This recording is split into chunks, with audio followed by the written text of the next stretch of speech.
Hello, hello, check, check, check, mic on. Hello, hello, check, check, check, check, check. Hello, mic 2. Hello. Okay, okay.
अरे ये तो मारते गए यार, very good.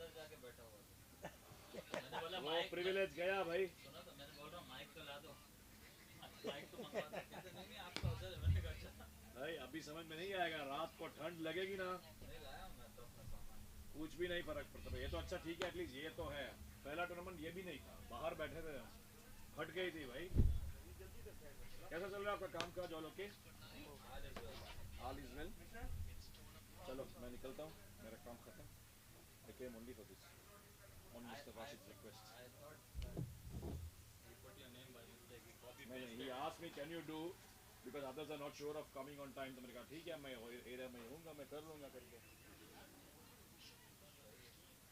Okay, all good, अल्हम्दुलिल्लाह। और आपके सब ठीक ठाक? ऑल इज वेल, बस यही सुनने में मजा आता है। चलो सर मैं निकलता हूँ, I will beat the traffic, I pray असर एंड लीव। ओके, यार मैं 3 बजे सोया हूँ, 6 बजे उठा हूँ, and I been out finally. Coming to Mendy's, Vishal Mendy's 59 or 35 है, क्या मारा है यार। ओके चलो, see you. Take it easy.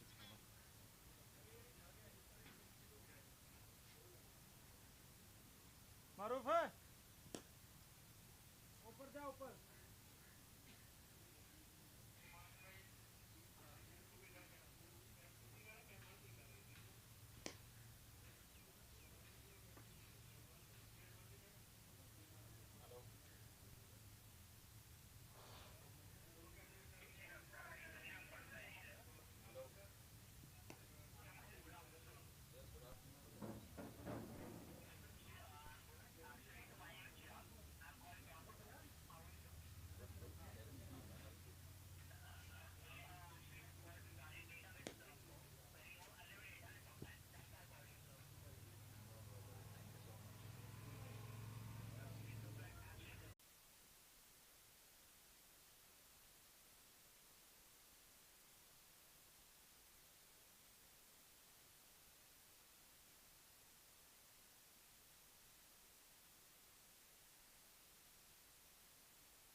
Good evening, everybody, from the ICC Academy for the Ramadan T20 Tournament 2024. We've got beautiful atmosphere out here. The temperature is about 24 degrees. And I've got my co-commentator, Samir Yunus, at the pitch for the pitch report.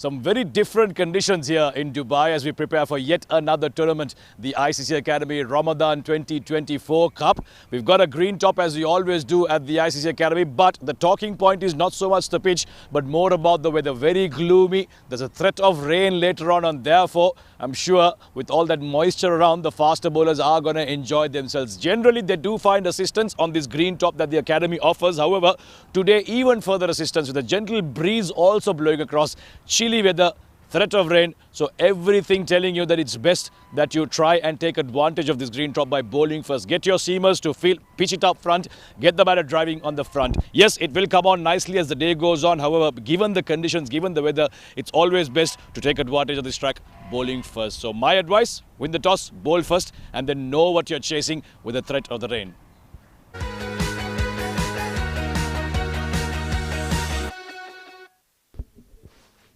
Thank you, Samir, for the wonderful pitch report. We'll head straight to the toss, where the two captains are there alongside the match referee.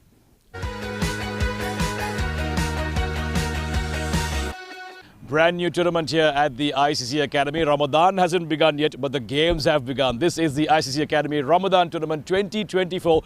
Game number 1, we are all set for the test. I've got the two skippers alongside me. Z Games taking on Dubai Thunders. Z Games being led by Shahrukh Amin, and Dubai Thunders with Kashif Daud representing them. We've got the match referee as well, Mr. Iftikhar Ali. Who's going to flip the coin, sir? It's going to be Shahrukh. Tails is the call. It is tail. Kashif won the toss. What is the plan, sir? I think we like to bat first. And the reason for that is anything to do with the weather right now? Yes. I think it will be no dew after that, and it will help for the bowlers bowling in the night. Brand new tournament. You were not part of the previous tournament over here. What are your thoughts about playing here at the ICC Academy, and how have you prepared yourself for this new tournament that is going into Ramadan and beyond? Over here, wicket is always very nice to bat and bowl, and hopefully we will set a very good total, and let's see what happened after that. We try to defend that. Yeah, definitely. All the best to you. You're batting first, yes? You're batting first, just to confirm. Okay. Lost the toss, but what was the plan? Plan to bowl first, overcast conditions, windy weather, green wicket. couldn't ask for a better start, to be honest. Just you wish. Again, a new tournament for you as well. Z Games, you were part of the previous ones, but just haven't been able to get to that next level. What are the learnings you've taken from the previous tournament, and what you want to do better in the new tournament like this? I mean, obviously in the live tournaments, we've come runners-up, we've come semi-final, quarter-finals. Like, we've not been able to pass that hump. We're a young team, so it's about the experience that comes from these live tournaments. We've won a couple of non-live tournaments in Ajman A-Divs in the past month as well. So I think that winning behavior, that winning fight has come to us. So now hopefully we take it into the live tournaments as well. Great conditions to bowl. I'm a fast bowler myself, so I know you're going to enjoy your fast bowlers. What do you think is the total you're going to restrict them to? I mean, hopefully nothing above 150. And I think as the day goes on, if no rain comes, it will get better to bat on under lights. So if we get anything under 150, I think we'll be very confident to chase it. And with the rain threat, you know what you're chasing. So all the best. Good luck to you. Thank you very much. Well, there you go. Then that's the news from the centre. Dubai Thunders versus Z Games. Dubai Thunders, they've won the toss and they are going to bat first.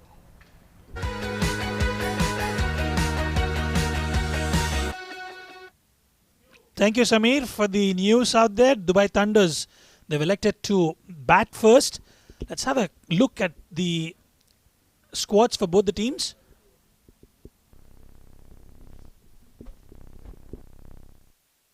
Shahrukh Amin, the skipper, Ahan Fernandez, Danish Qureshi, Faisal Altaf, Lovepreet, Mohammad Taimur, Mohammad Azhar there, the all-rounder, Mohammad Afridi, Ramesh Shehzad, Ronak Panoli, Safir Tariq, Aryaman Sharma for Z Game strikers. And for Dubai Thunders, we've got Niaz Khan leading from the front, Basir Bhatt, Harshit Kaushik, Israr Ahmed, Kashif, Khalid Shah, Manpreet Singh, Mati Khan, Sagar Kalyam, Sandeep Singh, Wajid Khan. So both equally poised teams up in the first match of the Ramadan Cup.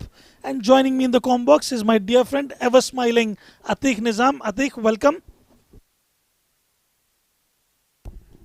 Well, good evening to all our viewers who may be joining this live telecast from perhaps wherever you may be, from different parts of the world.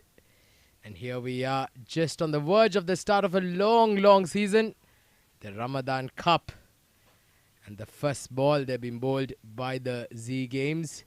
It's good to see the Z Games team representing a tournament here at the ICC Academy. It's been some time.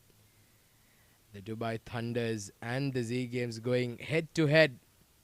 The first game of this Ramadan T20 tournament. We have the T10 league coming after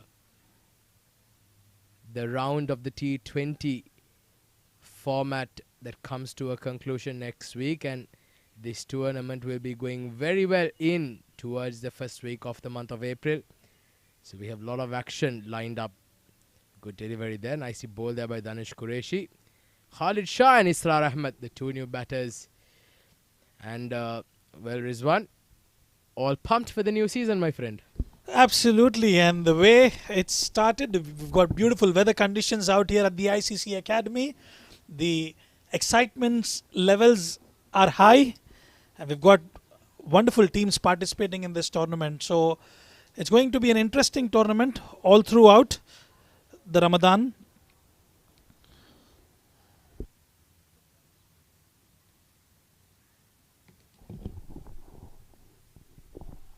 Beautiful delivery there from Danish Qureshi. It started off quite well. 3 dot balls on the trot. Testing Khalid Shah there, Atiq. Well, he's a good batter, I'll tell you, Khalid Shah. I've seen him bat, seen him play some magnificent knocks over the years, and he certainly will want to create a serious impression here early on in the tournament. All teams will want to make sure that they hit the ground running. It's going to be crucial that they make sure that they get those early points on the board, put the pressure on the opposition. And there you go, there you see, making his intentions very clear earlier, Khalid Shah. I'm quite surprised with the decision that's been taken by Dubai Thunders to bat first, given the conditions. It's slightly overcast. You've got a lot of grass on the pitch. The ball's movement, the seam movement is there. It's going to be a different case altogether. Certainly is, absolutely is. It's going to be a bit of a challenge. Like we say, we do not say this very often, but there is overcast conditions here in Dubai. A big slash this time, short and wide outside off stump, and Khalid Shah opens his account up in style. The first runs on the board for the Dubai Thunders. First runs on the board for the Ramadan T20 League. Beautiful shot there from Khalid Shah, just waiting on it and delivering it to perfection. Beautiful looking shot. That's a good way to start your account with a boundary.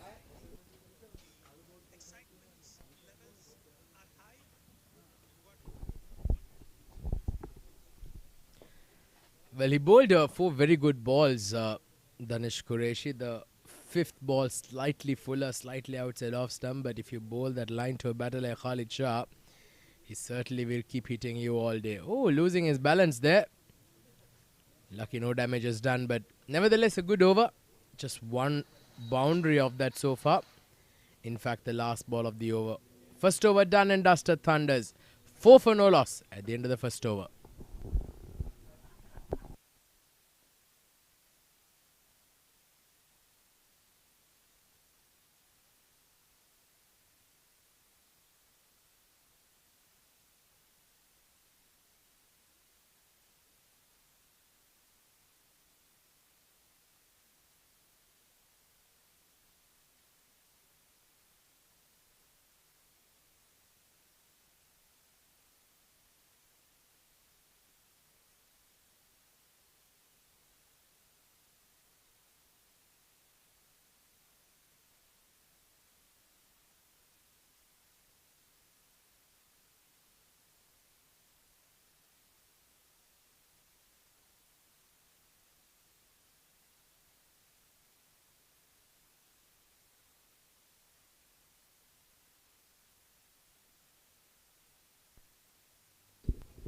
Right, Mohammad Taimur comes into the attack for Z Games up against Israr Ahmed.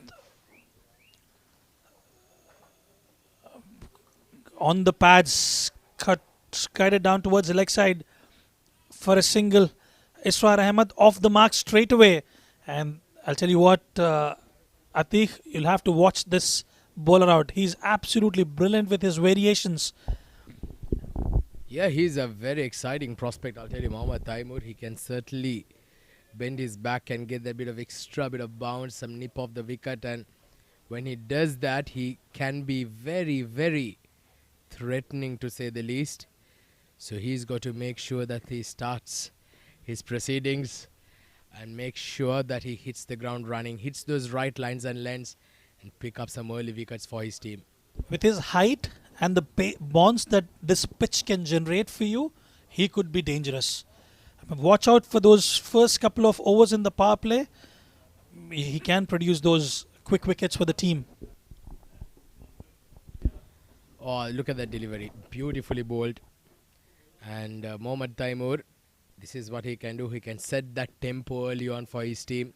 But Khalid Shah, he's slightly looked off colour here, isn't it? 7 deliveries, maybe a bit of nerves coming into this game, the first game of the tournament. But make no mistake, the moment he does get himself in, he can be very devastating. Well, he was part of the UAE national team for some time, and he's been playing around a lot of domestic games as well. It's all a case of, getting into the groove. Once he gets into the groove, he could be absolutely dangerous. This time, pulled away. Just a single straight to the fielder. So, given the conditions, Atiq, I would like to ask you, what could be the par score for a team like Dubai Thunders to set a total up against Z Games? Well, mind you, the Z Games are one of the top teams going around, so the Thunders will be quite aware of the fact that they need to get a good score on the board. They need to, as per history, we know that 180 plus has also been chased down with ease here at the ICC Academy, so they've got to try and get to the 200 mark if they're to create some pressure on the opposition. This is nicely played off the pads this time for a couple of runs, and Israr Ahmed off the mark as well. A good looking shot there from Israr Ahmed. Um, as long as they can manage to get those, I mean, I always tell this during the power play, it's that time of the innings that you capitalize on those fielders and get those runs as maximum as possible. If you can get to reach 60, 65 odd runs, it would lay the perfect foundation for your team. Well, certainly is, and they've got to make sure that they don't lose wickets in the process. They've got to make sure that they preserve wickets in order to provide that bit of comfort. Oh, direct hit on that occasion would have been interesting. So they've got to make sure that they provide the platform being laid for their team in order to pursue a good score. Let's have a look at that replay again. Beautiful shot played late straight to the fielder. It was a close one. Lucky for Israr Ahmed there, who's playing on 3 of 3. Very calm and steady start for Dubai Thunders. They are assessing the conditions and taking it up further slowly and steadily. Down the leg side this time. This is gonna be called a wide. Yes, it is. So the first extras of the game coming through, but the Thunders have certainly had a subdued start here. 9 for no loss of 1.5 overs. But the most important part was that they've not lost a wicket as yet. They've made sure that they just assess the conditions. Not easy. The ball can be moving up a bit. Just look at that. Beautiful, beautiful. This is what Mohammad Taimur is all about. At the end of 2 overs, Dubai Thunders are 9 for no loss.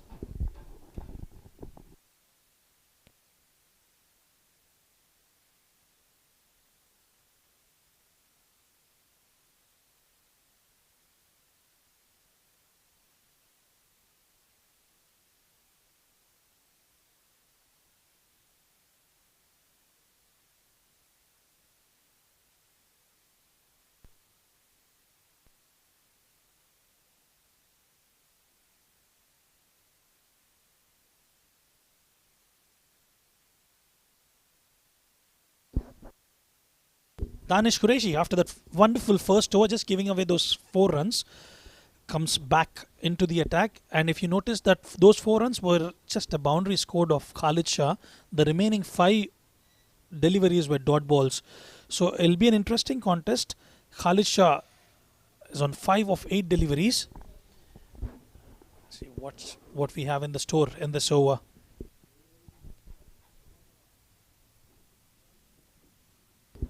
Beautiful delivery from Danish Qureshi. It was short of length, but no width on offer. And Khalid Shah was happy to leave that away. Well, Khalid Shah, he certainly will be feeling a bit of pinch here now. 5 of 9 for him. Not very used to this kind of start, Khalid Shah. He usually does like to get on with things and put some pressure on the opposition early on. But he is a good player. Like you mentioned, he's been capped internationally as well, played for the UAE, so he certainly would like to, he would not mind taking some time here. He's just been quite watchful so far, but the Z Games have bowled quite well, haven't they? It's been a good start, but now they've got to try and pick up some wickets here.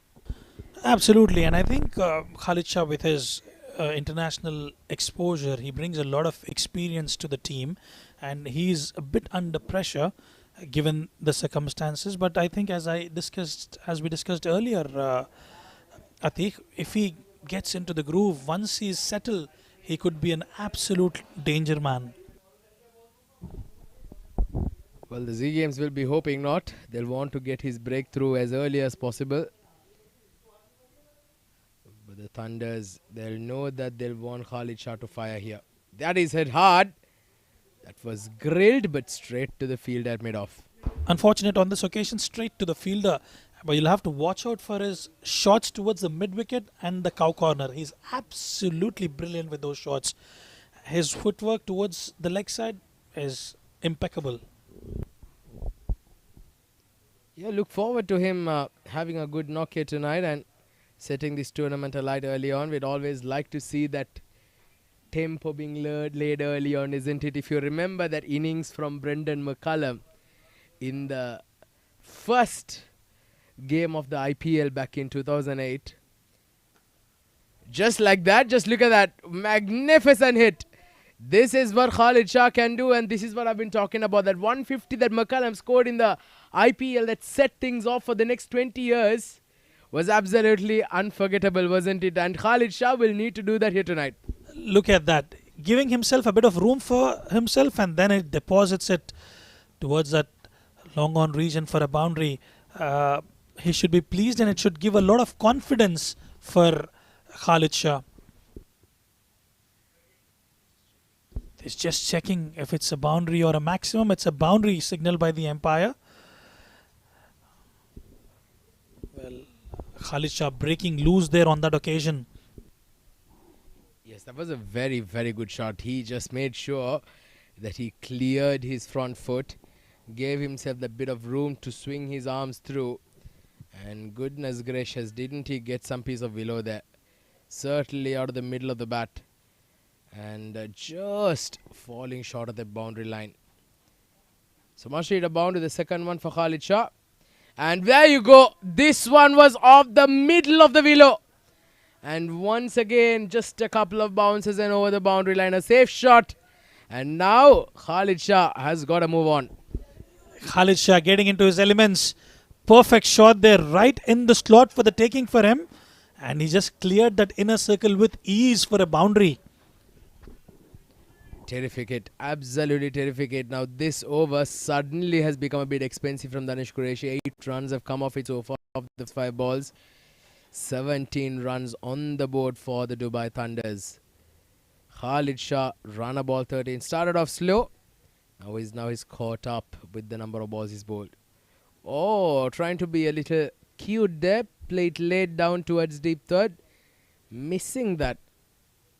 And in the process, they finished the over. So 8 runs come off that over. 3 overs done. It's 17 for no loss.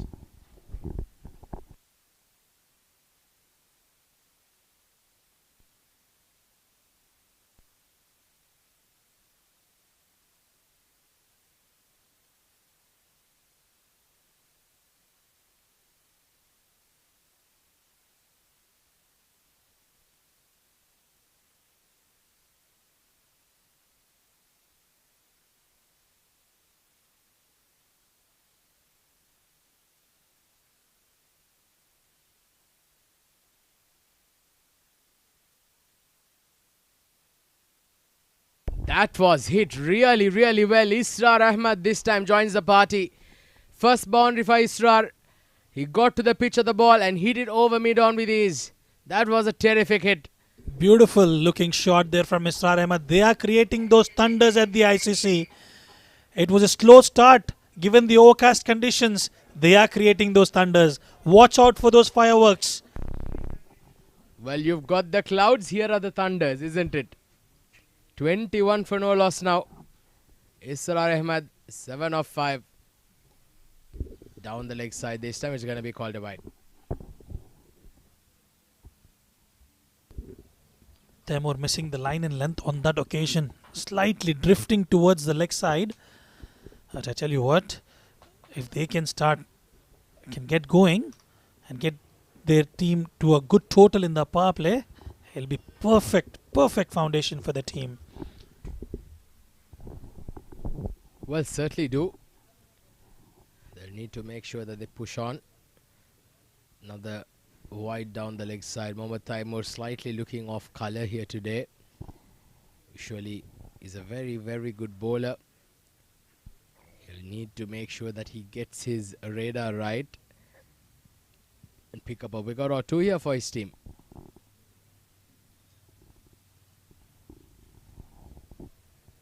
Well, we're just getting towards the twilight part of the evening.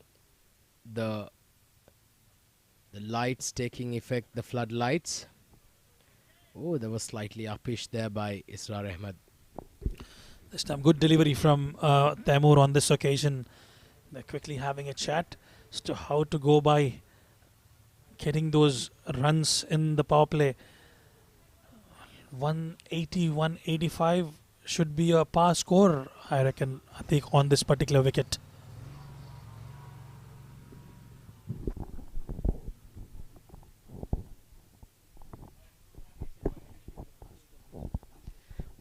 Absolutely.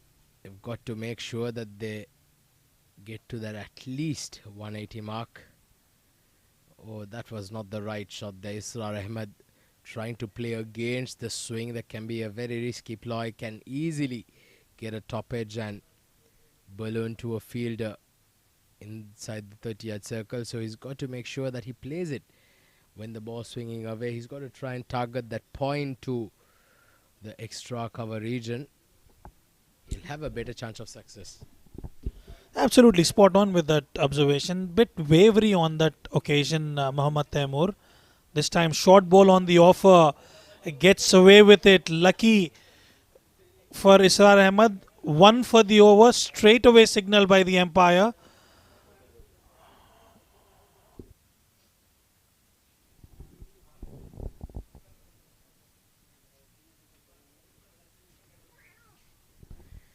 So 23 for no loss. It's been a slow start so far, but the last couple of overs, some runs have begun to come in. Just look at that. Once again playing the wrong line on that occasion, Israr Ahmed. Lucky on that occasion for Israr Ahmed. They got away with it. A slight bounce could have led that to a leading edge straight to the keeper. Is playing across the line. To all our viewers, don't go by the projected score out there. They've got a lot of batting depth, Dubai Thunders. They're currently going at a steady rate. This time, beautiful delivery to finish the over. Mohammad Taimur comes back strongly. 4 overs done. 23 for no loss, Dubai Thunders.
Four overs gone, 23 for no loss, and we have a spin in operation.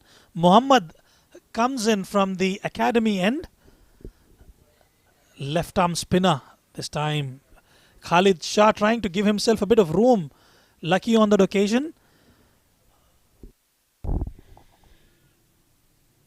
Well, now 4 overs already done, and after we have 2 more overs in the power play. So now it's going to be interesting to see how they go about it with the spinner in play. But this is very nicely scooped behind square on the leg side. They'll get a couple of runs with ease. He was trying to generate that no-look shot of Saim Ayub, but he forgot that he was actually playing against a spinner out there, so that he could not generate that pace of the wicket. But then comfortable 2 for Khalid Shah on that occasion. Well, yeah, that was an outrageous shot, wasn't that? Against Saim Ayub. And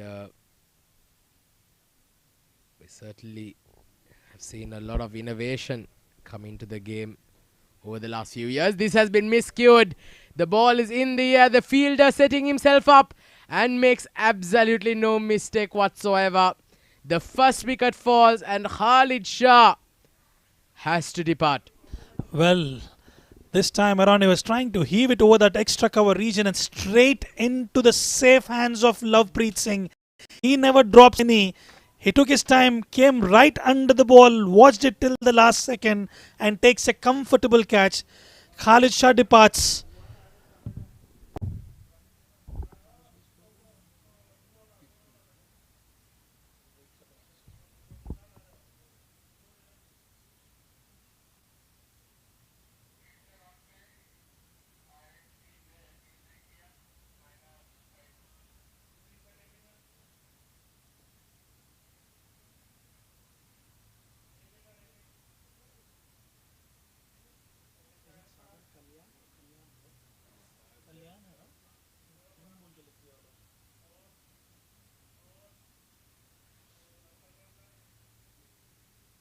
Well, the trick has worked for Dubai Thunders, bringing in the left arm spinner. He's got the better of Khalid.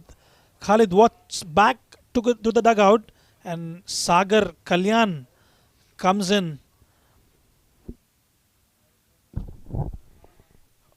The champion has walked out to bat at number 3. What a player, Sagar Kalyan. We certainly did miss him very much in the Arabian Cricket League Season 2. They just concluded last week.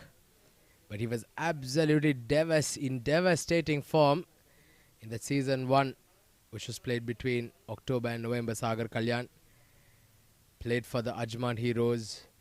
He certainly is a classy batter.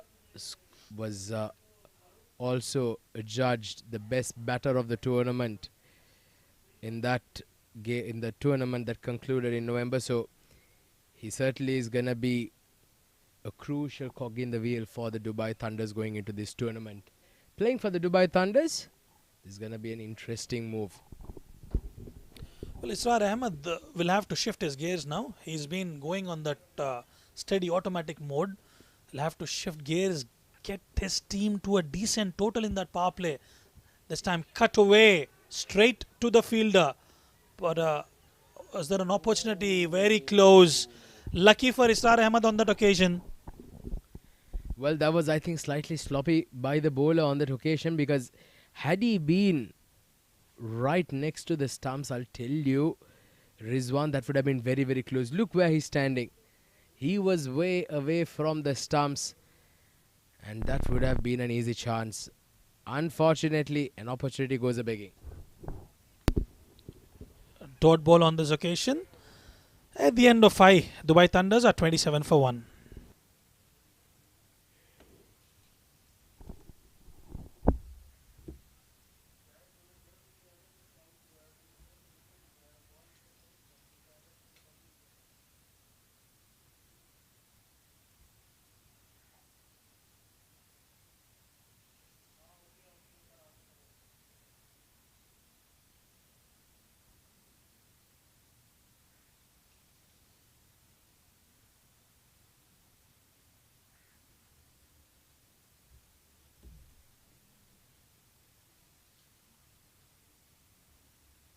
Change in the bowling. Faisal Altaf comes into the attack. Well, Dubai Thunders will have to find a way to get those boundaries, Atiq. They're going quite slow at the moment. Well, it's been a bit of a tough going, hasn't it? In the first 5 overs of the innings, the Z Games have certainly bowled extremely well. They've kept their lines and lengths tight. Yes, they've been hit for the occasional boundary, but overall they've made sure that they do not bowl too many loose ones, keep the batters in check, and certainly have been rewarded for some good bowling. Now Faisal Altaf into both the last over of the power play. Oh, bit of change of pace and opportunity, but he did get enough bat to carry that ball over towards that boundary on the deep square leg region for 4. Lucky on that occasion for Israr Ahmed. A slower one to begin with for Faisal, and he was able to deposit that towards that fine leg region for a boundary. Yeah, completely foxing the batter, wasn't it? Nicely bowled there. by Faisal Altaf. Very unlucky, that ball could have easily popped up to any part of the ground. That's a good looking shot. That was a solid hit. Very nearly carrying it all the way. Just one bounce over the boundary line. That was a magnificent shot there by Israr Ahmed. What a beautiful shot. A treat to watch that on that occasion. Right off the middle of the bat towards the extra cover region. Well, now he's getting into his elements, Israr Ahmed. Can he capitalize on this last over of the power play? Well, that was class personified, wasn't it? What a stroke. A lofted cover drive, one with 1 foot down on the ground. Well, it doesn't get more beautiful than that. Israr Ahmed, now that shot I'm sure would have given him a world of confidence. Moves on to 16 now of 13 balls. Sagar Kalyan and Israr Ahmed both will look towards getting up a good partnership here. Nicely bowled there, very well played as well. Made sure that he got on top of the bounce and keeps it down. Lucky on that occasion it didn't hit the timber. I was quite close to it. I think it's a case of Israr Ahmed, getting into his element. He should go ahead and strike probably about 140, 150 strike rate. On the other end, Sagar Kalyan should develop and build that innings, stitch a partnership with Israr Ahmed to get their team to a formidable total.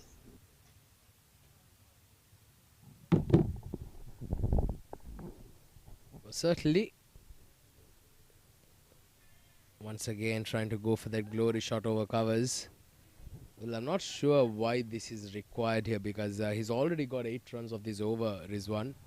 2 boundaries to start up with. But the problem is, ever since after that, it's been 2 dot balls. So this has been the story of the innings so far for the Thunders.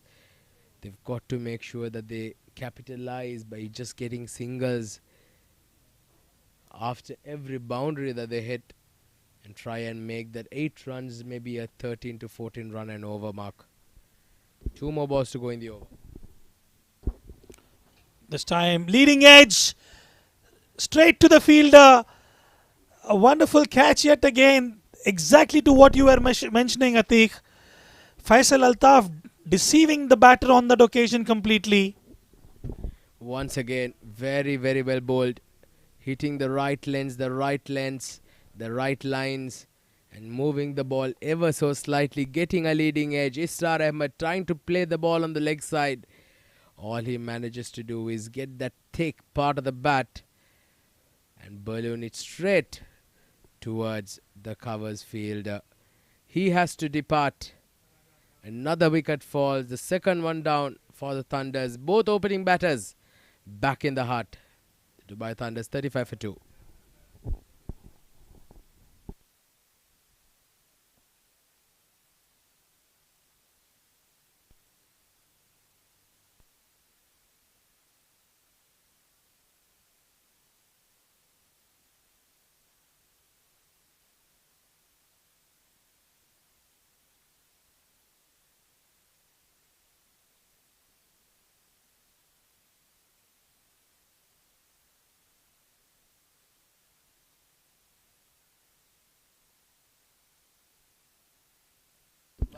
In comes Basir Butt for Dubai Thunders, who's a prolific batsman. He usually opens the innings for his teams in Division 2 and Division 3 local domestic circuit. And I tell you what, once he gets going, he's a dangerous man. He's a wonderful player off the fast bowling, struggles a bit with the spin. So it's playing after a long time as well. We're going to be very interesting. Speak more about in the next over. Power play over is done and dusted. It's been a good power play for the Z Game strikers. It's 35 for 2.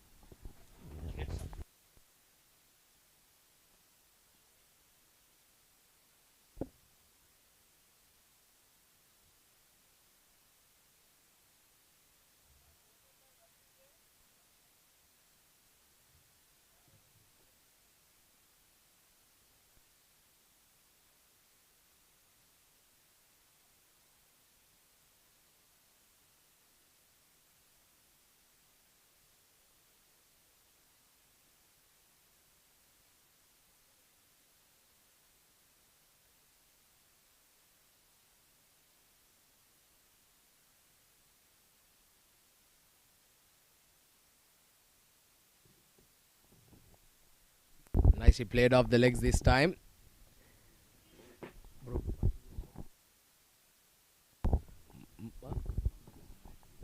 Mohammad Ismail continuing his second over. He's bowled very well. 1 for 5. 36 for 2 on the board so far. Dubai Thunders, they certainly will want to up that rate. But with Sagar Kalyan out there, with Basir Bhatt who's just walked into bat, and like Rizwan was mentioning, he is a very prolific batter. But this is a different level of cricket, and going to be very interesting to see how he copes up with this particular standards of cricket being displayed.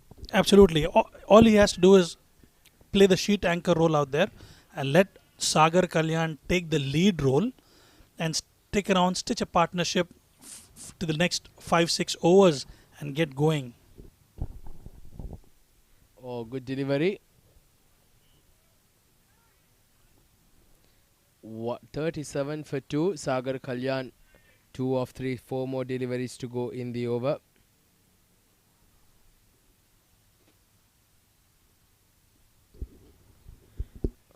Off the pads this time, a single towards square leg.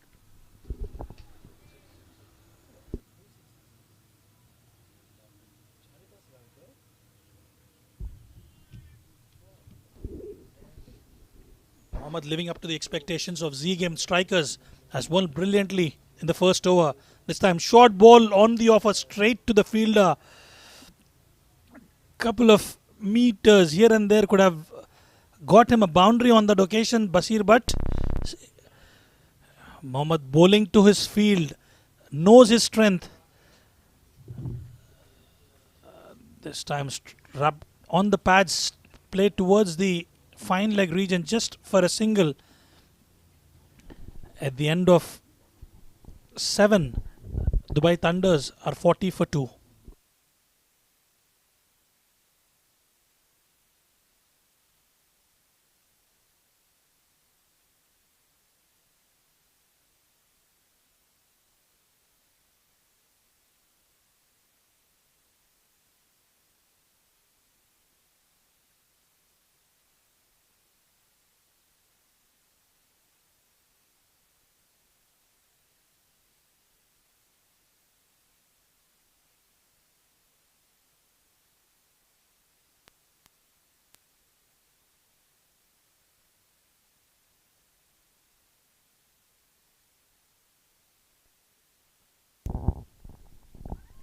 So it's been a bit of a slow start here by the Thunders. 39 for 2 after 7 overs. The Z Games will certainly not complain with how things have panned out so far.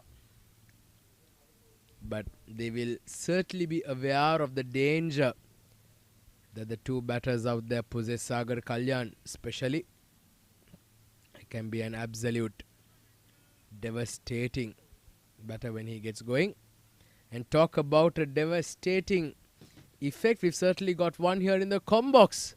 Another very exciting batsman. And my good friend Adnan Arif into the com box. Adnan, welcome back, my friend. Thank you, Atik. You can call me an ex-batsman.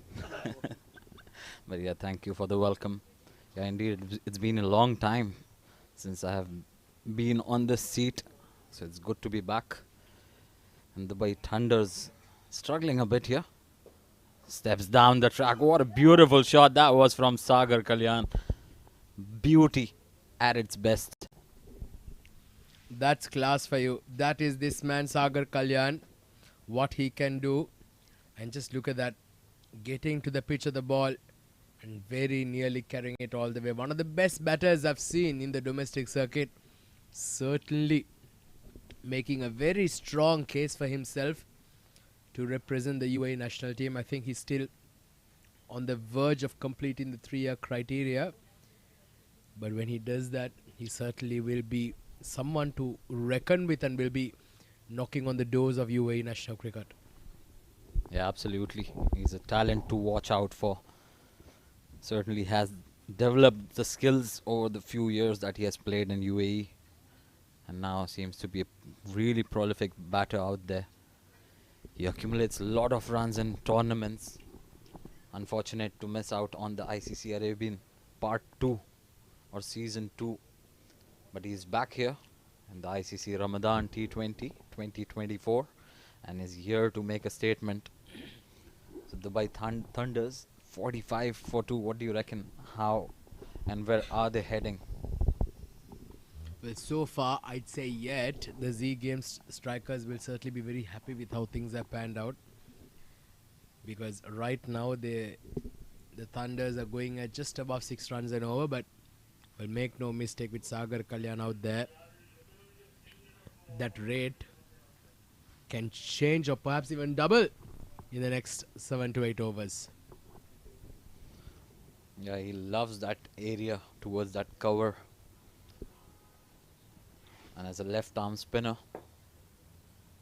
you've got to be really careful while giving those flighted deliveries, especially to Sagar Kalyan, who favors the offside because it's a very short boundary on that side of the wicket. So spin introduced from both ends now. This is going to be a very interesting period of play to see just how they go about it. Oh, this is flicked off the pads this time. Falls just short of the fielder.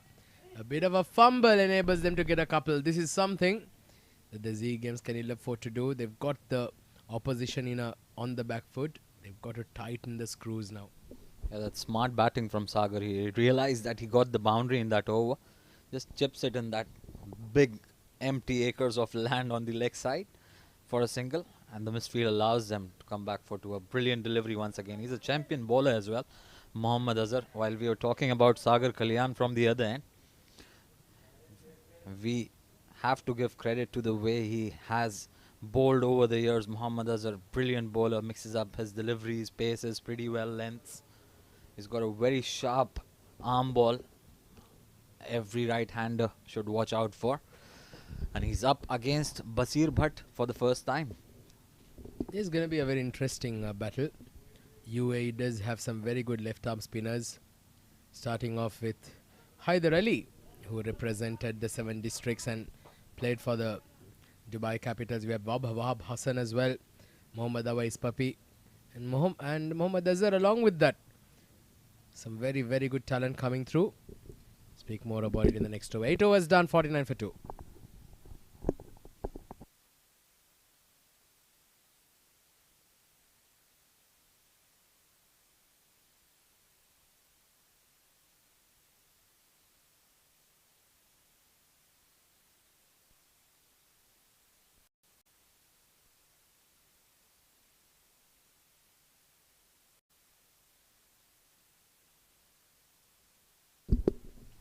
Mohammad Ismail to continue his third over. A shorter delivery. He bowls with a little bit of pace as well. A good shot, but it's very good effort in the field by Faisal Altaf. We'll just limit it to 1. That single brings the 50 up for the Thunders. 50 for 2 in 8.1 overs. Sagar Kalyan 10 of 9. He's looking quite good out there. Oh, gets a bit of bottom edge. In fact, let's wait for the umpire. I'm not very sure if that's going to be called a leg bye. In fact, yes, it is being given a leg bye. Yeah, I think Sagar Kalyan missed out on an opportunity to deposit that on that short boundary on the leg side. But nevertheless, single taken. Meanwhile, Mohammad Ismail has bowled brilliant 2 overs. Slight bit of width on that occasion. Played straight too long off. That's good that they are taking those singles, not accumulating dot balls in this particular partnership. They've got to make sure that they rotate, strike, pick up boundaries, go at around 7, 8 runs per over until that 14th over mark. He goes for that big shot on the leg side. Danish Qureshi on that occasion, not really sighting the ball well. That will just be a single though. Well, you're spot on there with those rotating of the strike. This is the mistake that Khalid Shah and Israr Ahmed made when they were batting. They did get a boundary here and there, but immediately after, there were dot balls that kept increasing the pressure. This time gets a bottom edge. There's not much momentum on the ball on that occasion. Well, I think you can't blame Khalid Shah and the other opener Israr, because the quality of bowling from Danish and Temur were brilliant. And at the same time, the ball was seaming a lot in those first 6 overs. So we'll give them that chance. But anyhow, oh, what a shot this is. This is going high and handsome. And that's a big one. What a shot that from Sagar Kalyan. Well, Sagar Kalyan is certainly making his presence felt. We certainly have missed him in the last couple of months. It's good to see the champion back in action here at the ICC Academy. Look at that stroke. Stand and deliver into the boundary over the mid-wicket. 6 to end the over. Very good over. Comes to an end. 11 runs of this over so far. 9 overs done. 60 for 2 Dubai Thunders.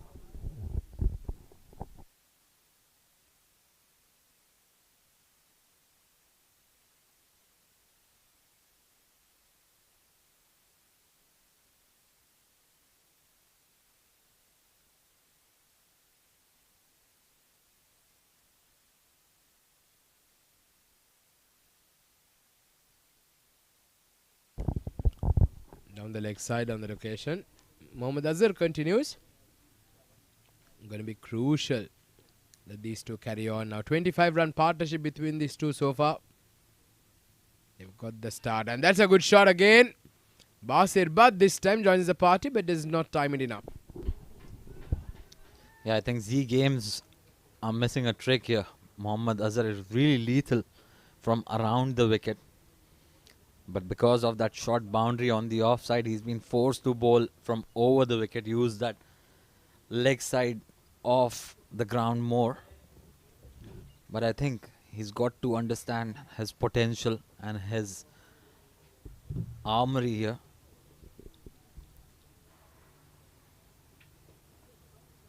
He's a smart customer. He changes the paces pretty well. This one was bowled pretty slow and towards outside that leg stump. Very well played there by Sagar Kalyan. They're going along nicely now. Pulled this time towards mid-wicket. 64 on the board now. Approaching the halfway stage. Still the rate. Z strikers will certainly be comfortable with how things have panned out. Sagar Kalyan this time not timing it, hitting the bottom part of the bat. Yeah, I think Mohammad Azhar is actually looking pretty defensive here. Bowling from that over the wicket. Switches. This is a top edge. It's two fielders getting around it. And no one reaches, luckily for Sagar Kalyan. It didn't go into the hands, otherwise it would have been curtains. Not at the very good stage. But lucky for Team Thunders as well. He survives. Well, I'm not sure if this is the right approach. Sagar Kalyan has got to make sure that he plays some proper cricketing shots, because he certainly can middle them out of the middle. But this one was a brilliant catch at deep square leg. What a take! A wicket falls and it is Basir Bhatt who has to depart. A big wicket here for the Z Games. Oh, what a catch that was from Ahan for Hernandez. Brilliant. It is that time of the evening where you tend to lose the ball in that twilight. But nevertheless, Basir Bhatt, he's got to walk back after scoring 9 of 12 deliveries. And it's the third wicket down for Thunders.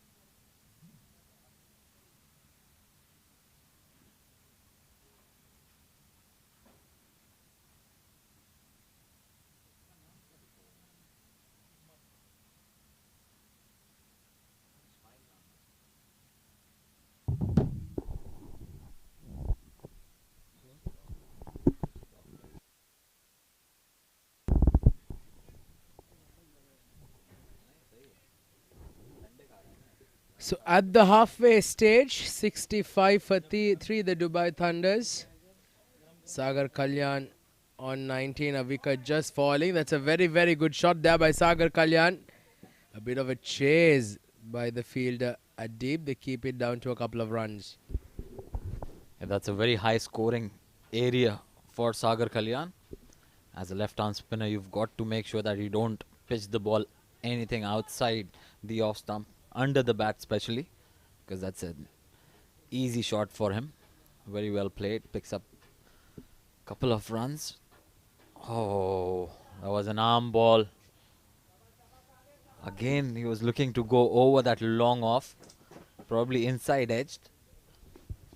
Well, this has been a very good spell by Mohammad Ismail, hasn't it? He's been varying his pace continuously, his lines and lengths, and he certainly made life a bit tough out there for the batters. Sagar Kalyan too on that occasion getting completely foxed by a quicker delivery, this time by Mohammad Ismail outside off stump. But he certainly is a very, very good player, Adnan. He's just got to make sure that he trusts his instincts. He does not have to try and hit the ball too hard. He's usually a clean hitter of the ball. The moment he makes sure that he holds on to his balance, his head position, and he tries to hit the ball with the line, that is when he can get some certain amount of power. Kashif, the new batter, playing that off the back foot, gets off the mark. That's a good start for Kashif. Gets off the mark of the very first delivery he faces. So it's the second half of the innings of Thunders. They've got to make sure that they use up least dot balls possible. That's a very good hit down the ground. No chance for the fielder to even get close to it. That's the power this man possesses, and you can't be bowling there anytime to him. The Z Games will be quite wary of the fact that the threat this man poses. He's 26 now of 19. They will know that they need his wicket sooner rather than later, because if you let him settle down, trust me, that rate right now will certainly balloon beyond their reach as well. But right now Sagar Kalyan is looking extremely solid. 26 of 19. He's got the start that he's wanted. Now he's got to capitalize and go on and make a big score for his team. Last ball coming up of the 11th. Fuller delivery, Yorker length this time, a quick single. So another good over here for the Dubai Thunders. 9 runs come off this over. 11 overs done, 74 for 3.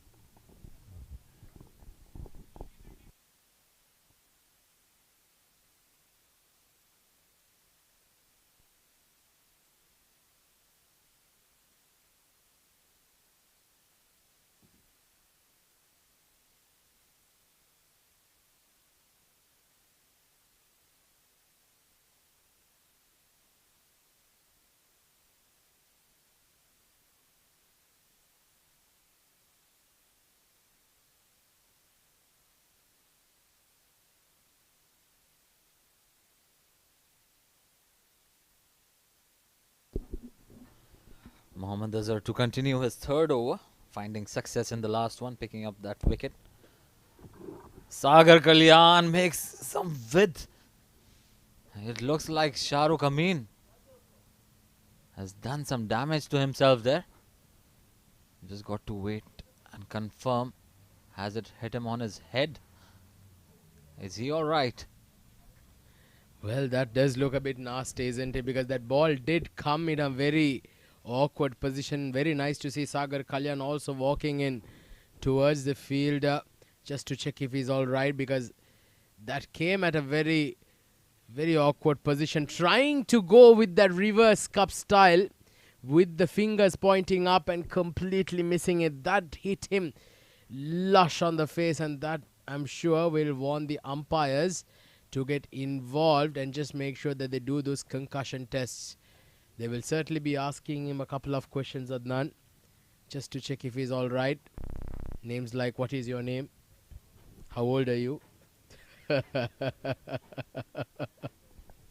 Where are you? But he completely misjudged that one. Lucky for him not to strike it, not to strike the ball anywhere else other than his forehead. Otherwise, that would have been really costly for him. So good to see that he's back on his feet and ready to lead his side. But certainly that too would go down as a chance, isn't it? Now, how costly is that going to be? On the grander scheme of things, Sagar Kalyan been given an opportunity. This can certainly come to haunt them pretty bad. A quick single, if that ball was collected, that would have been a very interesting one. Nice to see Ramesh Shahzad on the field for the Z Games. Usually captained the DCC Starlets in the previous tournament, took them to the finals of the Plate Championship. He's been in terrific form, Ramesh Shahzad. Now playing for the Z Game Strikers. Foxing him out there with that slower spinning delivery. Mohammad Azhar, he's a classy customer. What a delivery that was. Completely outfoxed him on that occasion. Give him that loop, that he was dangling the carrot with that loopy delivery. Magnificent delivery. Look at that. That is what a left armer's dream is. You try and flight it. Make the batter reach for it. Beat that outside edge. Bring the foot forward. And the wicket keeper takes those bails off in a flash. And you needed something special to dismiss a special batter like Sagar Kalyan. A big moment in the game. Sagar Kalyan, who is perhaps the best batter in the lineup, unfortunately has to make the long walk back. The Thunders certainly are in a spot of about the 76 for 4.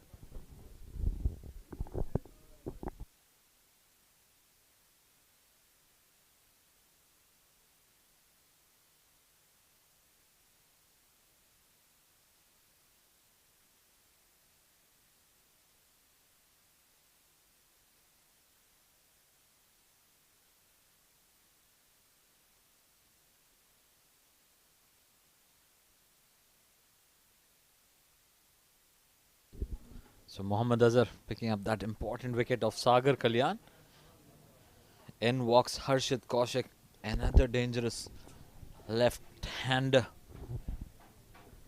Very explosive batter.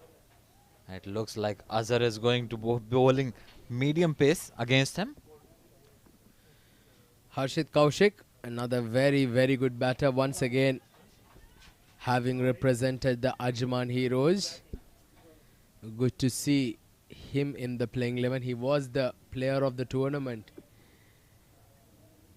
The Ajman Heroes emerging champions the previous tournament. So, lot of superstars in different colors certainly will want to put their hands up, and Harshit Kaushik is certainly one of those batters, one of those special middle-order batters, isn't it? He can certainly turn the game from its head. 12 overs done. Dubai Thunders 76 for 4. 2 new batters out in the crease for the Thunders.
So 13th over now in progress, and Kashif just knocks it around for a single towards square leg. Dubai Thunder 77 for 4. Harshit Kaushik is one of those batters, Adnan. Reminds me of a Michael Bevan for Australia, or maybe perhaps Mike Hussey. He's one of those players who can certainly bat very well with the tail as well, and one of the clean hitters of the ball, Harshit Kaushik. He'll need to fire here today for the Thunders. Yeah, definitely. He's got to fire, especially with the scorecard looking very low, 78 on the scorecard, 4 wickets down for them. They still got Fayaz in the dugout waiting to go in. So they've got quite a decent batting lineup. It's just that they haven't clicked. Good bowling from them. That's good running as well. So the wicket has, this is what I have understood, that it's seaming a bit. It's not coming onto the bat pretty easily. And I think 140, 150 should be a decent score here. The Dubai Thunder so far doing pretty well. They are going, look at that projected score. If they go at the current rate, which is 6.3, they'll reach 126, but I'm sure they'll be looking for those 40 runs in the last 4 overs if they have wicket in hand. Look at that brilliant delivery. This is what I'm talking about. There's a lot of seam movement out there. Swing has gone because the ball has become old, but the seam has been there since over number 1.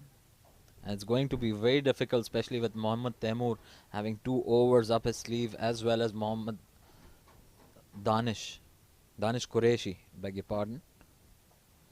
So they've got to handle those 4 lethal overs from them. Great observations there, Adnan. It certainly has been the case, and it's been a very, very challenging first hour.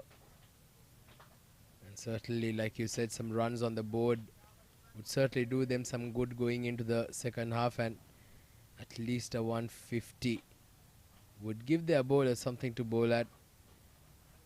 And if they can, the Thunders keep their lines and lanes tight, they certainly would be able to get some work done. That was a good timing there, but very well fielded. Certainly saved a couple of runs for his team.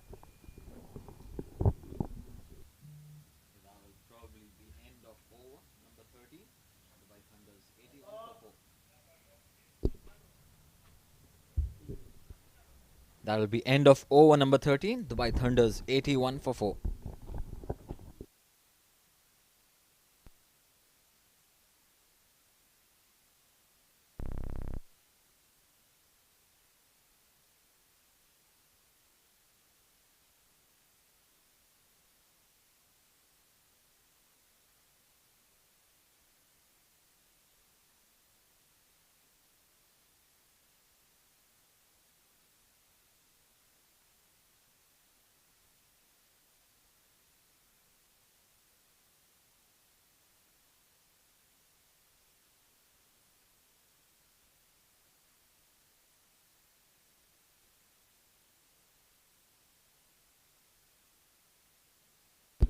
So Mohammad Azhar will continue. Oh, brilliantly bowled. That's a good welcome to Rizwan. Welcome back, Rizwan. Did you have a good breather? Thank you very much, Adnan. Yes, indeed, a quick break is always refreshing with a good cup of chai. And on this occasion, just a single. Well, I'm just trying to understand, when you're playing a new tournament, the intent from the ball one should be to get those 2 points on board. When you have the likes of Sandy Singh, Fayaz out there, who might as well play on the top order, been kept to play in the lower middle order, which is a bit of surprise for me. Oh, that's high up in the air. Fielder getting underneath it. Oh, he's dropped it. Lovepreet, you've dropped a big catch there. Harshit Kaushik can really turn the game in matter of an over or two. Look at that. That was brilliantly bowled. He tossed it up in the air, given the invitation to Harshit, went for it, did everything right, and Lovepreet just dropped a dolly there. Well, that should have been taken. There's a run out there. Straight away, not even in the frame, Harshit Kaushik. He was lucky on the previous occasion, and this time around, gets out. A brilliant work from Ramesh Shahzad. He was already in the circle, a few yards in. That resulted in a run out. So Harshit Kaushik, after surviving that catch drop, has to go back, being run out, scoring just 4 of 8 deliveries, and a big wicket wasted here, I would say. Dubai Thunders 5 down now.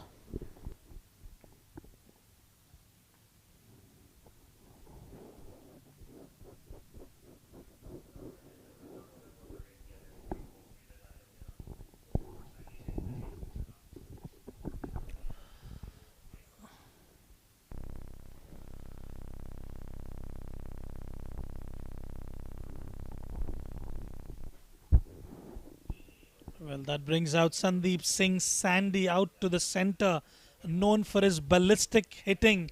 I usually see him top the order. Just a change in plan for Dubai Thunders.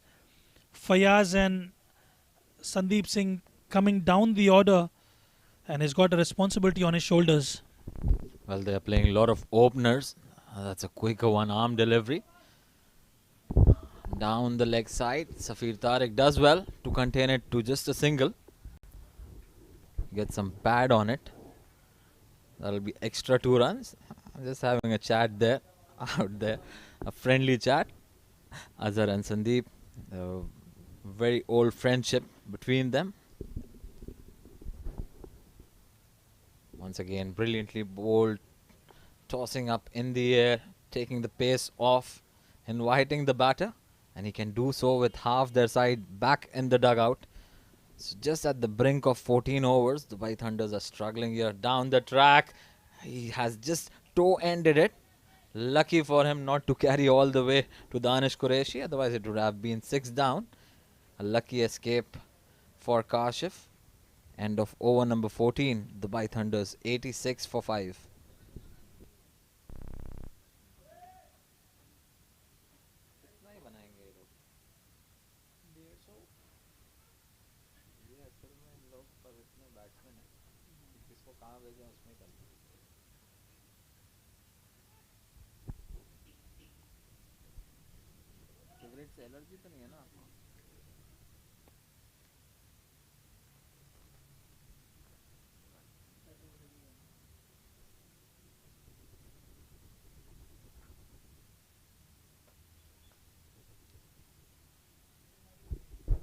So they've got 2 all experienced campaigners out at the centre who have responsibility on their shoulders to get their team to a modest total.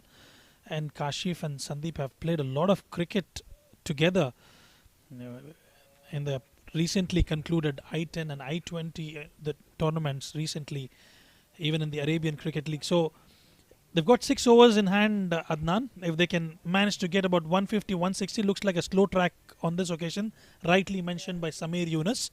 So 150, 160 would be a decent total. Well, if you're talking about 150, they still have to make 64 in the remaining 6 overs. They've got to play out of their skin to reach that total. But deliveries like those will help. No, it won't. A brilliantly disguised slower delivery. All Kashif could do was toe-end it straight to Ramesh Shahzad, who does no mistake. And that's the 7th wicket down. Well, Kashif on this occasion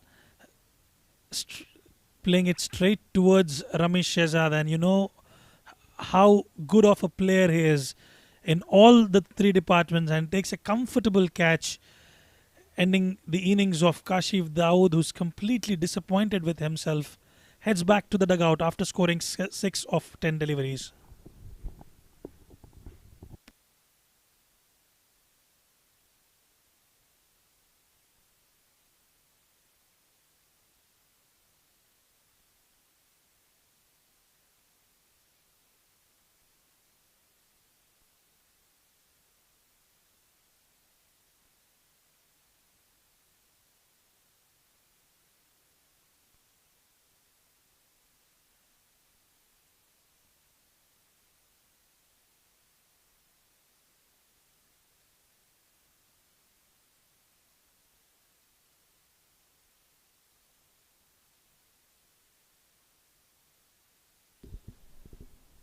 All right. Wajid Khan comes out to the center. Left hand, right hand combination this time. Can he stitch a partnership with the mighty Sandeep Singh? Well, we'll have to wait and watch, Adnan. Another opener walks in at number 8 for Team Dubai Thunders. They've got so many openers, they are still confused where exactly to send them. There you go. Very well played there. That's how Wajid likes to play, and he's off the mark of the very first delivery. Irrespective of what the pitch plays, he plays his own game. Well, beautiful way to get off the mark in style with a boundary. Well, that should give him a lot of confidence. And as you rightly mentioned, he's not worried about the number of wickets that are lost. He knows his way, the Wajid Khan way. Well, that's how it is. You've got to play the way you know, because that will bring the best out of you. You can't be playing against your instincts. And Faisal Altaf, he's been quite successful. How brilliantly bowled. He watched the batter until that last moment, adjusted his length pretty well, even the line. Followed the batter on that occasion, Faisal Altaf, which is a clever thing to do on that occasion. And Wajid Khan, well, we've seen some teams, the likes of Seven Districts, the likes of Karwan CC, Amwin Sports Club. I mean, they've played phenomenal and fearless cricket. I mean, they are not too worried about the run rate. They're not too worried about the number of wickets that are lost. They just play the aggressive way, which is a good sign in a T20 game. Very well pointed out there, Rizwan. But I'd like to also mention that these teams have been consistent throughout the number of years they have been playing. They have a consistent batting lineup, they have a consistent bowling lineup. They go by consistency. So when you know there's a certain protocol to follow, it's pretty easy. However, for teams like Thunders, where they don't play much cricket together, these are 11 players from 11 different teams. And when you come together in a tournament, it takes certain time for you to gel up as a team, for you to realize what position suits a particular batter or a bowler. So that really takes time, and by that time the tournament is over. So such consistency can't be expected from a new team. Yes, you will expect it from Dubai Thunders if they play another tournament, or probably at the last half of the tournament. Anyways, this is skied up in the air, and once again Ronak Panoli on that occasion accepts a sitter, and Sandeep Singh Sandy, he's got to walk out without scoring. Very well analyzed, I would say, and I would fully echo with every single word that you've mentioned just a while ago. I mean, when you're getting 11 to 15 players and form a new team, it will take time for you to understand each their strengths and weaknesses and to play around according to the conditions. Spot on that, Adnan. And Sandeep Singh Sandy walks back to the dugout without troubling the scorers.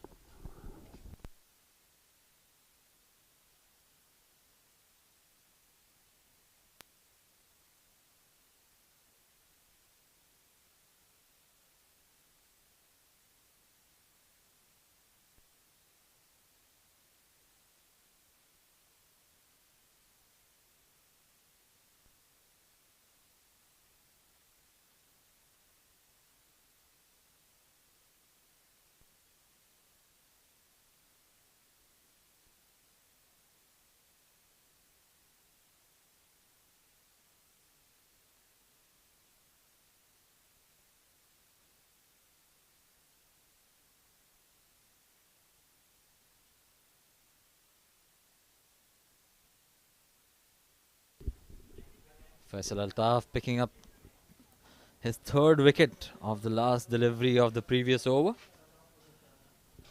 And it's Danish Qureshi who's been called back to complete his 2 overs that is left in the quota of 4.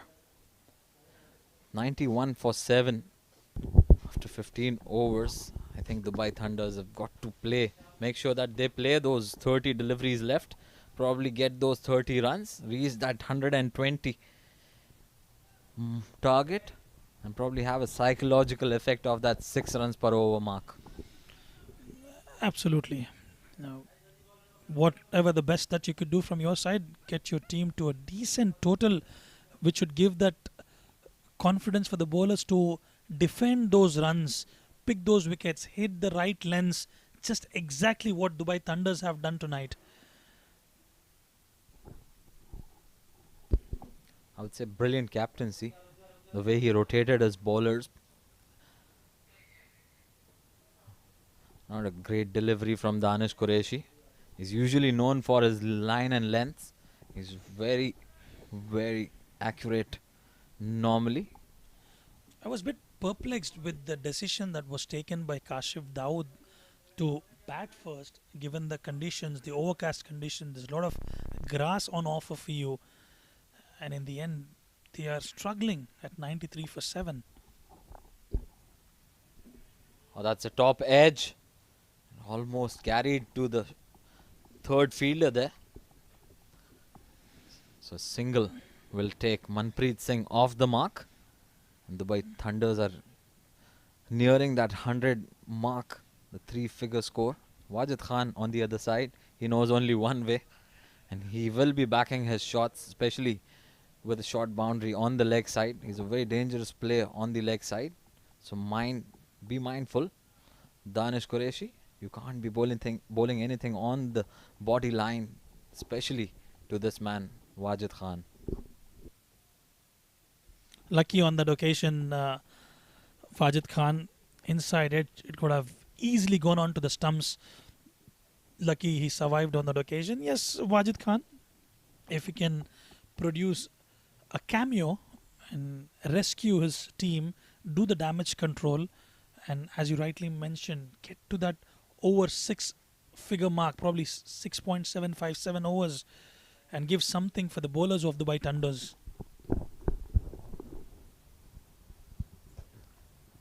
A low full toss played towards that leg side and the shorter boundary that Wajid Khan has capitalized on.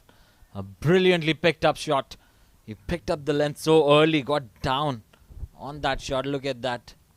Brilliantly connected, and that's a very timely shot. That also brings up the 100 for Team Thunders. Good hit from Wajid. Glorious shot right off the middle of the bat, and that will boost the confidence of Wajid Khan there. He's reached 12 of 5. Can he produce a couple of more? This time slow one. Lucky yet again on that occasion. Well, Danish Qureshi comes back strongly on that occasion. He's a brilliant bowler, Danish Qureshi. I've been watching him over the years and he's been really consistent. He's got too many tricks up his sleeve. That was a brilliant off cutter. Almost deceived Wajid Khan. Last delivery of over number 16 coming up. That's not a great delivery, I'll say. A big full toss outside off stump towards that wide line. And with the short third up in the circle, that's not the right ball to be bowling. That was dipping, wasn't it? Away from that batter, and he hits the bottom edge of the bat, edged away towards that slip cordon for a boundary. 16 overs done, 104 for 7.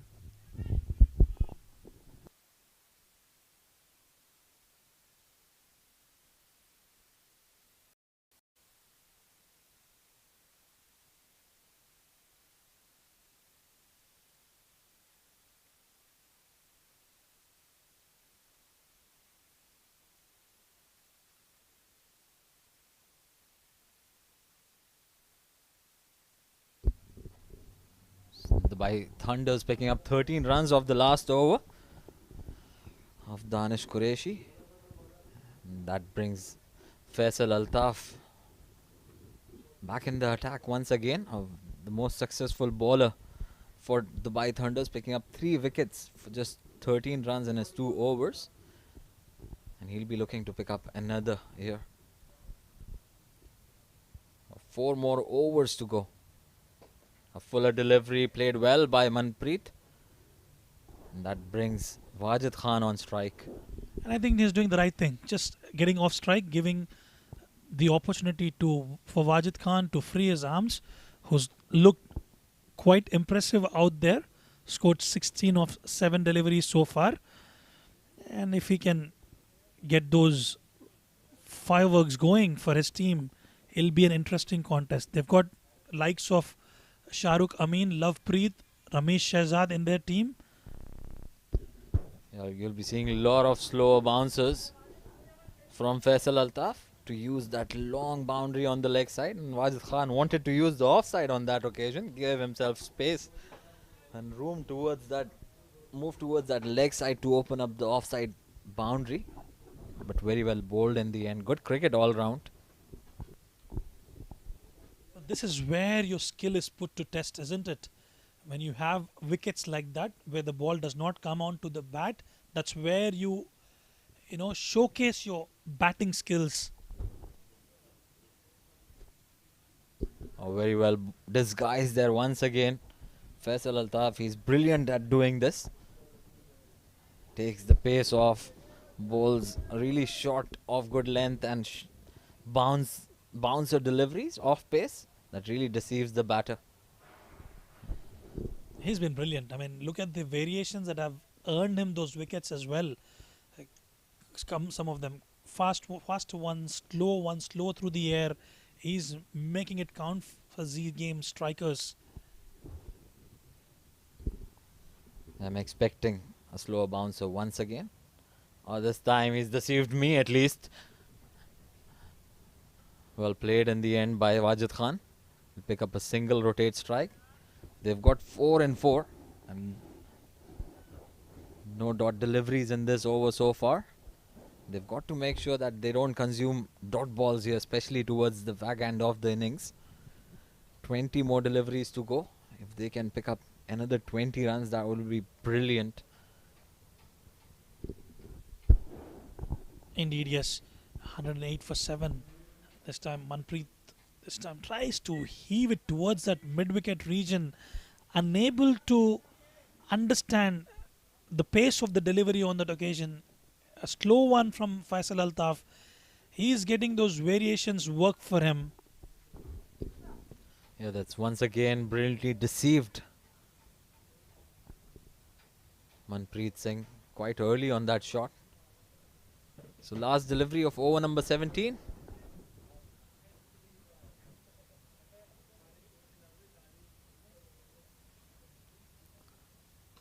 A slow bounce and very well picked up there from Manpreet Singh. He was expecting that, and what a strike that was to end that over number 17.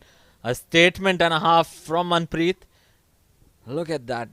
The way he spotted that length and line and even the pace of the delivery. Brilliant from Manpreet. 114 for 7 after 17.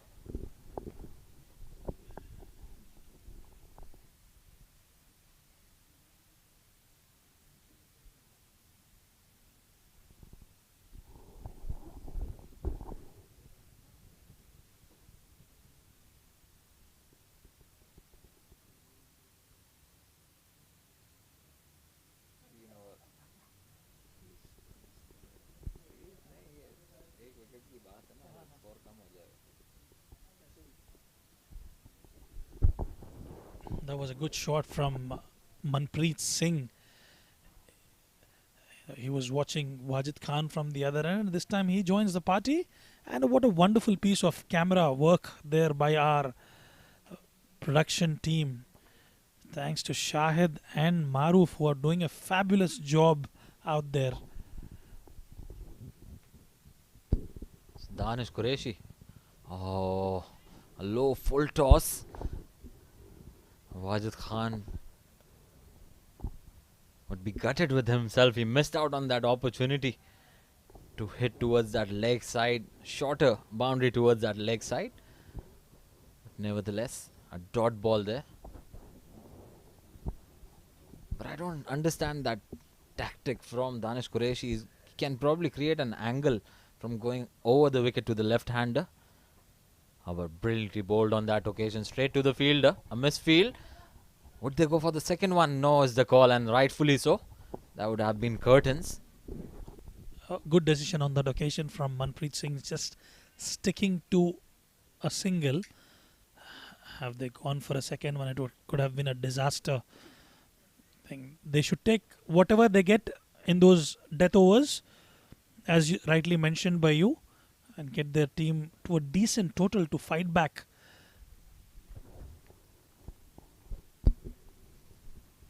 Manpreet Singh back on strike after hitting that 6. A brilliantly bowled Danish Qureshi. What a brilliant delivery that was. Another dot ball. So 2 dot balls in this over. Just when things were looking really tight for Thunders, they somehow managed to get those boundaries, that acceleration going, and now good comeback from Danish Qureshi. Lucky on that occasion that he did not have an inside edge that would have gone to the boundary. This time, yet again, full length delivery right on the money. No width on offer whatsoever. Danish Qureshi sticking to his line and length perfectly. Yeah, this is what he's known for. With the new ball, he'll come and bowl those unplayable deliveries, those swinging, seaming deliveries. And at the back end, you'll see him bowling Yorkers and those deceiving slower deliveries. He's really good at it. He went for plenty in his last over. Should be looking to make a comeback in this over. And as we speak, he bowls a full toss. The commentator's curse coming in straight away. Brilliantly played by Wajid Khan. Very well picked up by Wajid Khan, I would say, on that occasion. It was a lower full toss. He managed to get it right off the middle of the bat and deposits it towards the long off region for a maximum. Well, these runs will give you that confidence going into those death overs, Adnan. Yeah, absolutely. Now they've also passed that figure of 122. 120 psychologically, especially when you are not having a good game, adds to your confidence. And look at that. A gift on that occasion and a huge 6 into the construction site. And Danish Qureshi is not even looking at the batter. He's just walked off. Went for plenty. 39. Usually you don't see those kind of figures from Danish Qureshi going wicketless. And what a strike once again from Wajid Khan. And that calls for a new ball, please. End of over number 18. 128 for 7.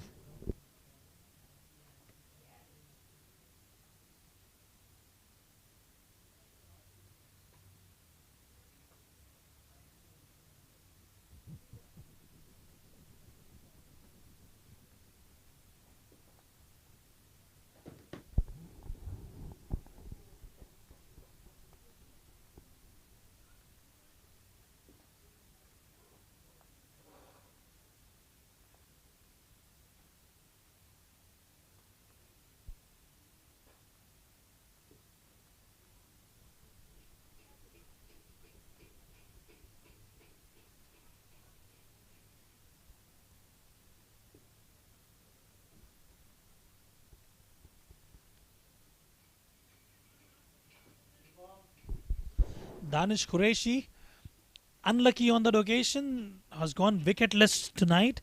But look at that shot from Wajid Khan, right off the middle of the bat and going into those car parking areas.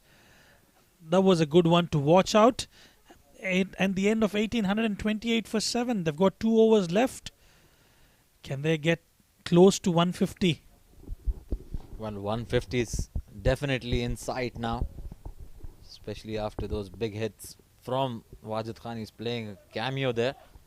That's played wide off that long off fielder. They're going for that second one. This can be tight. A good throw, a sharp throw would have had him.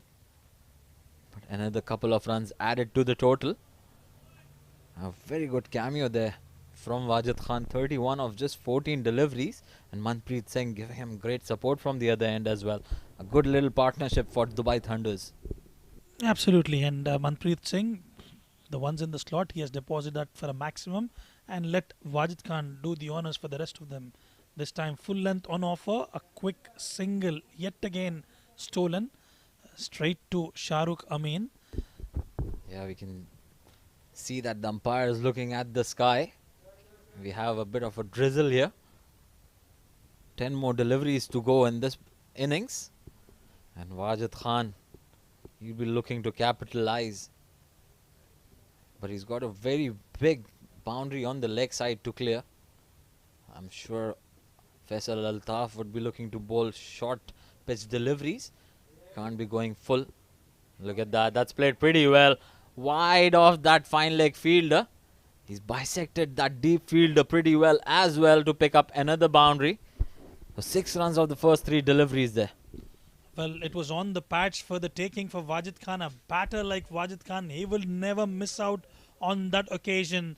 He just had to follow the ball and guiding it towards the fine leg region for a boundary. So 6 runs already. As you rightly mentioned, they're inching close towards that 150 mark, Adnan. Definitely. 16 more runs to go in 9 deliveries if they require target there.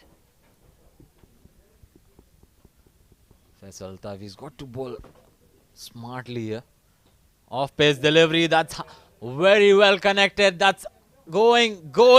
Oh, it just dropped short of the boundary. It's a huge boundary, I'll say. Has it carried all the way? We've just got to wait and watch. A beautiful The fielder shot. is signaling a 4 there. Umpire has given a 6. But I think it will be rechecked. It will be rechecked. Just looking for those visuals. Yes, it has just landed inside. That's what the visual suggests. And the umpire rightfully calls for a boundary. Now this is a huge boundary. It's probably more than 100 meters. And he almost hit it for a 6. That was the kind of connection he made on that last delivery. Good shot. 2 back-to-back boundaries. Shuffles inside. This time goes straight down the ground. And a maximum. Well, Wajid Khan is stamping his authority out here at the ICC Academy. Oh, what a shot. Once again, he's forced Faisal Altaf to go for that full delivery. And he's cast in once again. Going straight down the ground. Almost hitting the side screen. That also takes the score to 144. What a great innings from Wajid Khan. 45 of just 16 deliveries. Just what Dubai Thunders wanted at this stage. At one stage, they were not looking at anything close to 120. And now they are almost trespassing that 150 mark. Down the wicket. He's played that towards that long off region to retain the strike in the next over.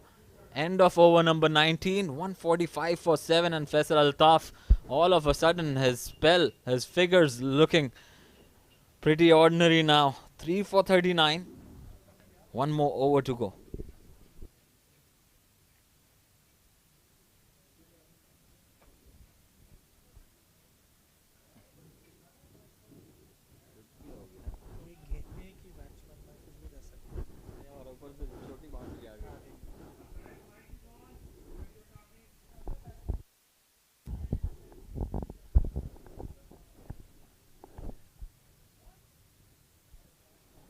Right, last over, Mohammad Taimur comes into the attack. Wajid Khan is looking extremely dangerous. He's set up the ICC Academy here on fire. We've watched some wonderful shots from him. Can he finish it off on a high? Well, 145, they've already achieved that. Last over, he's checking at the fielders out there, Adnan. Well, they can probably target 160 here. They've breezed that 140 mark pretty easily, comfortably. A brilliantly bowled there by Taimur. A Yorker end delivery. Will just be a single. Team Z game strikers will be relieved to see Wajid Khan off strike. Absolutely, and I think this is what T20 format is all about. You lose those wickets in the power play. You could not construct those innings. Look at the innings of Wajid here. Beautiful shot right of the middle of the bat, Adnan, on that occasion. Yeah, he's picking up the length so early that he's getting into positions pretty easily. And that stable head allows him to execute those shots perfectly. That's a good delivery once again. Played towards that cover region. He'll pick up a single and most importantly, brings Wajid Khan back on strike. So he's just one hit away from his 50. A well-deserved one as well. We'll quickly look at the highlights of Wajid Khan's innings. Look at that. A low full toss deposited towards that mid-wicket.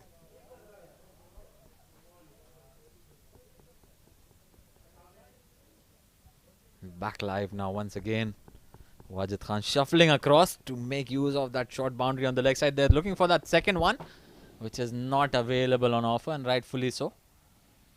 I think they're doing the right thing as well. This when you don't get those boundaries, they are milking those ones and twos, and the right thing to do. Every single run matters at this stage of the game, and Manpreet Singh doing the right thing. They've stitched that partnership out there. They've managed to get their team to a decent total. They've got 3 deliveries left. Can they finish it off on a high? A shorter delivery played towards the mid-wicket region. They'll only settle for a single.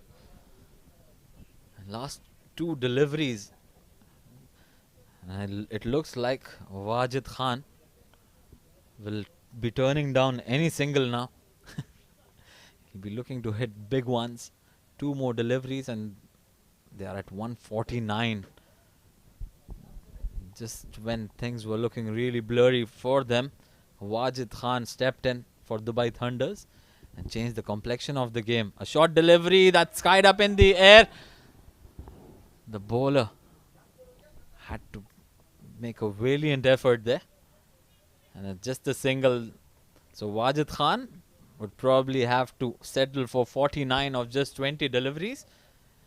And Manpreet Singh will be facing the last delivery of this over. In fact, the last delivery of the innings. Well, I've known Wajid Khan. He never plays for personal milestones, and you can see that right on that ball.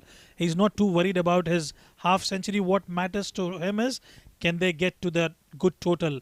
This time walks down, and we'll have to wait for the umpire's call whether it's going to be a wide or byes. They have given it as byes. 4 byes given on that occasion. Well,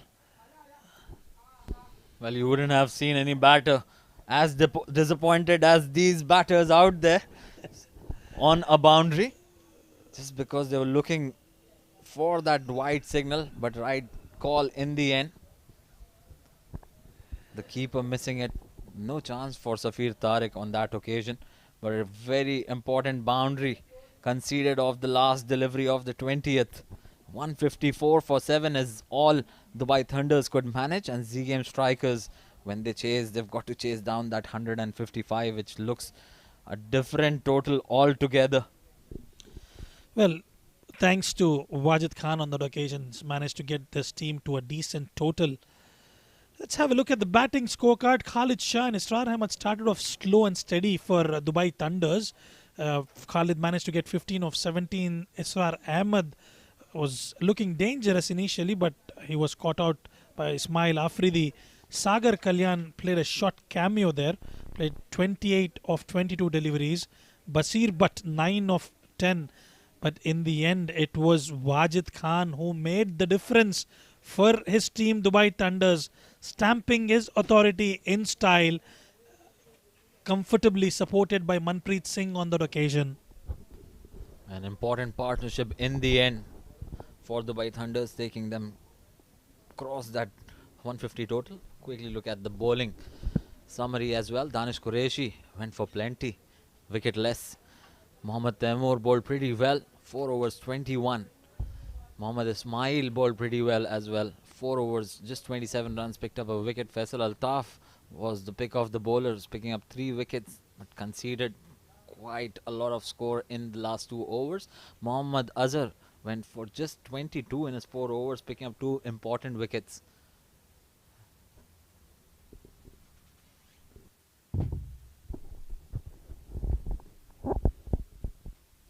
Well, in the end, 154 on board. So they have to play extremely well. Let's have a look at the highlights, Adnan. Yeah, Thunder's deciding to bat first. It all started with Khalid Shah executing that boundary of the first over. There was a sedate start for Thunders, but then those wickets kept falling for them just to make sure that they didn't get off to a brilliant start, courtesy some very good bowling from Z Game strikers. Asrar Ahmed played some beautiful shots before he got around to that delivery from Faisal Altaf, just seeming away in the end. Sagar Kalyan stepped in, played very well for his 20 odd. Then there was a brilliant catch from Ahan Fernandez. Some lusty blows towards the end from Wajid Khan, and some beautiful piece of wicket keeping there as well. And Mohammad Azhar on that occasion creating those opportunities. And look at that run out. Look at how agile Ramesh Shehzad was on that occasion. That was Wajid Khan, who came in with a different plan altogether, hitting sixes and fours at will. Changed the complexion of the game, along with Manpreet on the other side, playing an important role as well. He hit those sixes, and humongous sixes, I would say. That was a big shot, almost went for a six, but then ended up the innings pretty well. Faisal Altaf went for plenty in his last two, and that cameo from Wajid Khan, 49 not out, ensured that they reach a very respectable total of 154 in the end. We'll take a short break here, and when we come back, we'll show you the live innings of Z Game strikers.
Well, good evening and welcome back, ladies and gentlemen.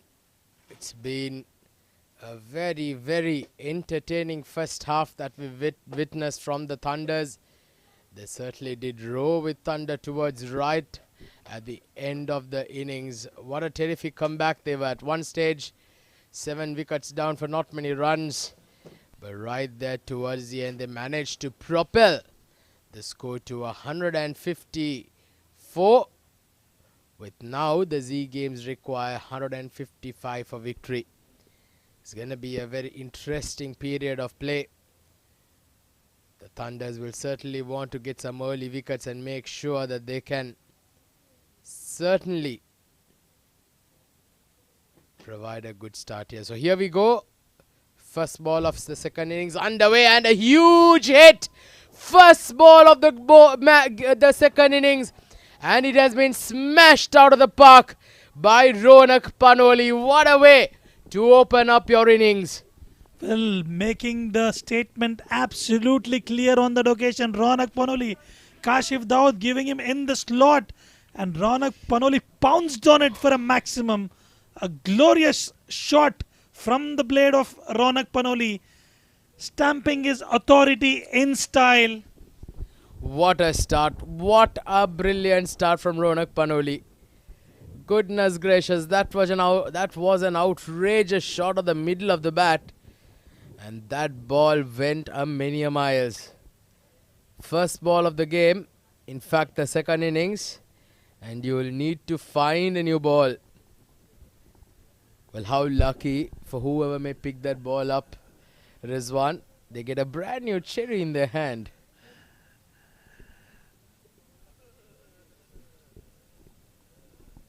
Looks like they've got a ball back. So now it's going to be interesting to see how they go about it. Ronak Panoli and Shahrukh Khan, the two opening batters for the Zim Games, certainly are off to a magnificent start here, Rizwan. This is what we've been discussing, and these young lads play fearless cricket, and they're not worried about the run rate or whatever the score is required on board. They know one way, the aggressive way. And you've noticed that of the first ball for Ronak Panoli, it was in the slot for the taking, and he's done it in style. He's a special talent, isn't he, Ronak Panoli? He's been absolutely magnificent. Certainly been knocking on the doors of UAE cricket for some time now. Still very young. He's got plenty of time in his hands. This is again pulled hard behind square and gets a boundary. Not the right line, not the right length by Kashif, but Ronak Panoli has certainly been timing them sweetly from the moment he's walked out there. Magnificent shot. Well, look at that. He just followed the ball towards the leg side this time, using the pace of the ball, just placing it to perfection. Ronak Panoli on that occasion. A 6, a dot and a boundary. Well, looks like they are in a hurry to chase this down and get their net run rate to a positive start in this tournament. Well, that would certainly do them a world of good, won't they? Z Games. This is again flat battered straight to mid-off on this occasion. A quick single for Ronak Panoli. Gives the strike to Shahrukh Khan for the first time of this Ramadan tournament. It's been a fantastic start. 11 runs coming off the over so far. Still 2 more deliveries to go. And Kashif certainly will be feeling a bit of pressure here. Well, he's up against the youngsters of the UAE, and he's got to use all his vintage and experience to come back strongly and probably get a wicket or two here in the power play for Dubai Thunders. Shahrukh Khan will be facing for the first time.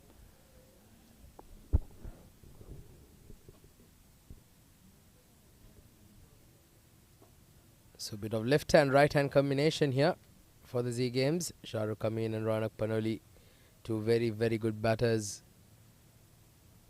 out there for the Z Games. One more delivery to go in the over. Ronak Panoli and Shahrukh Khan will know that getting a good start in these power play overs is very crucial under the circumstances.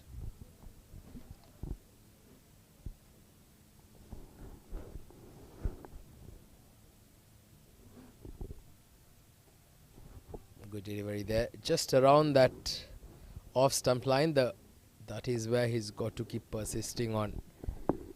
So Z Games have had a good start but a good finish to the over by Kashif.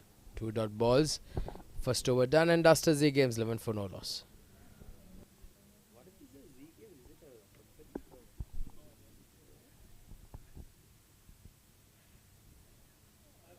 I think it was a gaming company or something.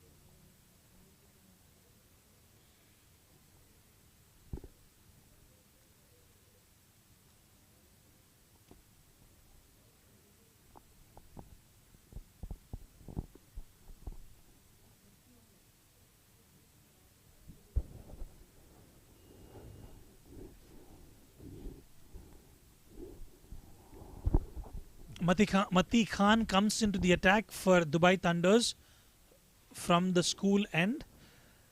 Well, a completely different approach from Z Game strikers as opposed to what Dubai Thunders have played out. They had a very slow and brisk start, and in response, Z Game strikers are playing extremely well. And Mati Khan has a responsibility on his shoulders, Atiq. Well, it certainly does. Can he just try and get some breakthrough here, especially the likes of Ronak Panoli, who can be absolutely devastating. Oh, there you go. Look at that for a hit. Absolutely magnificent out of the middle of the bat from Ronak Panoli. What a stroke. Once again, first ball of the second over, just like he did in the first one. A maximum to start up with. Short ball on the offer and he deposits it towards that extra cover region. Well, I tell you what, Ronak Panoli is absolutely going ballistic out here at the ICC. He's entertaining everybody out here and to all the viewers who have joined us across the globe, enjoying the innings of Ronak Panoli here.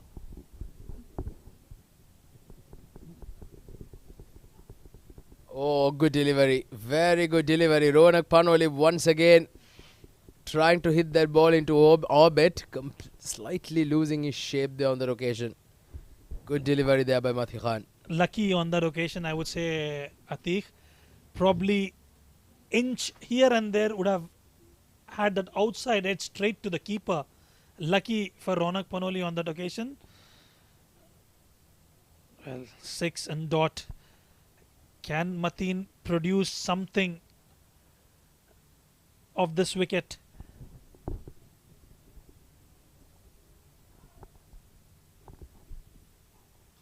This time, half-hearted shot, but again, it's got the boundary. Well, it's all happening here. Well, that was a streaky, wasn't it? Lucky for him, he did get enough bit of willow there, getting a leading edge. And the fielder there in the deep had absolutely no chance. Ronak Panoli is certainly striking at 300 right now. What a start this has been. And he certainly got all the runs that the Z Games have scored. 21 of 7 for him. Magnificent batting this is by Ronak Panoli. Showing us all his class as he smashes this. A flat 6 over point. And to add to the woes of the Z Games, in fact the Thunders, that was a no ball. Goodness gracious. Well, look at that shot. Look at that shot. Brilliantly hit towards the offside region for a maximum. And that towards the short end of the boundary. Adding salt to the wound here. There's a no ball from Mati Khan. Well, 17 runs scored off those 3 deliveries. He wants to finish it off quicker. Well, this is absolute carnage here. What a start this has been by Ronak Panoli. Striking them ever so crisply. 27 of 8. And free hit now coming up. Well, I think it's been given a wide. The umpire did have a glance at his pal on the leg side, on the leg umpire, and yes, I think that was the right call. So he's got a re-bowl. the no ball. In fact, the free hit still stays in place. Well, I would say a cricket pundit, Adnan Arif, has actually estimated that this game would finish it off quite quicker. And as rightly, guessed by him, looks like they're going to finish it off as soon as possible. Well, Adnan Arif, he is certainly a man with a lot of many talents. Predicting the future is definitely one of them. But that free hit, an opportunity was being missed there by Ronak Panoli. It's been a good comeback, to say the least, but it's still gone for plenty here, Mati Khan. Well, indeed, yes. This no ball of free hit, lucky on that occasion for Mati Khan, would have been over 24, 25 runs of that particular over. Well, you'll have to come with different plans to get these batters out. But I tell you what, batters like Ronak Panoli, they'll give you those opportunities. This time, played over the extra coverage and for a maximum yet again. Well, they'll have to look out for the insurers out there. It has hit the car on the road. Well, that is some serious damage there. Rizwan Khan, where have you parked your Bugatti, my friend? Well, thanks to my dear friend and co-commentator, he advised me to park it somewhere where the ball cannot reach, and with the way Ronak Panoli is hitting at lightning speed, it might as well reach my car as well. Well, he's enjoying his stint out there, 33 of 10, making his statement extremely clear, knocking on the doors of the UAE cricket, as you rightly mentioned, Atiq. They've lost 2 to 3 deliveries already in this innings of just 11 balls. Well, there you can see all the car owners scrambling to get their car out of the line of fire. And it certainly would be a poor soul who might have to make a visit to the garage tomorrow morning. It would have been a serious, expensive blow, to say the least. But Ronak Panoli, he'll be like, okay, let me sort that out tomorrow. I'm going to certainly hit some balls out of the park. And there you go. This is another one. And has he got all of it? In fact, just a couple of bounces and he gets another boundary. Well, Ronak Panoli certainly seems to be in a different type of mindset, isn't it, tonight? He's going to go for it, and he's going to go for it big. Well, beautiful shot yet again up in the night sky. Unfortunate on that occasion. It didn't clear the fence, but a boundary for him. 2 overs, 39 for no loss.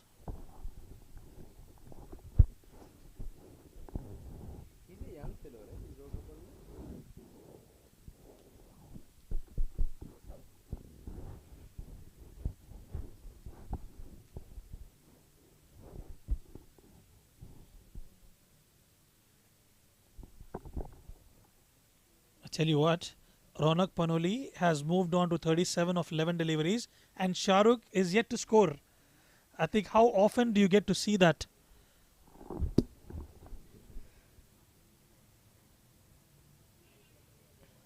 Well, he's just got off the mark, but it does remind me the days when Sana Jasuri and Rumesh Kaluhitarna was batting Rizwan in in the late 90s perhaps. When Sana Jasur, I remember scoring in a game against England, if I'm not mistaken, in the World Cup. Sana Jasur had already scored 76 of not many deliveries, and Rumesh Kaluhitarna was yet to get off the mark. Well, indeed, yes, I do remember that game, and what a pair that was. A legendary pair. Ramesh Kaluhitarna and Sanat Jayasuriya. Well, Ronak Panoli up against Kashif. What's going on in his mind? This time, full length delivery away from that warning line. Wide signal by the umpire. Kashif bit disappointed on that occasion. Well, Shahrukh will have some very clear instructions. All he's got to do is just support Ronak Panoli out there. Ronak Panoli, who's been batting beautifully. He's going at a strike rate of above 300, and he's been hitting them out of the middle of the bat. Some serious bat speed, serious talent, this young man. Oh, again he's pulled it. Where's he gone again? The result remains the same. A one bounce over the mid-wicket boundary for a 4. Magnificent shot by Ronak Panoli, and he's got to 41 in double quick time, in absolute no time. And this has been a terrific start here for the Z Games. Well, yet again, short pitch delivery, and you cannot afford to bowl that to Ronak Panoli, and he's capitalized on it in style, capitalizing on that power play. This is exactly what I was talking about when Dubai Thunders were batting. You need to have those batsmen who can play that fearless cricket. This time lucky on this occasion, beautiful piece of delivery from Kashif Dawood. When you're playing a T10 or a T20 format, the shorter formats of the game, you need to have batters like Ronak Panoli who can take those calculated risks and go ballistic and get their teams to a decent totals in the power play. That is what power play is all about. You cannot afford to play at a run rate of 6 or 7 runs per over. You got to go achieve the 10.5, 11 runs per over. Well, they certainly do. But look at that current rate at 18 runs and over. That was just outside the line of that delivery. It's been given a wide. But what a start. Z Game strikers in 2.3 overs. You read it right. It's 46 for no loss. Fantastic hitting this has been by Ronak Panoli. He's absolutely set the stage on fire. And certainly this has been exactly what the doctor ordered for the Z Game strikers.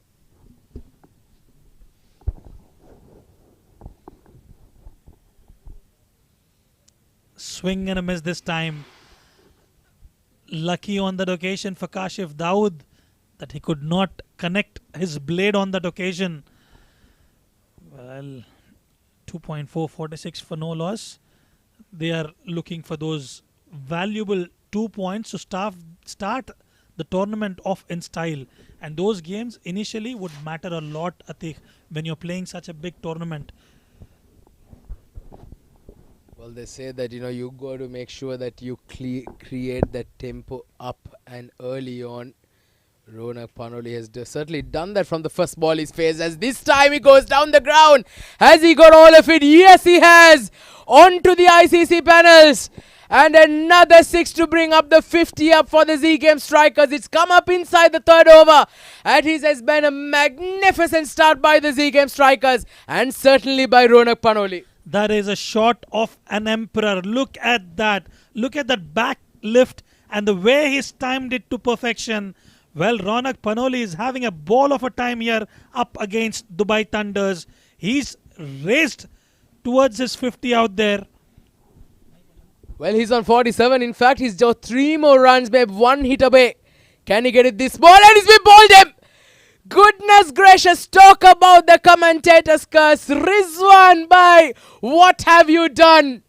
You just have casted the curse of the commentator spell on a batter who's been hitting them so very cleanly. Well, that was a slower delivery on offer, and this time around Ronak Panoli completely missing out on the pace of the delivery, and this is what Kashif Dawood brings you out to the table. His vintage and experience out to the center, getting Ronak Panoli out. Ronak Panoli departs after scoring a wonderful 47 of 16 deliveries, heads back to the dugout.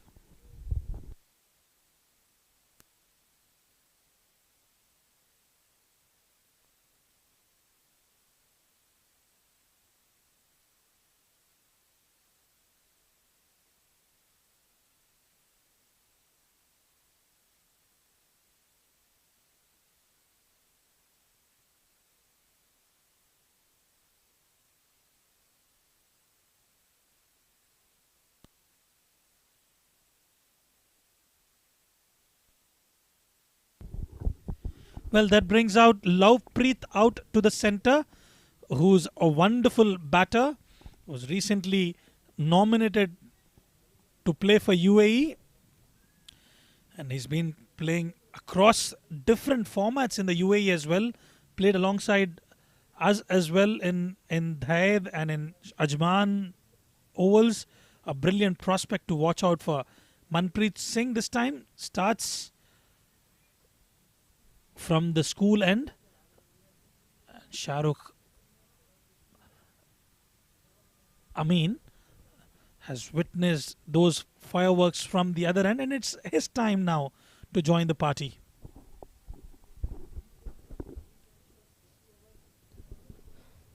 Well, now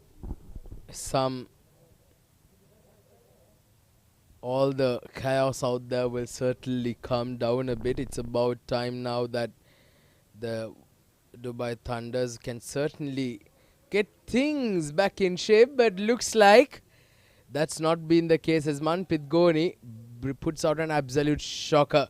In fact, it's Manpreet Singh, I beg your pardon. I was referring to Manpreet Goni, the former Indian all-rounder. In fact, the fast bowler, wasn't it? He used to play a lot of league cricket as well, the Legends League cricket. And this time, Manpreet Singh completely missing out on that occasion. Different style of arm action for Manpreet Singh. Very rare we get to see such bowlers. And this time, Lovepreet comes out to the centre. He's got a responsibility and role to play. A prolific batter, a stylish batsman. Watch out for his extra cover drives. Well, it'll be a treat to watch. 97 required of 100 deliveries. Run rate required under 6 runs per over.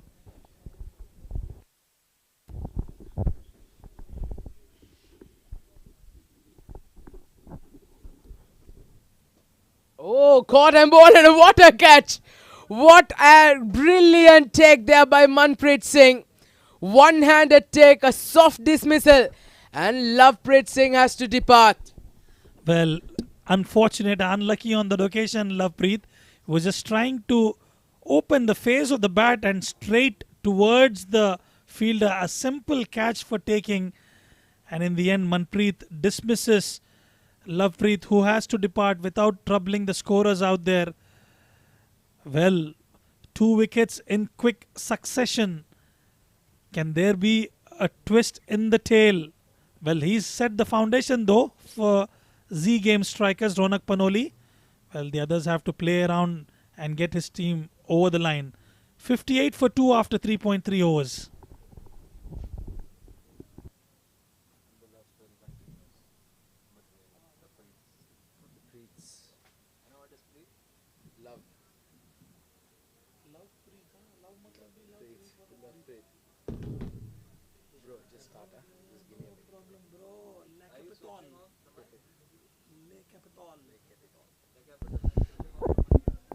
That gets Safir Tariq out to the centre, the wicket-keeping batsman.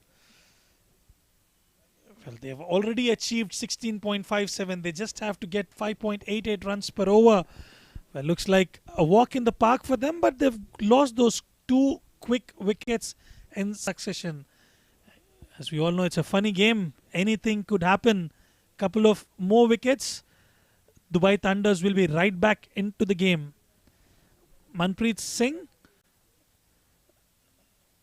has taken a good catch on his follow through. A simple catch for the matter of fact.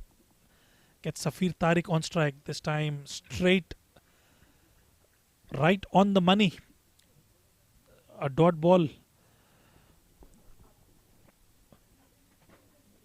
But the way Ronak Panoli has batted, he made it look so easy out there. I mean, the way Dubai Thunders have set the stage. Initially, they were struggling in the power play. But the way, I tell you what, the way this young lad, Ronak Panoli, he's made it look so easy out there. Well, with what the kind of innings that Ronak Panoli played, he certainly completely changed the complexion of the game with the rate required now at runner ball, 97 to win of 97 balls. And that is a magnificent piece of hitting. Yes, they've lost 2 wickets in regular intervals, but certainly still very much on top of the game now, the Z game strikers. Well, to add to his wonderful knock, I must say the commentary that you've been doing is absolutely impeccable. You've been vibrant, and the kind of energy levels that you bring out to the game is absolutely impeccable. You've been loud and vocal. I mean, it's pleasure to be a part of the Combox with you, Atik. Well, Rizwan, you certainly have really sincerely thank you for those very kind words. And you certainly have been the same likewise. So it's an absolute pleasure working with you, Rizwan. And 4 overs done. Z gave strikers 58 for 2. Bro, come on. You're being sarcastic. No, mic is off.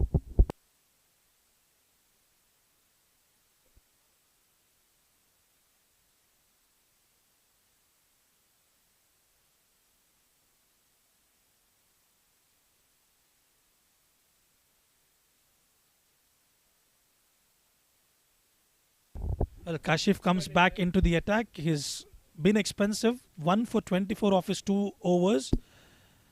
Oh, beautiful piece of delivery. Huge appeal. Umpire certainly not interested on that occasion. Going between that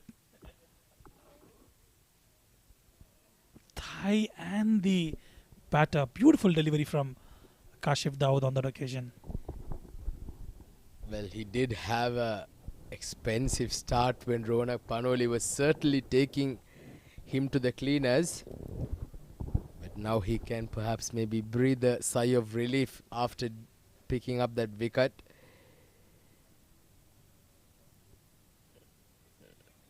That's maybe the umpire would have thought for a second about giving a wide there, but he felt that he'll give the benefit of the doubt to the bowler.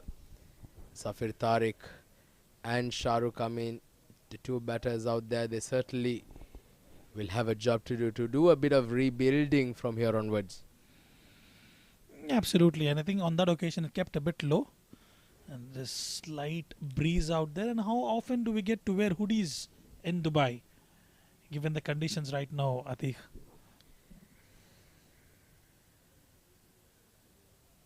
Well, I've been wearing the hoodie for the last 6 months now continuously due to the cold weather.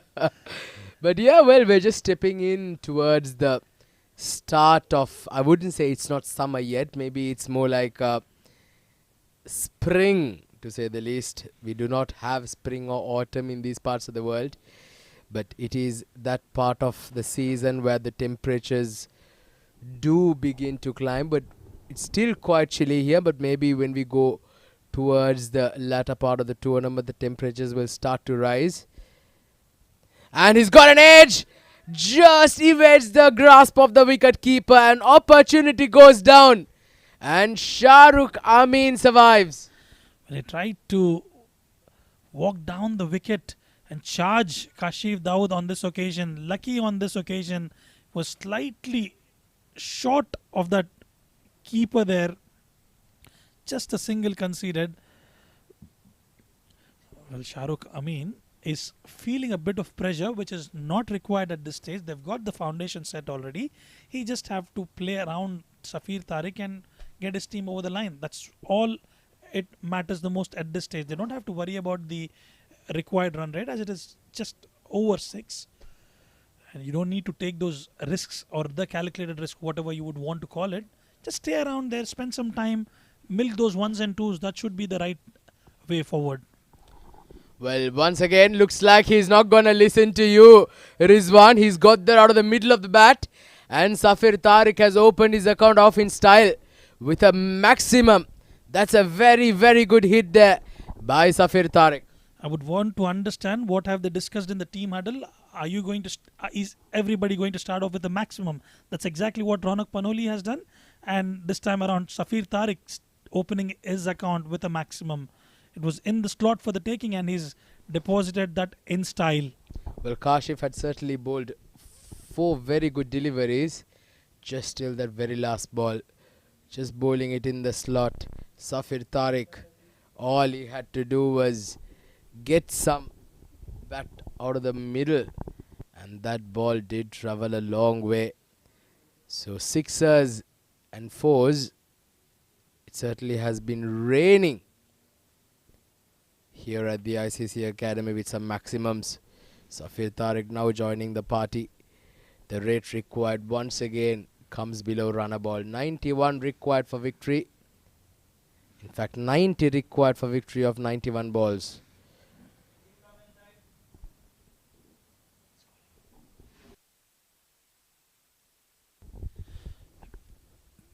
Short ball on the offer and played comfortably towards the fine leg region. Safir Tariq, he is getting into his elements, a maximum and a boundary. And on the other end, Kashif Daud, expensive. Very good shot once again. This time getting in line with the ball. And beautiful swivel across. And he gets enough bat, finds the gap towards that fine leg region. And finishes the over on a high. 11 runs come off the 5th over. The Z Game striker 69 for 2 after 5. You're calling me?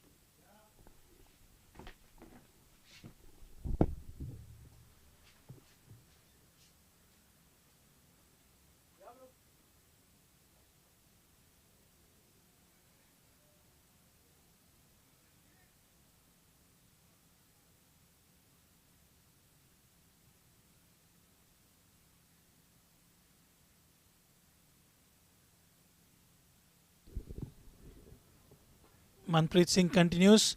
Shahrukh Amin on that occasion played it gently towards the fine leg region just for a single. And Shahrukh Amin will have to play the sheet anchor role for his team, whilst they're getting scores on the other end by Safir Tariq quite comfortably.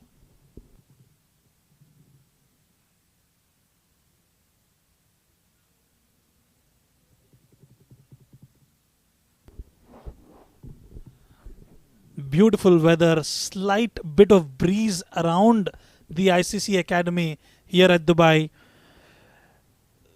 Last over of power play. This time cut away in style. And Sandeep Singh Sandy cutting it off towards the boundary, keeping it just for a single. Good piece of fielding there from Sandeep.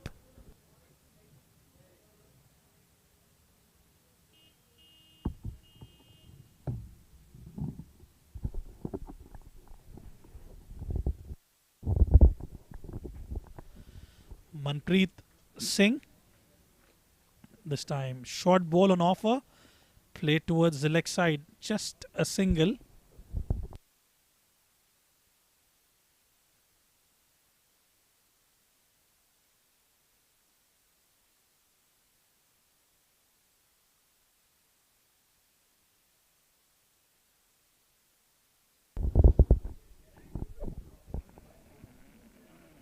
Safir Tariq has raced away to 11 of 6 deliveries. Last 3 deliveries of the power play. Can he finish it off in style? Comfortably places it towards the offside for a single. And they're cruising quite comfortably, Z Game strikers. So 73 for 2. We're into the last 2 balls of the power play. Shahrukh Amin 5 of 11. Safir Tariq 12 of 7. Dubai Thunders, they certainly are very much under the pump. 4 balls, 4 runs have come. They've made sure that they've been keeping on rotating the strike here. 82 of 86 required. That's a huge hit, and this time he gets a boundary towards that mid-on region. Another very good stroke there. Shahrukh Amin this time joins the party. And the runs keep coming here. The runs keep flowing for the Z Game strikers at a tremendous pace. First boundary for Shahrukh Amin on this occasion. That should release a bit of pressure for him, who was slightly struggling out there. But that particular boundary should give him a lot of confidence going into the game. This time pulled away towards the mid-wicket region for a boundary. 2 back-to-back boundaries for Z Game strikers. Well, what a way to finish the power play overs. Look at that for a hit. That came out the middle of the bat, and that ball travelled like a tracer bullet to the boundary line. That was a brilliant stroke to end the power play over. 6 overs done and dusted. 81 for 2 the Z Game strikers, and it's been a tremendous power play.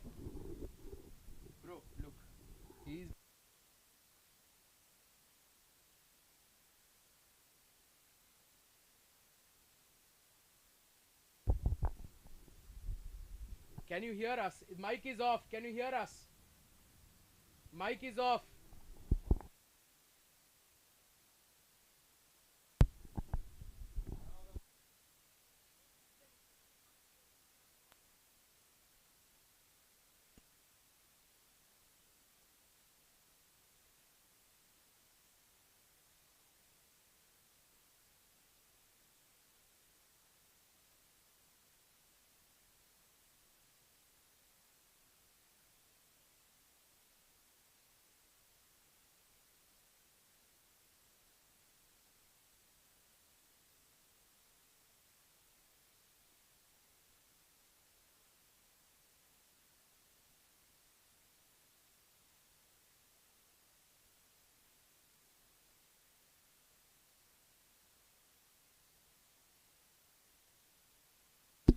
So 81 for 2 after 6 overs.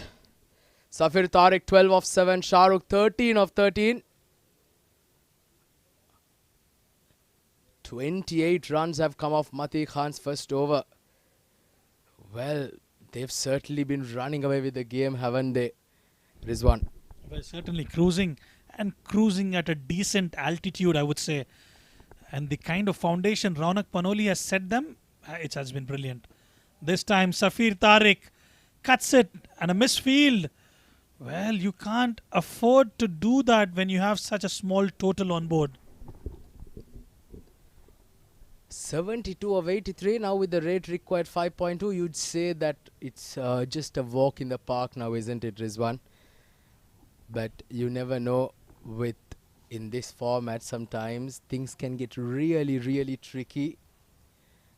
A couple of wickets here and there can certainly swing the game back into your favor. The Thunders just cannot afford to give up. They've got to make sure that they believe in themselves and keep persisting. And a wicket or two certainly can once again open the doors again. And funny things have happened in this game of cricket. If you go back to the history, well, there have been instances where they've lost 5 to 6 wickets for a mere 10 to 15 runs. So, just to let you know, anything can happen. This is a wide delivery on this occasion from Mati Khan, who's been absolutely expensive tonight. Well, 84 for 2. 71 runs required for victory. Safir Tariq, he's looked quite good out there. 14 runs of 8 balls. He certainly has to carry on. And Mati Khan, he certainly had a horrendous day out there. He's gone for 31 runs of 7 deliveries. He's bowled. It's certainly been some devastating batting by the Z Game strikers. Oh, that's going to be called a wide just outside off stump. Right call by the umpire. Mati Khan not learning from his mistakes. This time trying to be away from the blade of Safir Tariq, who's looked dangerous. But in the end, you know, those warning lines are given for you. You've got to be inside them. And on this occasion, it's a wide. Well, they're racing away Z Game strikers, as you rightly mentioned, Atiq Nizam. And they want to get those pricey 2 points on board.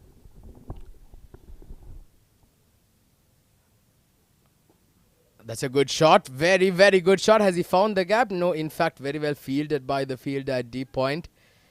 And just keeps it down to a single. 86 for 2. They're going at a rate of 13.5 runs and over. The Thunders have certainly have absolutely no answer to this onslaught by the batting team.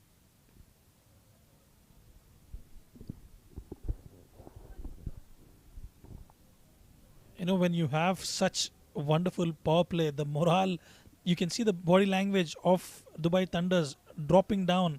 I mean, they should probably still find a way to get those important wickets, get back into the game.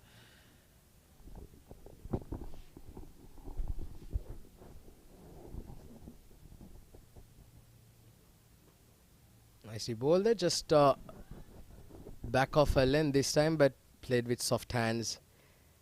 But they don't have to do anything out of the ordinary, isn't it? They've already got 6 runs of this over, and they still have 3 more deliveries to go. So just play it around, knock it around. The boundary balls will come, those, and they still have plenty of time. Rate required now 5 runs and over. Magnificent stuff.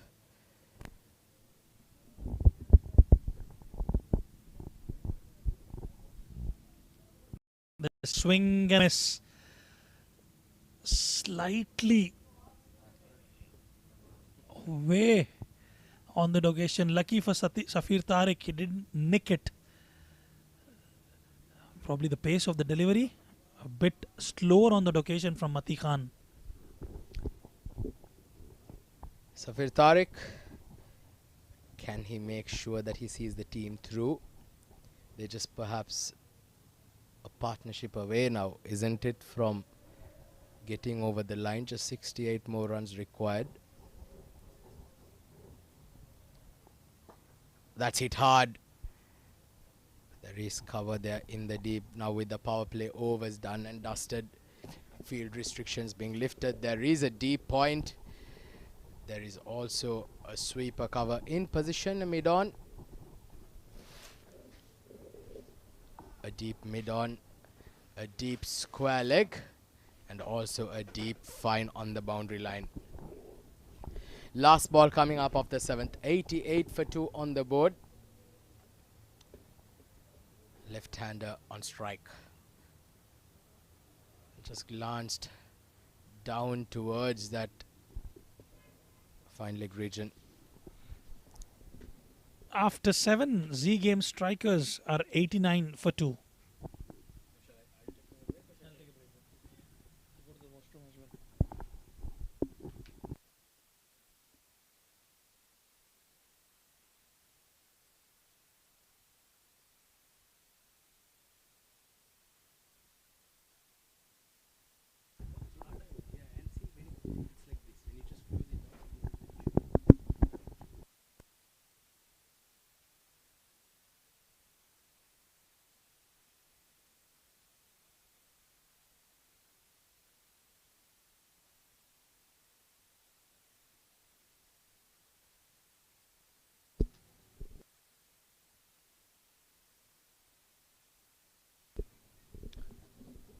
Well, so 89 for 2. And looks like there's going to be a change in the bowling. It's going to be Sagar Kalyan who's coming into the attack. And with that change in the bowling, there's also going to be a change in the combox, change in voice. It's going to be Adnan Arif, my good friend, who comes back to join me, to give me some company. Adnan, welcome back, my friend. Game going nice and easy here for the Z Games, isn't it? Thank you so much, Atiq. Ronak Panoli's innings has cut the walkout short for Z Game strikers. Just require 66 and 12, in fact 13 overs. They're looking for a quick finish. It seemed as if Ronak Panoli had a flight to catch. Scored that 47 runs in a jiffy. Oh, what a good start he provided to Z Game strikers. 155 looked a pretty decent score at the start of the second innings, until Ronak Panoli came out with a different plan.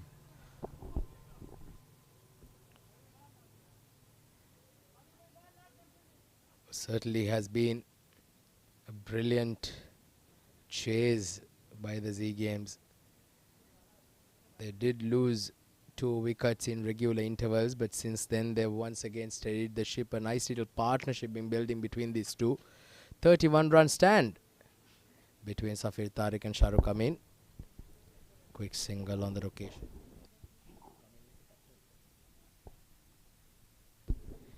The skipper's got to make sure, Shahrukh Amin, that he sees through in the next, in the final 66 runs required. Certainly is a clean hitter of the ball, Shahrukh Amin. No worry whatsoever in terms of run rate. Just 5 required from here onwards. They've just got to make sure that there are no hiccups in the middle reaching that target. at that. Brilliantly played, but straight to the field on that occasion. Safir Tariq is a very good spin player. Plays spin really well. He's just got to make sure that he stitches up a partnership here with Shahrukh Amin and take the team home. Well, Israr Ahmed with the ball on this occasion. They did see a time like when in fact Sagar Kalyan might be given a ball, but they've gone with Israr Ahmed. Started off quite well. Can the Thunders certainly pull the game back into their favour here now? They'll need a couple of wickets and they'll need it pretty fast.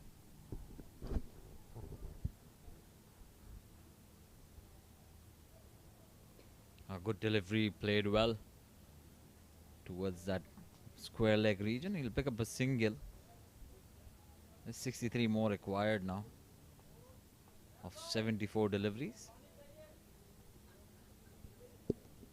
But once again, what a wonderful power play for Z Game strikers, courtesy Ronak Panoli.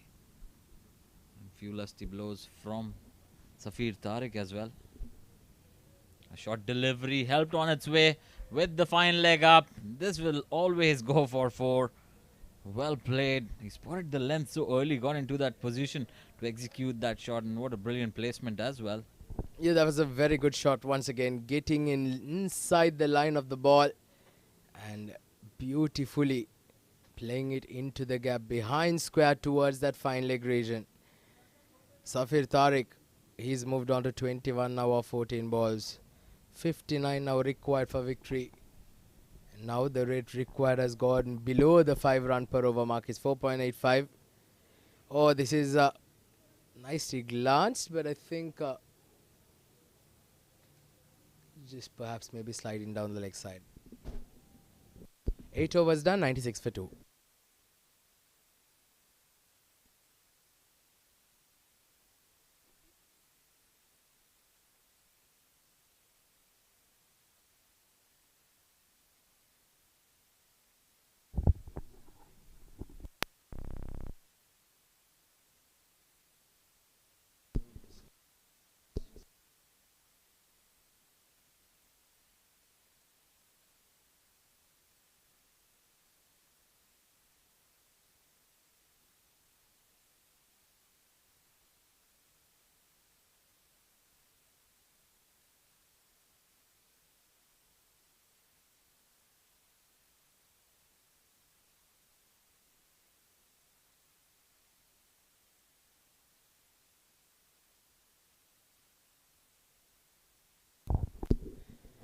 So 96 for 2. Just played out the back foot this time. They might push for a second, and very nicely taken. Good running by these two. Yeah, that was very well played there by Shahrukh Amin. Sagar Kalyan is the new bowler. Spin from both the ends now. Very well placed in the end to pick up a couple of runs. And the keeper there just adjusting the field. And certainly very well placed to pick up 2 points as well. Z Game strikers. Just on the verge of that 100-run mark. Now 99 for 2. These two have batted very nicely. A 40-run partnership between them. At one stage they were 59 when they lost those 2 quick wickets. Maybe at that time you would have felt that the Thunders may have a slight opening to get back into the game. Now they once again steadied the ship. 56 to win of 70 balls.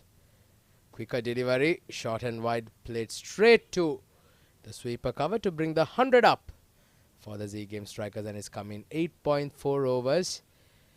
8.3 overs, I beg your pardon, and it's been a fantastic piece of batting by them. Yeah, absolutely, and these two have stitched up 42 runs as well. So good little partnership building up. And Sagar Kalyan has been brought in from the other end. What a good placement once again, playing it wide of that long off fielder by Shahrukh Amin, and Safir Tariq was quick to come back for a second. So you can see those shoulders dropping as they're inching closer to the target. Well, yeah, 6 runs have come off the first 4 ball. That's down the leg side. Sagar Kalyan 103 for 2 in 8.4 overs. Nicely flighted this time, a quick single.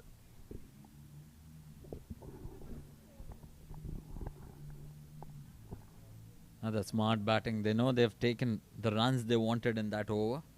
No need for a big shot, but probably Safir Tariq might be eyeing that shorter boundary on the leg side, especially against the off-spinner Sagar Kalyan. Sagar Kalyan doesn't spin the ball much. In fact, it goes on with the arm, likes to slide the ball across the right hander. Look at that. He's not providing him the length to get under it. So single to end that over number 9.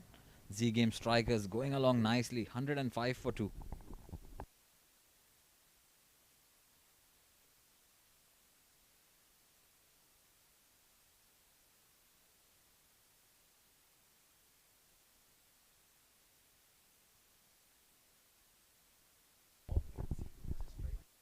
That's not the concept. Then how did it become off afterwards? And you're saying in the recording that the mic is on. Yeah, basically also when he said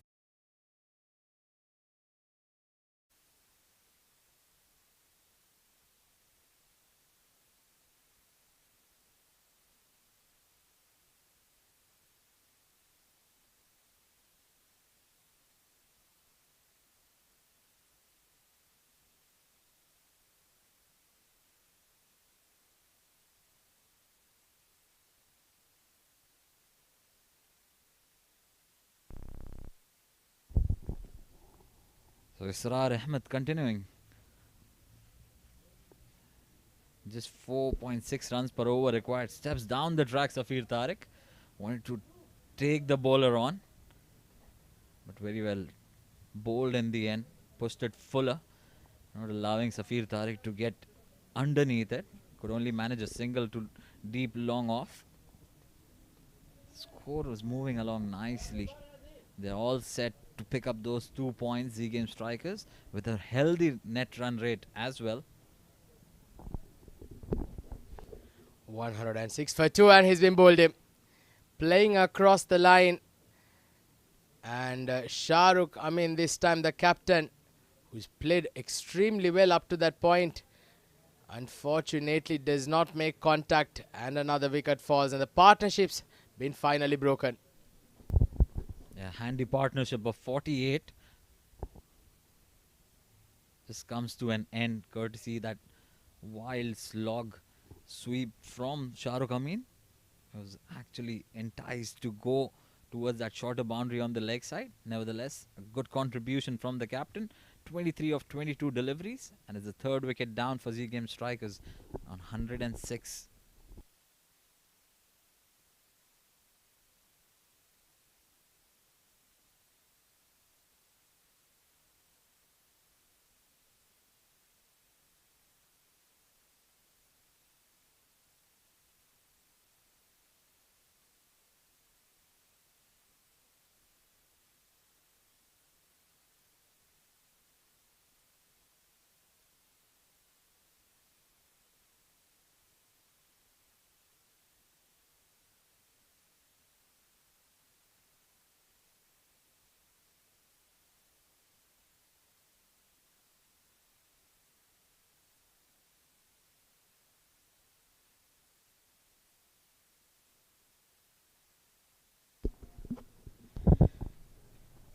So new batter is Ahan Fernandez, who's walked in at number 5, 106 for 3.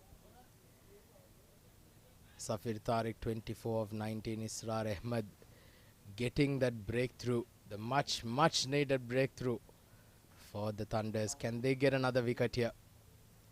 Ahan Fernandez, another very good player. Oh, gets an inside edge onto the pads. That could have been very close. A great first up delivery to welcome Ahan Fernandez to the crease. Good bowling from Israr Ahmed. Started with that arm ball to the left-hander. Sliding in with the arm. He was quick to get his bat down, otherwise that would have been curtains. This time sliding down the leg side. Khalid Shah does well to keep that just to a wide. Otherwise, that would have gone for a boundary as well. Yes, certainly that's been an extra. It's not easy to keep changing your lines to left hand, right hand batters. The Z game strikers certainly have plenty of left-handers in their 11.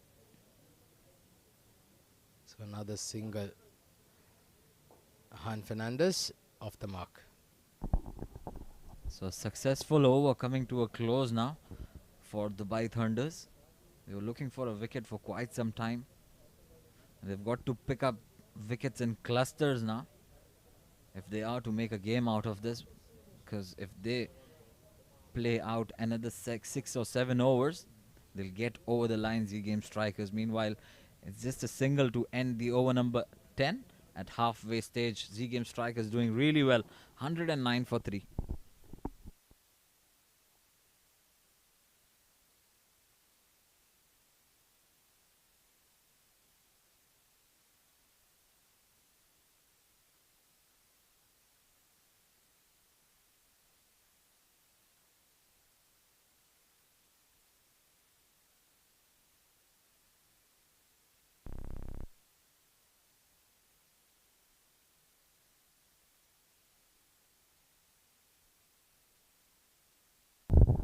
Sagar Kalyan to continue. Starts off with that slider. Called a wide there.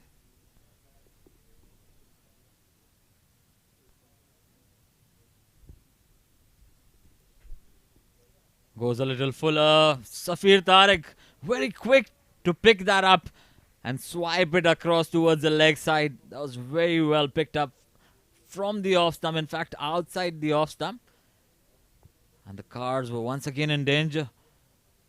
It's probably hit one of the cars there. That's a maximum to start the over for Sagar Kalyan. Went for 9 in his first over. And it will take some time once again to retrieve the ball back. In fact, a new ball has been requested. Just 39 more left to win for Z Game Strikers of 59 deliveries. That should be a walk in park for them. Unless there's a drama that probably takes place here.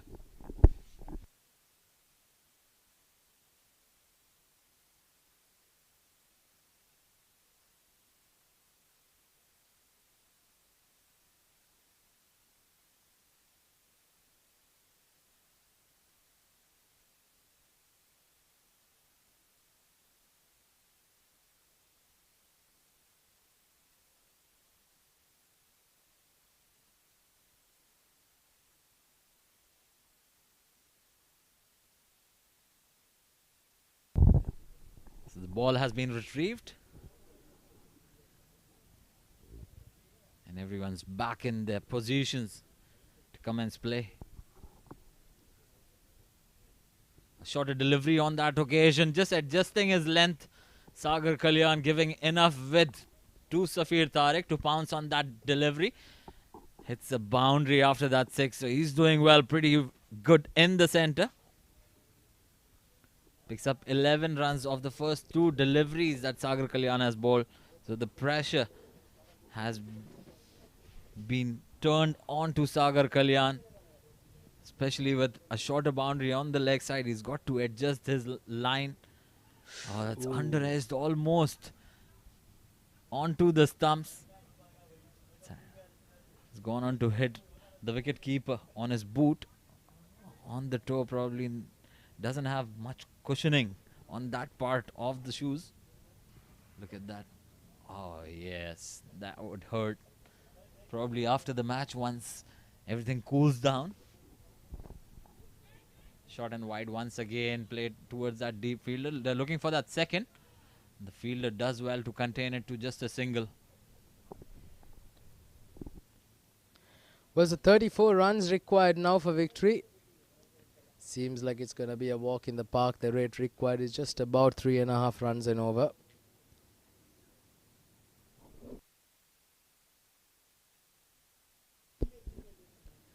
121 for 3 in 10.4 overs. Solid forward defense there by Ahan Fernandez. Sagar Kalyan slightly expensive in his 1.5 so far. He's gone for 21 runs.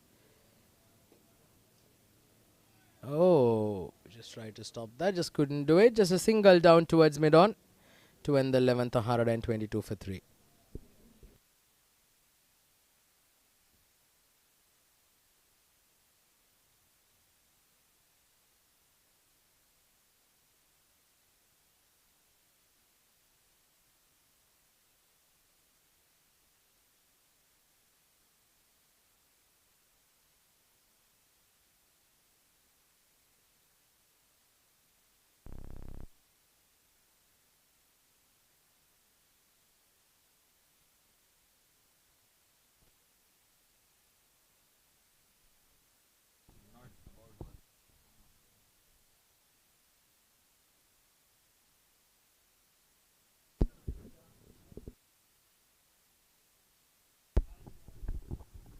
Israr Ahmed to continue after that successful over. So, bowls a brilliant line and length to the left-handers. Ahan Fernandez, he's got enough time to settle himself in, while Safir Tariq is doing the quick scoring job on the other side. Smart batting from Ahan Fernandez to bring back Safir Tariq back on strike. Z game strikers going along nicely at 10.8 runs per over. The wicket has certainly settled in the second half of the game. In fact, the last part of the first innings as well. You could see Wajid Khan scoring big in the last 5 overs. And then Z game strikers, they started well in the power play, going along nicely.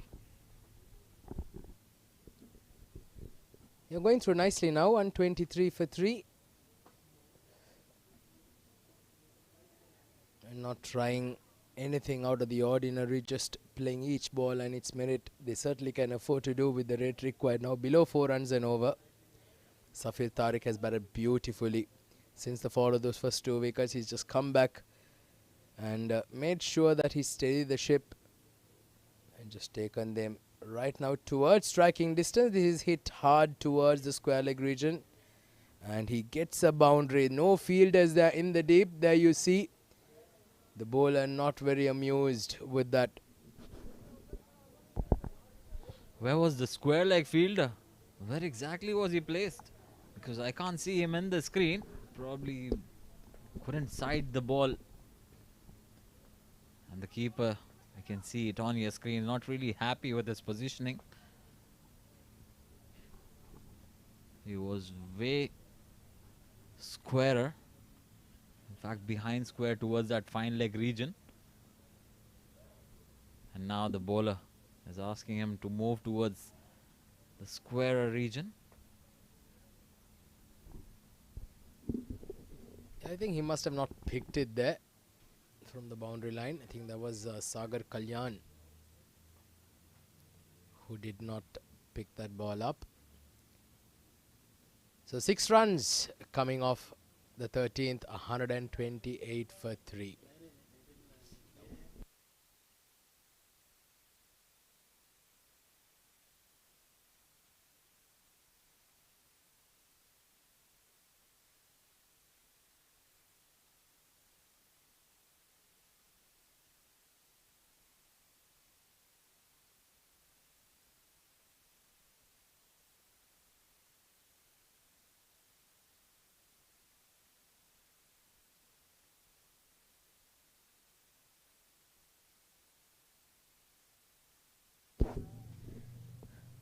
So 13th over now in progress. Just 27 runs required for victory. Sagar Kalyan will continue his 3rd over. Quicker delivery this time. Hit hard and he's found the gap. His skills there. The fielder keeps it down to a couple of runs.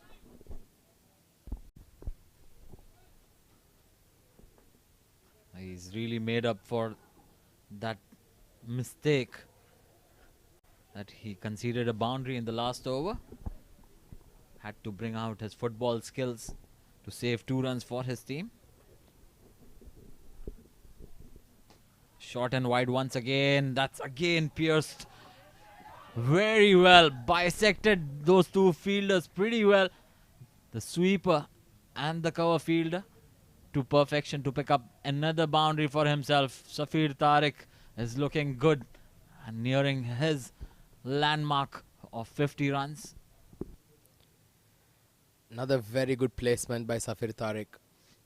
Relying on his placement there, made sure that he hit that to perfection. The fielder in the deep had absolutely no chance. 47 of 30 now. What a knock this is turning out to be. 134 for 3.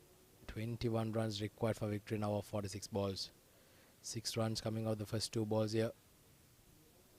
Another 21 required.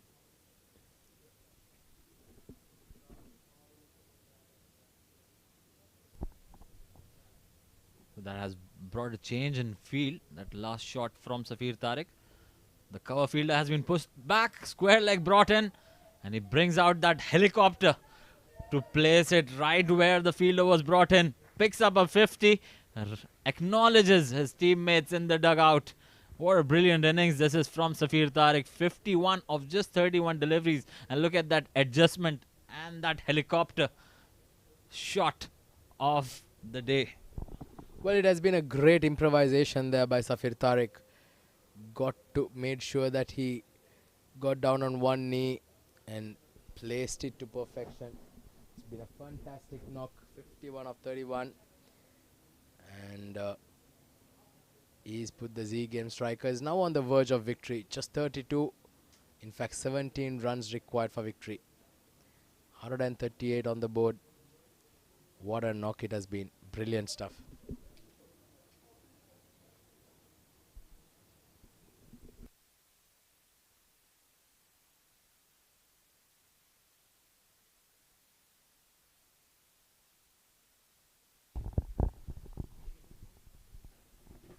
Let's quickly look at the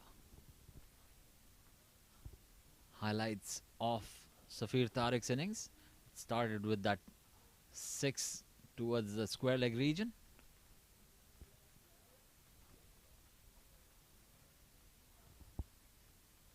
And then those boundaries, flurry of boundaries in fact. They're pushing for that second one. They'll be content with a single there. A smart batting there from Safir Tariq. Look at those shots. That was the 6 that he hit in the parking lot. And then those boundaries. And that was the one to bring up the 50. Brilliantly placed. Just when the fielder was called up at the square leg region and the deep cover was pushed back, he brings out that helicopter to complete his 50. Han Fernandez on the other side complimenting Safir Tariq pretty well. Ahan moves on to 4. And Safir Tariq has been the dominant partner in this partnership of 34. Once again, brilliantly placed. And on that occasion, cover fielder was brought in and he's pierced that gap once again to pick up yet another boundary. Just 11 more needed. 13 overs done. 144 for 3.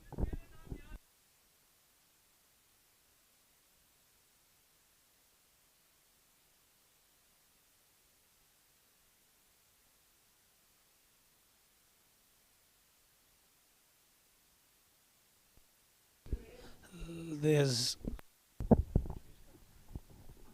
If you're having a slight drizzle here, just looking at the umpires, and it looks like the play will continue. It's a slight drizzle, but then the wind is really not helping the cause here. Meanwhile, there's a bowling change. Basir Bhatt has been brought in. This 11 more required of 7 overs.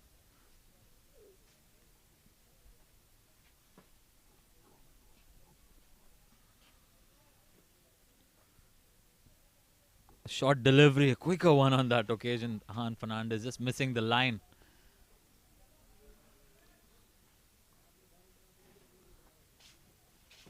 So Han Fernandez would be looking to close the game early for Z Game strikers. In fact, he's got other plans. He brings Safir Tariq back on strike, who's going along nicely on the other side. 56 of just 33 deliveries. Rain is slightly getting heavier now.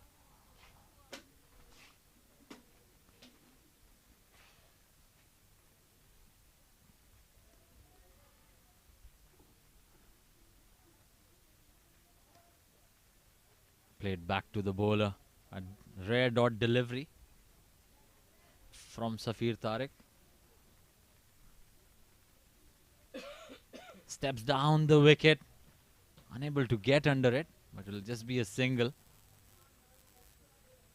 9 more required now.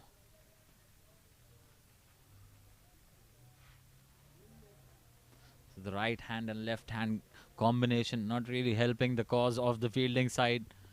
They have to change every single time they take a run. Let's play towards the deep cover region. They'll pick up another single. The rain is getting slightly heavier as we look at the umpires.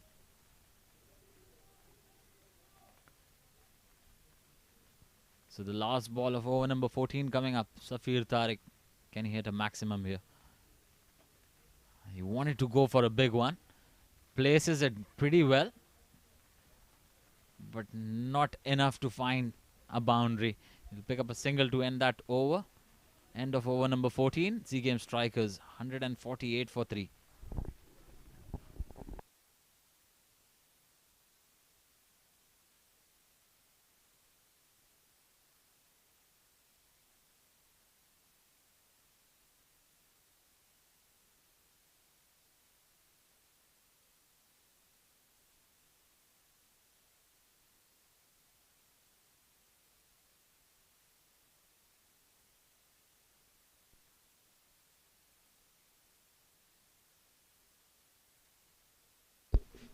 Israr Ahmed to continue.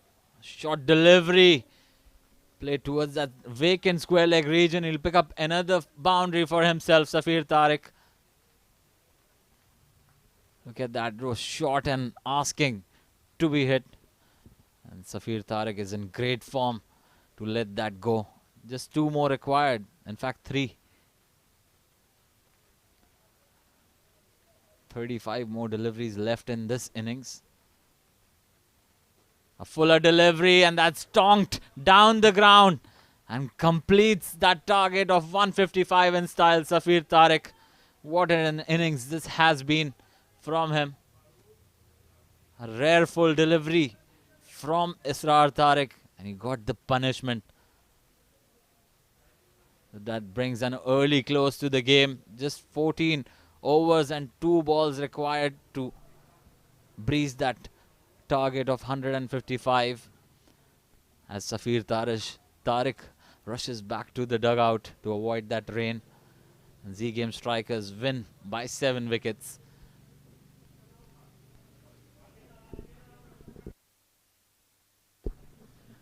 A brilliant effort from Z Game strikers. They've certainly made a mark in the first game of this tournament with a healthy net run rate. Let's quickly look at the batting scorecard. Ronak Panoli provided an amazing start to Z Game's proceedings. 47 of just 16 deliveries, 4 fours and 5 sixes in that. Shahrukh Amin, the captain, scored 23 of 22 deliveries. Lovepreet out on the first delivery.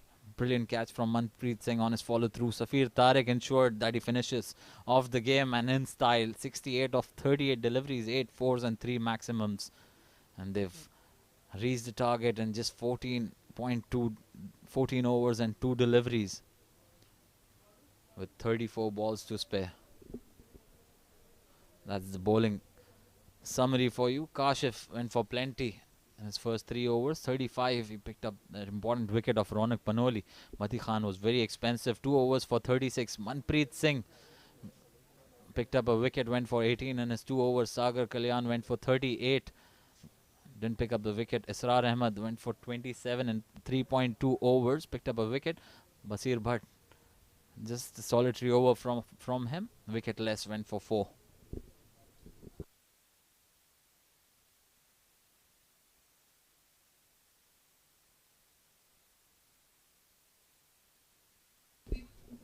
Let's quickly look at the highlights of the chase. It all started with Ronak Panoli hitting a maximum of the very first delivery. And then there was no looking back for him. Scored plenty of Matiullah Khan's over. The first one went for 30. He was hitting sixes at will all around the park. What a great start he provided until Kashif Dawood had to bring out his slower delivery. And that was the catch of the very first delivery from Lovepreet. Gone out without troubling the scorer. Then it was Safir Tariq's show. After that, Shahrukh Amin provided a good support to Safir Tariq until he was cleaned up by Israr Ahmed. Safir Tariq was very good on the other side, picking up lines and lengths pretty early.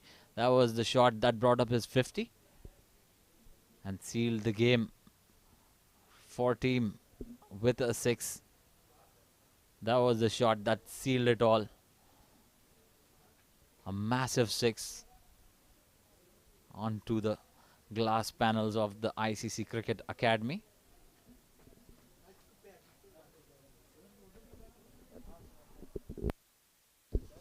That's the match summary. Dubai Thunders winning the toss, deciding to bat first, could only manage 154 in the allotted 20 overs courtesy. Some brilliant batting from Wajid Khan, 49 of just 20 deliveries. Sagar Kalyan provided little support in the middle, 28 of 22. Faisal Altaf was the pick of the bowler, 3 for 39 of his 4 overs. And in reply, Z-Game strikers chased down the target pretty comfortably and just 14 overs and 2 deliveries. Safir Tariq was the chief destructor, 68 of 38 deliveries. Ronak Panoli provided that impetus they needed right at the start, 47 of just 16 deliveries. Kashif was the pick of the bowler. Z-Game strikers winning this contest by 7.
think trim heights. Yeah.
Hello and everyone. Welcome to ICC Academy for match number 2 of the double header for the ongoing Ramadan T20 tournament 2024. We are up against for a cracker of a contest, Prim Heights Transport taking on Dubai Daredevils.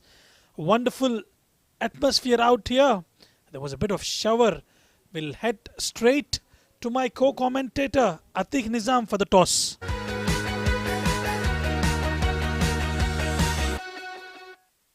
Good evening, ladies and gentlemen, and welcome to match number 2 of the ICCA Ramadan T20 tournament, brought to you live and exclusive from this beautiful venue here at the ICC Academy Oval Grounds.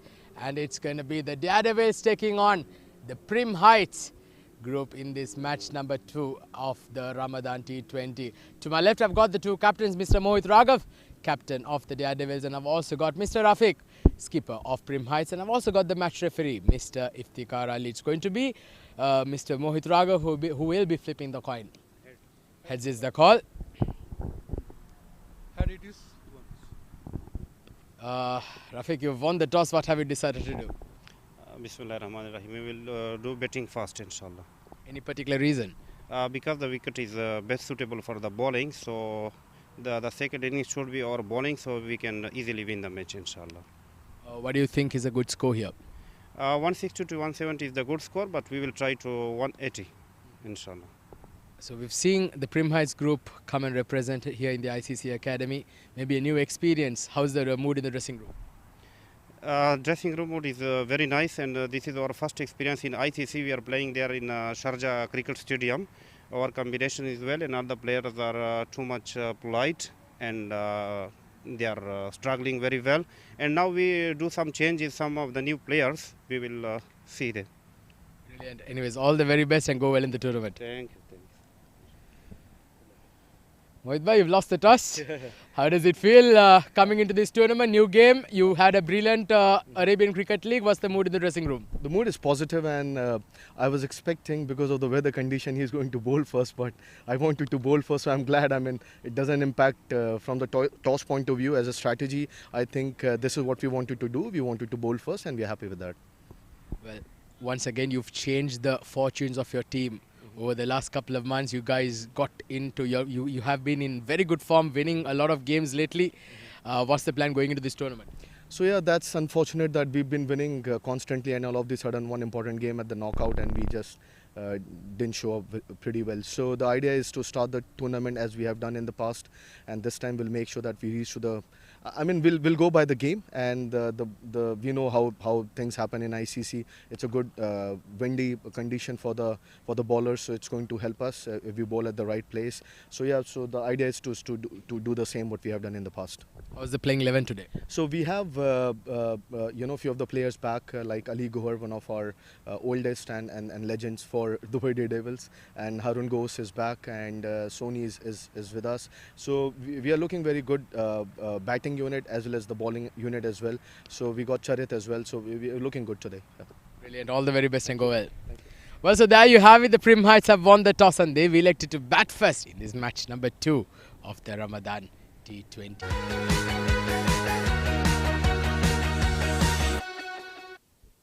Thank you, Atiq. Thank you for the information there. Prime Heights have won the toss and they've elected to bat first. Interesting decision. Given the conditions out there, a good wicket to bat on. We've noticed that in the second innings of the previous game. And joining me in the comm box is my dear friend Adnan Arif. Let's have a look at the playing squad of Dubai Daredevils.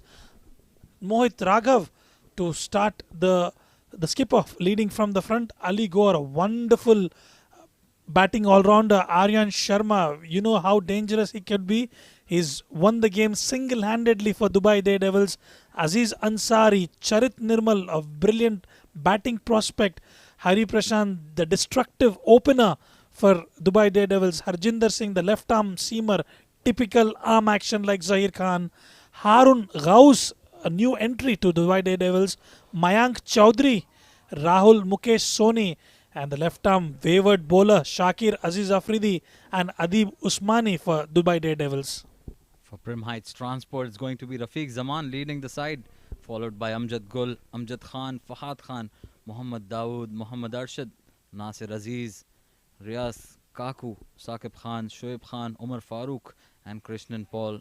A balanced side, good mixture of fast bowlers, spinners, batters. A side that will give tough time in the middle to the rest of the opponents, and as well as Dubai Daredevils looking great with their side as well. Good all-rounders, spinners, fast bowlers, and a mix of great batters out there for them. So it will be an even contest between the two. Two evenly poised sides, as you rightly mentioned, Adnan. And we've seen over a period of time how Dubai Daredevils have evolved with their performances. They were down under in the I-10 tournament, but with period of time they've realized and the strengths and the weaknesses, and they've come up with a very good, formidable lineup up today up against Prim Heights in a new tournament, the Ramadan 2024. Dubai Daredevils, it is like their home ground, this particular facility. The ICC Academy, they play most of their cricket out here. They've been playing together as a unit for quite some time now. So the team is gelling and improving day by day. Whereas Prim Heights Transport is a newly formed team, though they're covering great leaps in their domestic performances throughout the Emirates. So they'll be looking forward for this contest, and both the teams would be looking to make a mark in the opening game of their respective games in this particular tournament.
All right, we are in for the exciting contest, match number 2 of the Ramadan Cup 2024. The umpires are heading out to the center where we will witness a wonderful match to be played between Dubai Daredevils and Prim Heights.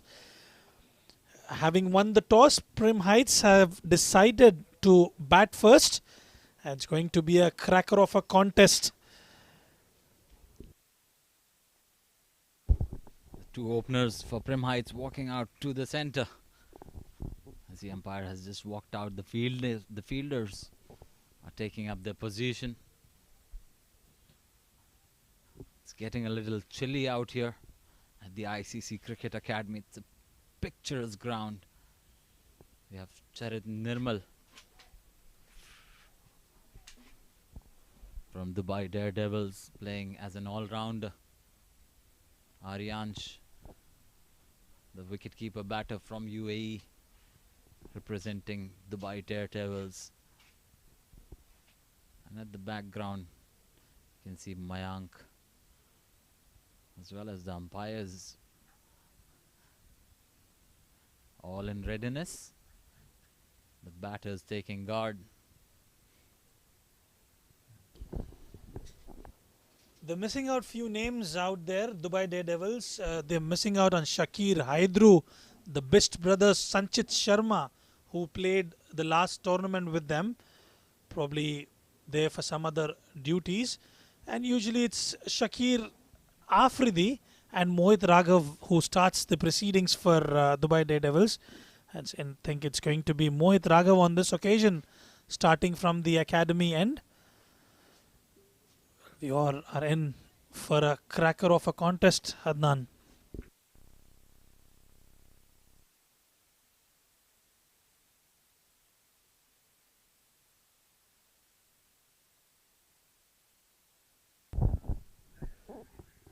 Batsman just ensuring that everything is in place. Umpires making sure that the officials are ready and have taken position for them to call play and to commence the game.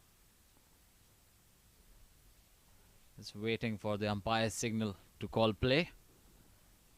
Mohit will take the new ball for Dubai Daredevils.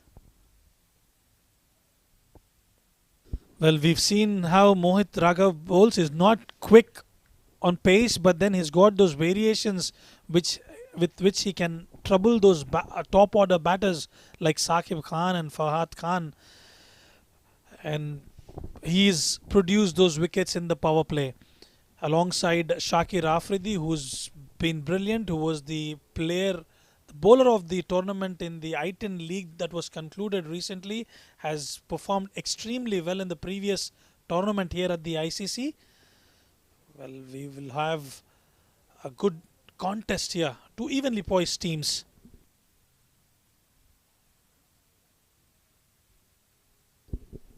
Just waiting for that go ahead from the umpires to crack on with the first delivery.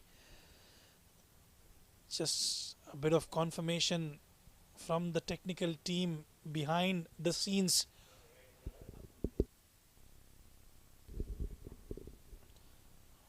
Perfect venue, perfect conditions, Sadnan.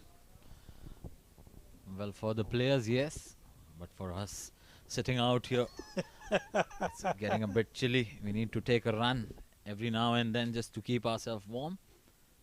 So the first ball of the match, shaping into the batter, just waited for it to arrive and just guided it towards that short third fielder. A dot ball to start off with. Harjinder Singh on that occasion, fielding. He's also a bag of surprises. He's got that arm action, the seam arm action, just like Zahir Khan of India. You'll get to see him during the first 10 overs. Shaping in once again, played watchfully there by Saqib. He's a very good batter. I can tell you that. I've seen him batting on quite a few occasions. He likes to take time early on, but once he gets going, he goes on at a brisk rate. Mohit Raghav started pretty decently as well. He's got that line and length. And there you go. Just needed 2 deliveries for Saqib Khan to spot that full delivery and deposit it over that long on boundary for a maximum. What a beautiful looking shot there coming from the blade of Saqib on that occasion. He was watchful on the first 2 deliveries. He was just ensuring how the pitch is behaving, and then one in the slot and he deposits it to the maximum. A good start for Prim Heights. 6 for no loss. Another fuller delivery. This is skied up. Does have enough legs to clear that cover fielder. The mid-off fielder runs around and contains it to just a couple of runs. So good start for Team Prim Heights Transport. 8 for no loss after the first 8 deliveries. Well, this is what a boundary can give you, the kind of confidence going into the over. You've scored a boundary or a maximum and you milk those 1s and 2s and you can easily get to those 9 or 10 runs per over. And Saqib Khan doing the right thing on this occasion. Oh, that's played really well, and that's another maximum in this over. What a good connection. He waited for the ball to swing in, take its time, and then just picked it up beautifully towards that square leg region for yet another maximum. Look at that shot. Look at that shot. The shorter boundary on that occasion, and he followed the ball and deposits it to the maximum. Well, Saqib Khan is stamping his authority out there. 14 of just 5 deliveries.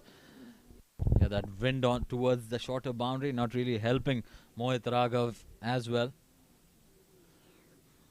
He tried to adjust his length from that 6 that was hit of the 3rd delivery. And on this occasion, it was not a bad ball, but a very good shot from Saqib Khan. And we've lost the ball, another ball in the process. It's a good start for Prim Heights Transport. Saqib Khan, 14 of just 5 deliveries as the umpire calls for a new set of white balls.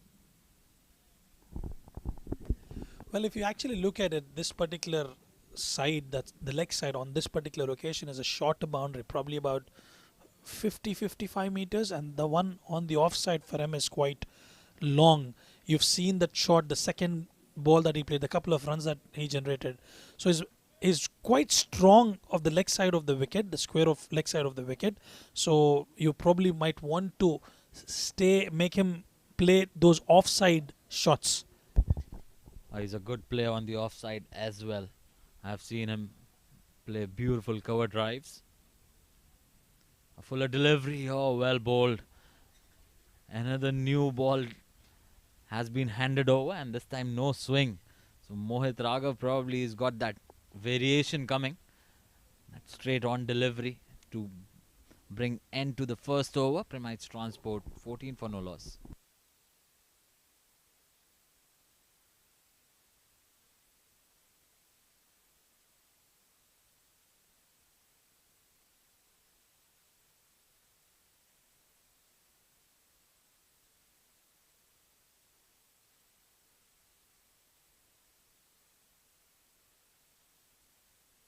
Shakir Afridi comes out to the center.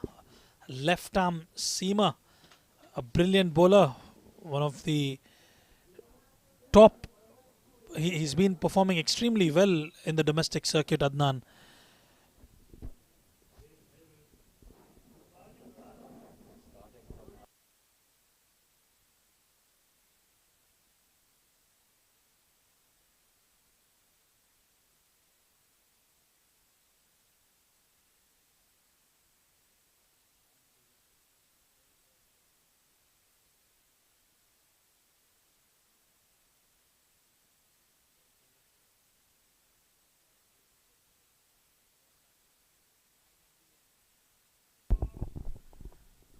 Fahad Khan just beaten on that occasion. Brilliant delivery from Shakir. Brilliant delivery to start off with. It swung in late, probably after good length area, and that's what deceived the batter out there. This is what he's known for, Adnan, and I tell you what, he hits those right areas and he's there to generate those wickets for the team. Watch out for him. This time, yet again, beautiful piece of delivery, swinging in. Well, Shakir Afridi has had a brilliant start here. That had some seam on it as well. It swung in the air and then pitched and came back into that right hand and slightly got high on the batter as well. A brilliant first two deliveries from Shakir. A good start for him. But I would love to see him operating from over the wicket rather than around the wicket. Once again, brilliantly bowled. You know that. Why am I talking about over the wicket for a left-hander who brings the ball back in? Is that you create an angle, and any ball that stays straight will take the outside edge. There are times where the bowler tends to drop his wrist, and that's where the ball stays straight. So that might get you a wicket as a left-arm seamer. This time, full length and offer, straight right on the money. Shakir Afridi, brilliant start for his over. 4 dot balls on the trot. He certainly created some pressure on Fahad Khan. 4 dot balls to start off with. And Fahad Khan would be looking to make a statement here. He would not be bogged down by these dot deliveries. And Shakir is asking for a field change, or probably adjusting his fielder to his liking.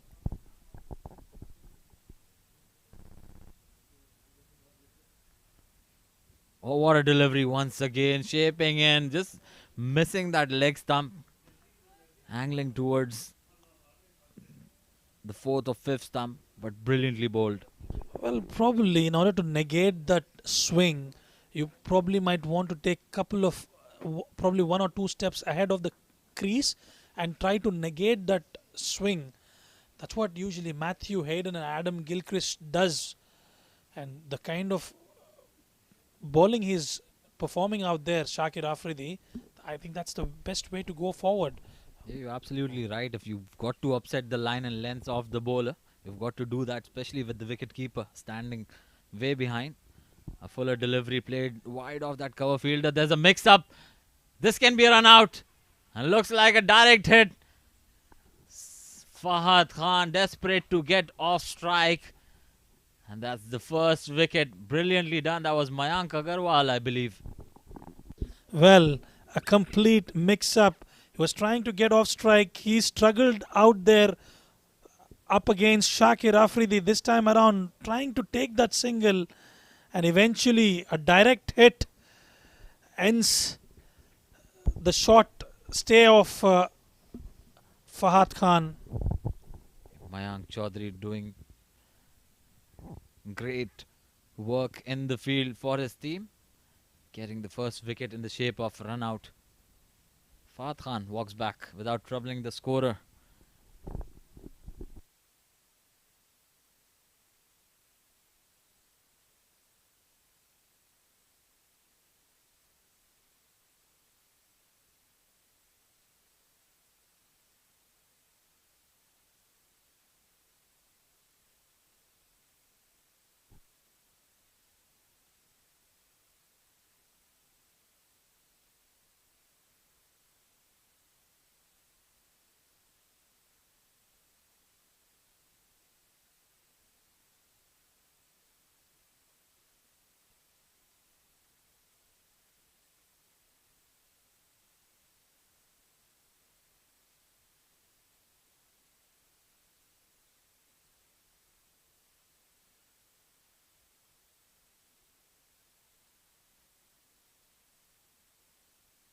All right.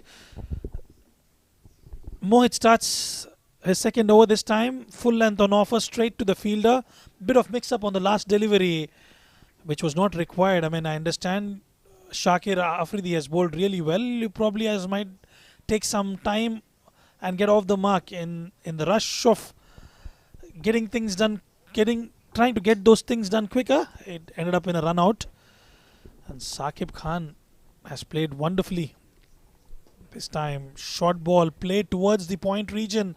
Bit of work for the fielders out there. A long chase for the fielders. They're running hard. They'll comfortably take 3. So once again, Saqib Khan showing the range of shots that he can play. There was width on offer and he just waited on it and placed it wonderfully between those fielders. 3 runs added to the total. Premites Transport moves on to 17. A brilliant first over from Shakir, a maiden and a wicket for his team as well. But I think Shakir was the batter was hard done because it was his call going towards the danger end, but it was turned down by Saqib Khan. Wow, brilliant delivery, and it's wrapped on the pads. First delivery, Amjad Khan's got to take a walk back to the dugout. Brilliantly done. Beautiful piece of delivery from Mohit Raghavan. Swinging delivery on that occasion, right on the money. Absolutely no problems whatsoever for the umpire to give it out. After that expensive first over, Mohit Raghavan comes stronger in the second.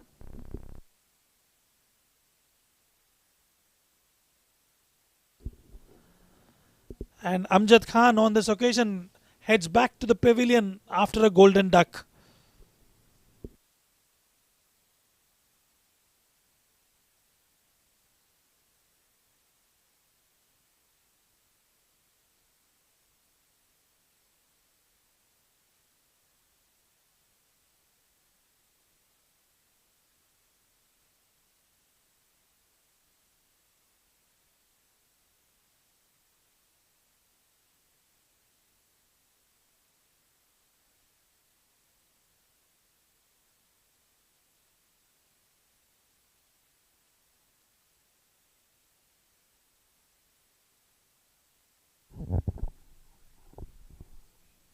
So the man of crisis, the captain, Rafiq Zaman, walks out to the centre at number 4. And he's up against Mohit Raghav, who's bowled a beautiful delivery, the previous one, to get rid of Amjad Khan. A slightly wayward delivery, in my opinion, for a new batter. A dot ball to start off with Rafiq Zaman. 17 for 2, Prim Heights Transport. They had a good start in the first over. Look at that. That was a dismissal once again. Caught on the back foot. Just nipping back in after hitting the seam. That would be called a wide. Well, they've got a bit of damage control to be done. Rebuild the innings for Prim Heights Transport. Rafiq Zaman will have to play that long and sheet anchor role for his team. Play the skipper's innings. And on the other hand, Saqib Khan can go ballistic with his natural shots. That's what he's known for. Steps down to negate that swing and plays a wonderful shot. Bisects the fielder to perfection. He gets off the mark in style with a boundary. And that should get him going as well. Well, walking down the wicket. And that's a good shot. Bisecting those two fielders out there. They had the opener and the one-down batsman heading back to the dugout without scoring. 2 ducks on that occasion. And this time around, Rafiq Zaman perfectly places a boundary and gets off the mark in style.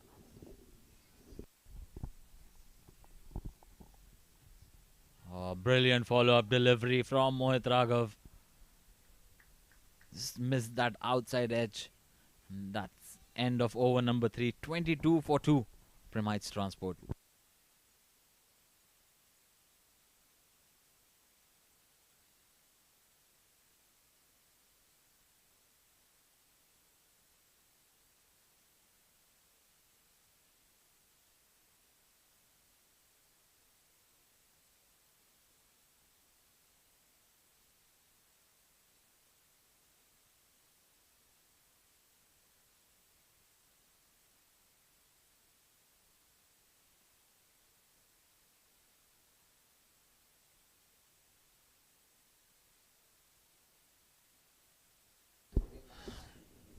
Right. 3 overs gone, 22 for 2. Bit of seesaw happening out here. We've seen the first over going for a lot of runs and they've come back extremely strong, Dubai Daredevils. Shakir to continue after bowling a brilliant maiden over first one. Once again, swinging back in late. And running the first one hard. They're going for the second one. Rafiq Zaman rightfully turns it down. Don't want to risk another wicket here. Brilliantly bowled once again. That brings Rafiq Zaman on strike. I'll tell you what, this is a contest of two Pathans. Shakir Aziz Afridi wants to take that pricey wicket of Rafiq Zaman or Saqib Khan and enjoy that moment. He's been wonderful with his first over, and this time around he's bowling brilliantly well. This time, yet again, edge away, just no single taken on that occasion. Oh, brilliantly bowled once again, coming back in sharply by Shakir. He's hitting the right lengths and line here. It would be difficult to negate him if you are playing from the crease. The boundary that Rafiq Zaman scored, stepped a couple of steps down to negate the swing of Mohit. Can he do that for Shakir as well? That would be a leg bye. Oh, this can be close. This can be close. Umpire will refer it to the TV umpire there. That was a bit sloppy from Rafiq Zaman. We'll have to wait and watch. I think that is going to be close. As he dragged his bat in. Has he dragged his bat in? You can see that it's in the air. It's in the air. It's in the air. It's still out. It's still out. Oh, this is going to be very close. This is going to be very close. A difficult decision for the third umpire. I can tell you that. It's going to be a touch and go. The line belongs to the umpire. Remember that. Let's go frame by frame. There you go. Yeah, I think this will give a better view to the TV umpire and to us. It all depends on when the bail was dislodged.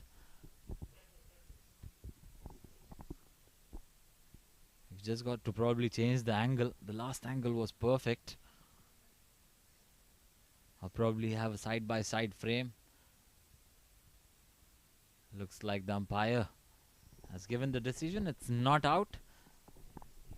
Rafiq Zaman survives the scare there.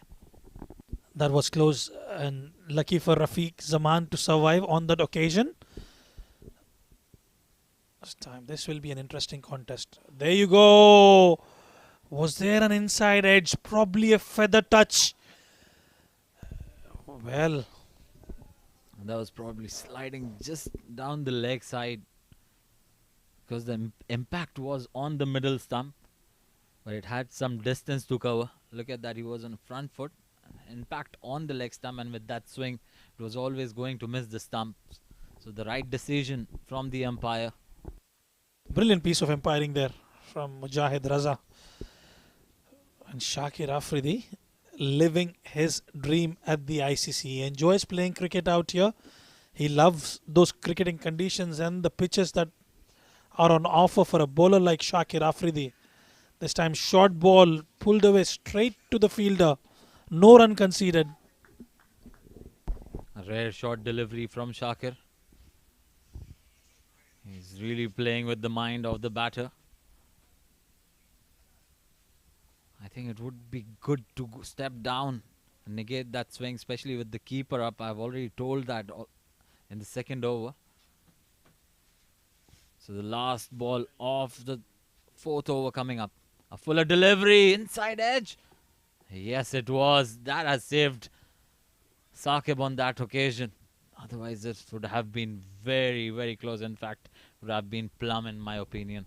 So dot ball to end the over number 4. Prim Heights Transport 24 for 2.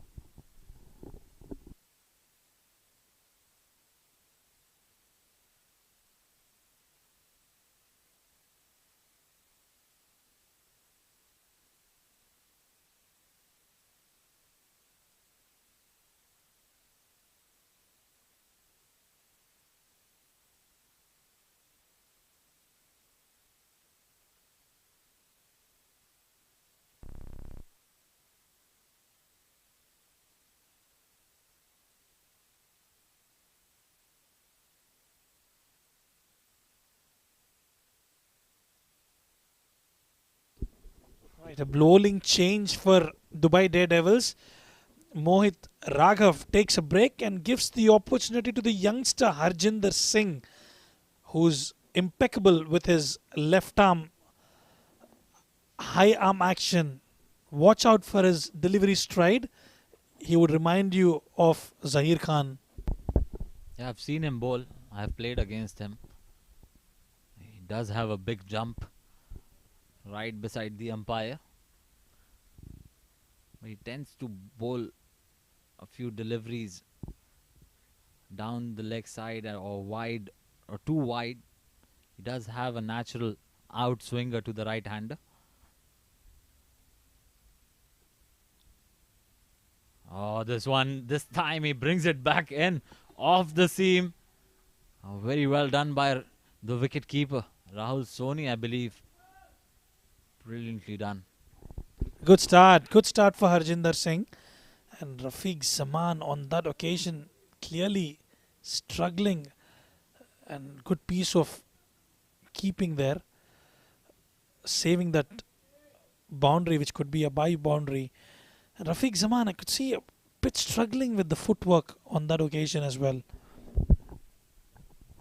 Yeah, a pretty strange field, a deep third and a deep point in place. That's top edged. And it will fall safe. You wanted to hoik that over mid wicket, go across the line, and that swing away that I was talking about from Harjinder got the top edge, but the fielder was was finer to get hold of that. Well, lucky on that occasion for Rafiq Zaman that the ball was in no man's land, quite away from the fielder on that occasion. Saqib Khan will have to play a long innings for Prim Heights. Oh, that's connected off the middle of the bat. And that has a lot of travel time on it. A massive six.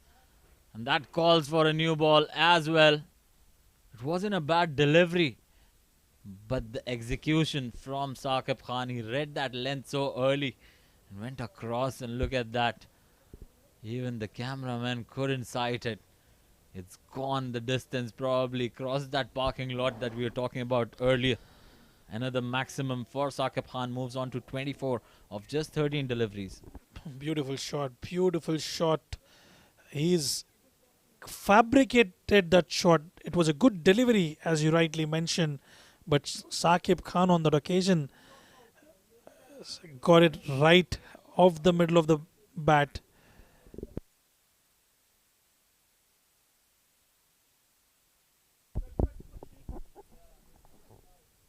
Saqib Khan, he's looking really good out there in the center.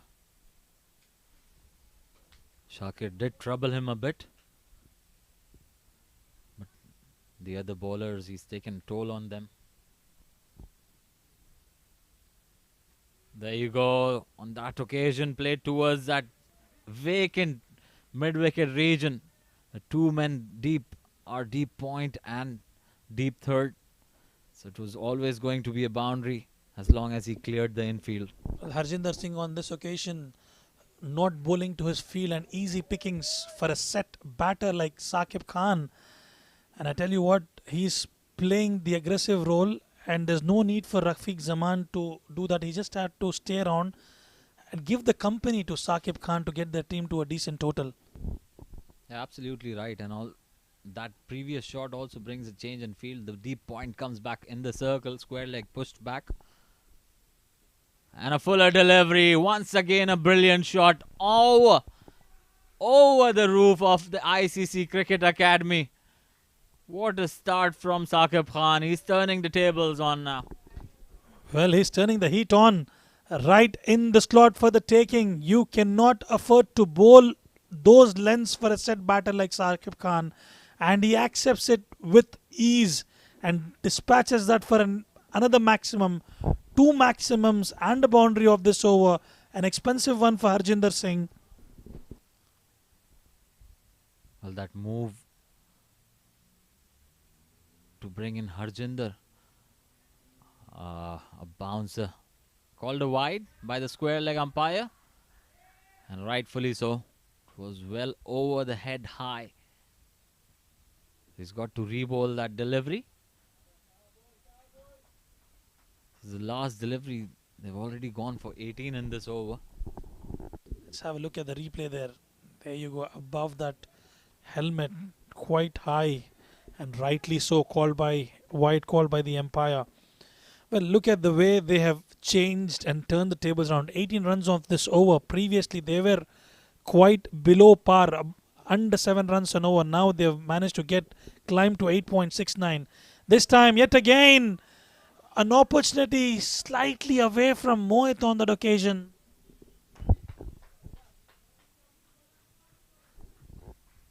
Saqib Khan just avoids that fielder somehow. Clears the infield, gets a single to retain strike. The last over of the power play. 5 overs done, 43 for 2.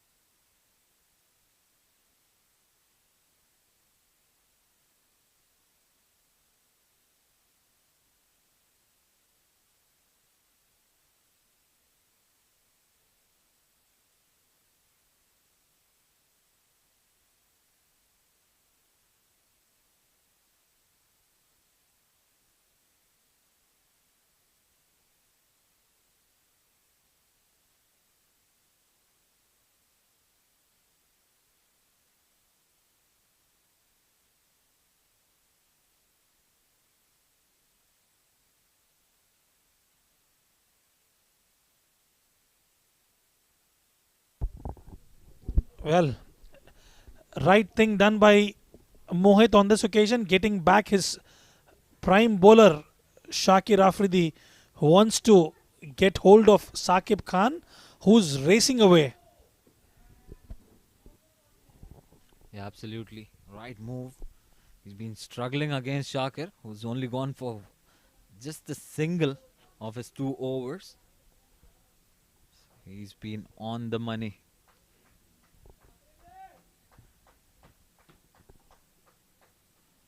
.43 already on the board. 2 wickets down, Prem Transport. Oh, that's an outside edge. And with the third fielder in the circle, that was always going to be a boundary. So an important boundary for Prim Heights Transport. But Daredevils would not mind that. It was not off the middle of the bat. He wanted to hit that out of the ground. Could only manage an outside edge. Well, I would want to say this, that the right thing for Saqib Khan to do is to see off Shakir Afridi because he's struggling against him. This could have easily gone out to the fielder out there because it was an edge. If he can see him off, he's got bowlers to his liking who are coming up in the bowling unit. Yeah, I would still love to see a long on in place. And as we speak, that fine leg position came into play. I was asking for the fine leg to come in and put a long on in place. And at the same time, I've been proven wrong. Well, Shakir Afridi would have been disappointed with that boundary over the slip cordon because you cannot set up a field for edges, and unlucky on that occasion. 3 balls left in the power play, 48 for 2. Good stuff from Shakir Afridi, fighting the lonely battle for Dubai Daredevils. This time tries to heave it over that mid-wicket region straight to Hari Prashant on that occasion. Another good delivery from Shakir. He's not bowled any bad deliveries in his 16 deliveries that he's bowled so far. He's been right on the money. That's the kind of effort you need as an opening bowler. That's the kind of a start that the captain expects from you. 48 for 2. Still 2 more deliveries to go in the power play. Oh, brilliantly bowled once again. Saw the batter making room for himself. Bowls it wide off stump. Another dot delivery.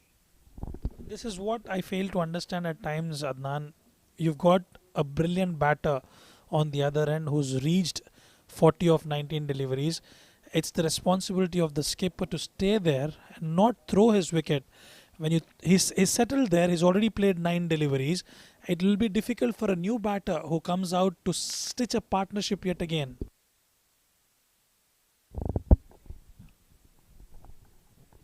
Wide on this occasion, very rare sight from Shakir Afridi. So my point is very simple.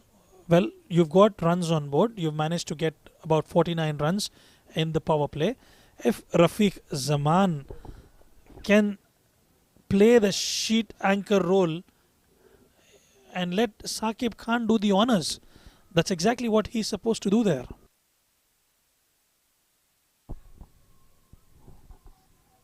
Another dot delivery to end that power play. Premites transport. 49 for 2 after 6.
In comes Ali Gohar, a change in the bowling.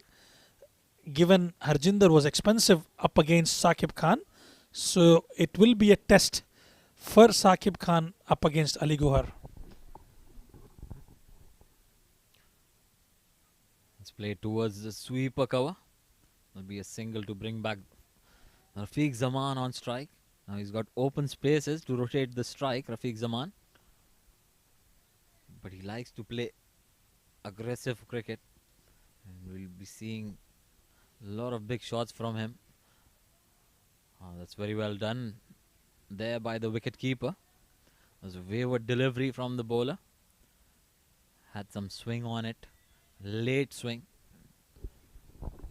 I somehow feel that there's going to be some action in this particular over. Either it's going to be a wicket or it's going to be a boundary. And lucky on this occasion, a single getting Saqib Khan back on strike. Yeah, this is what Rafiq Zaman's got to do more often than not. Bring back Saqib Khan on strike as much as he can in this partnership. This partnership has been 35 so far. A wayward delivery once again. Very well done by the keeper. Ali Gohar has got to find his line and length. Here, Prem Heights Transport, they've got off to a pretty decent start. And now the keeper has been pushed back until Ali Gohar finds his line and length. I think right thing to do actually. You know, you cannot afford to let those extra behind the wicket. Responsibility of the keeper in an inning is to restrict those additional buys and leg buys. And I think he is doing a phenomenal job out there.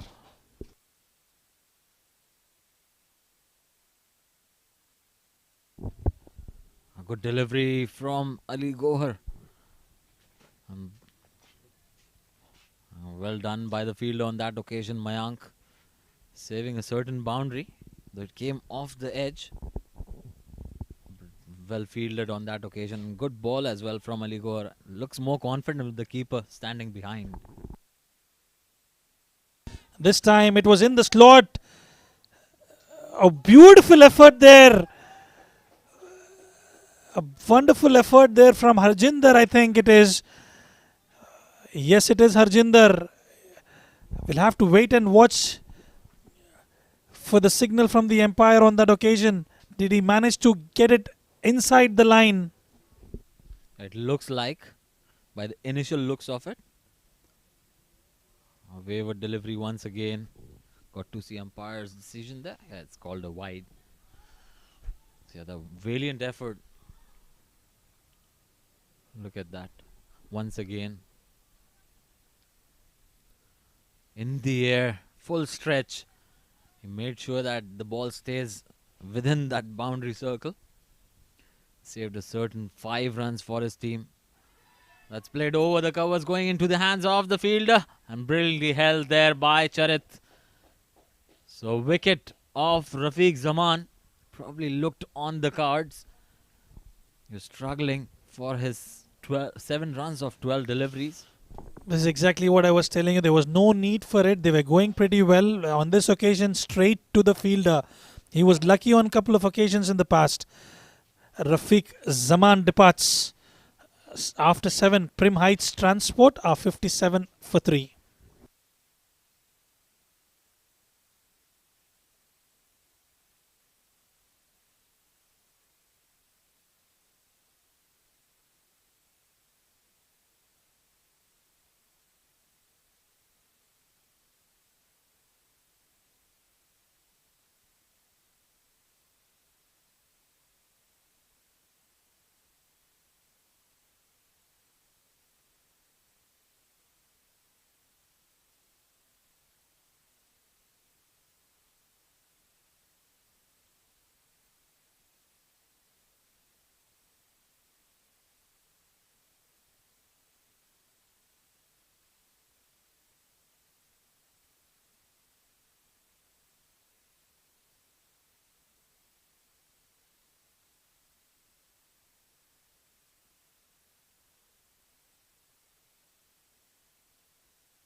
Well, Mohit Raghav, after that expensive first over, comes back into the attack.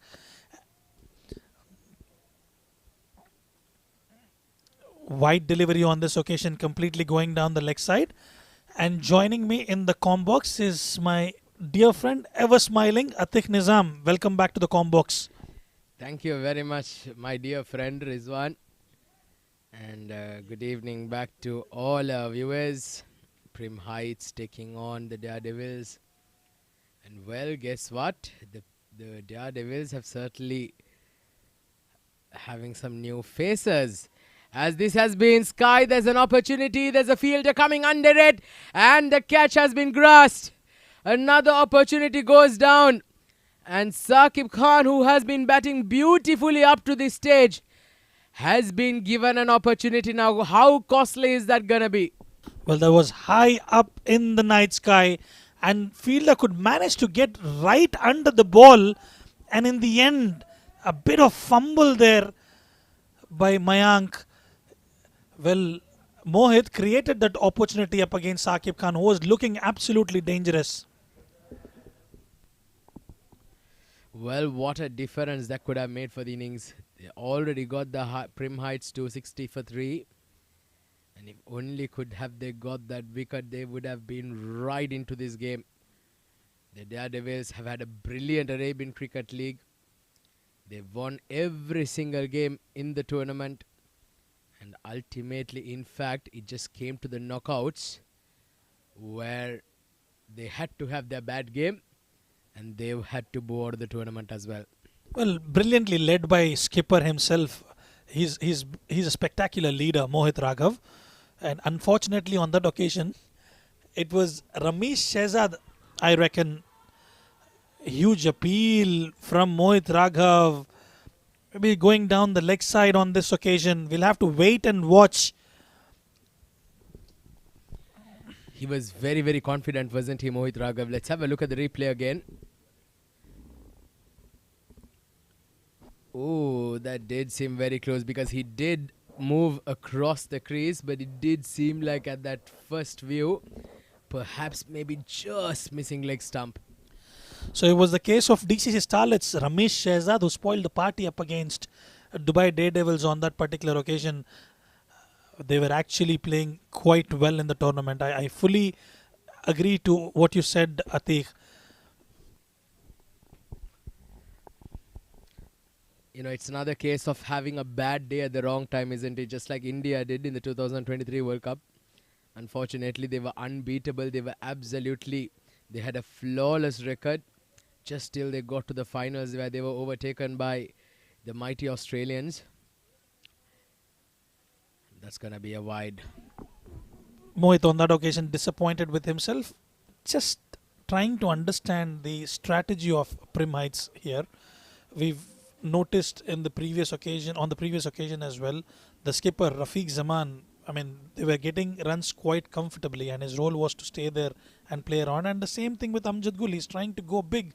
Just take some time out there, spend some time, get couple of runs, try to get the ball out of the middle of the bat, get that confidence and then go for big shots. You already have a set batsman who's actually playing a brilliant innings on the other end. Well, certainly has been. The current rate for the Prim Heights is not an issue. They're going at 8 runs and over, which is quite decent, having said, but having lost 3 wickets, it's not helped their cause. But Saqib Khan has batted beautifully. All the more reason that catch drop would sting a bit more. That is going to be again sliding down the leg side. But it's been a good over by Mohit Raghav. He's mixed it beautifully. But nevertheless, 7 runs. In fact, 6 runs have come off this over. After 8 overs, Prim Heights 63 for 3.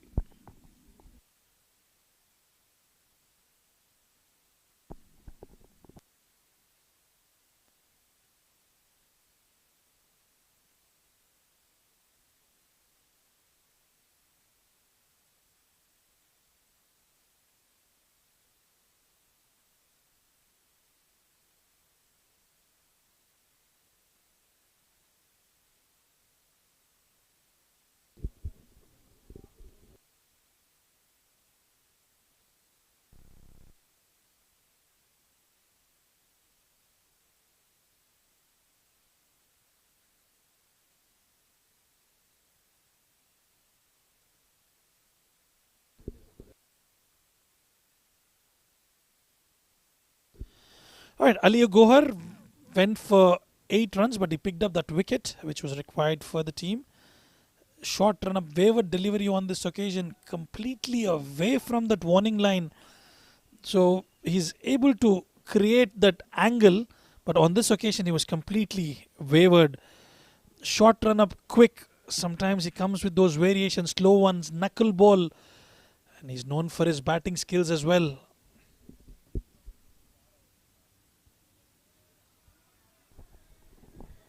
Ali Gohar, very, very glad to see this man back in the colours of the Dubai Daredevils jersey. Still remember Ali Gohar play that blinder of a knock against the Fly Emirates last year, scoring a magnificent 70 odd to get his team over the line. He's been a notable absentee in the last 7 to 8 months, Ali Gohar, but good to see him back playing for the Daredevils.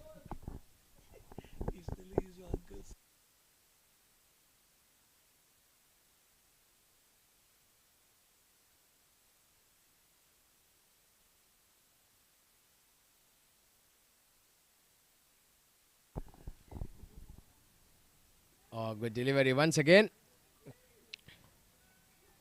Ali Gohar, he certainly will have to put his hands up today with the ball and with the bat for his team.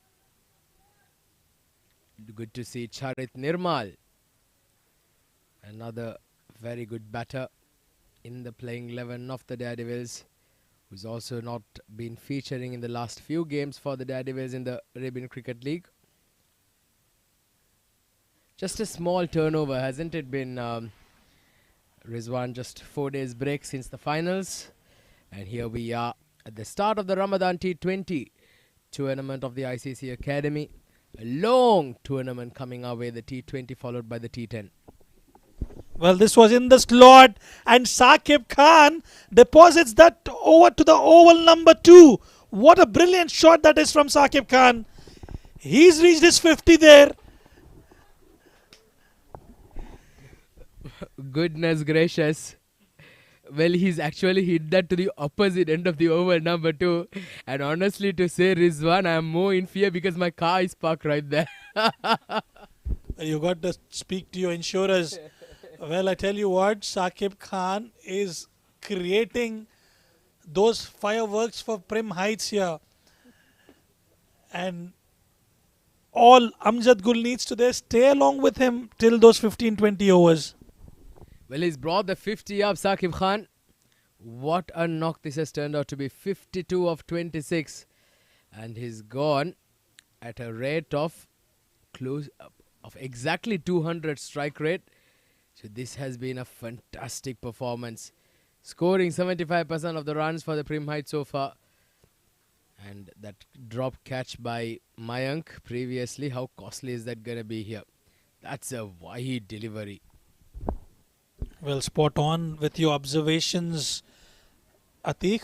And I think he's not left those bad deliveries out. He's made mince meat of the bowlers out there.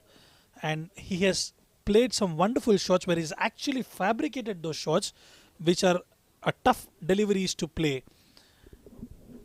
And Ali Gaur straight away under pressure. This time full length on offer, and this time he's dismissed him.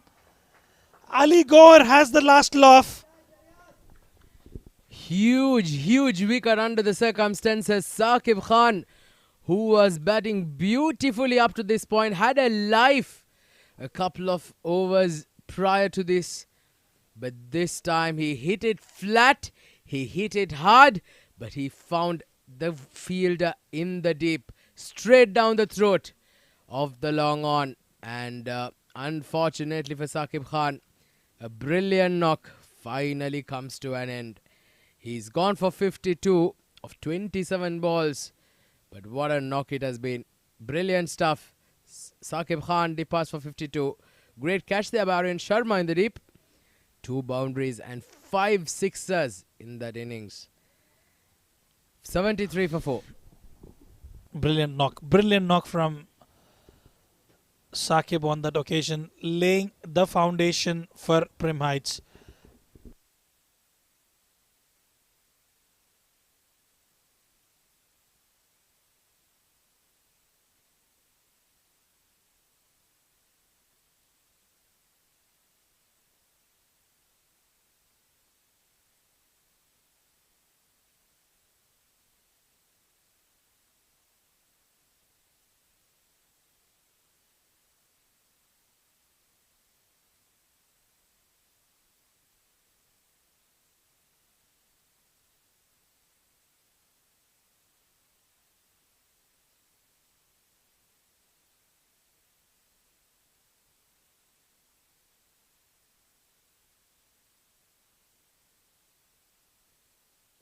So new batter is Umar Farooq, who's walked in at number 6.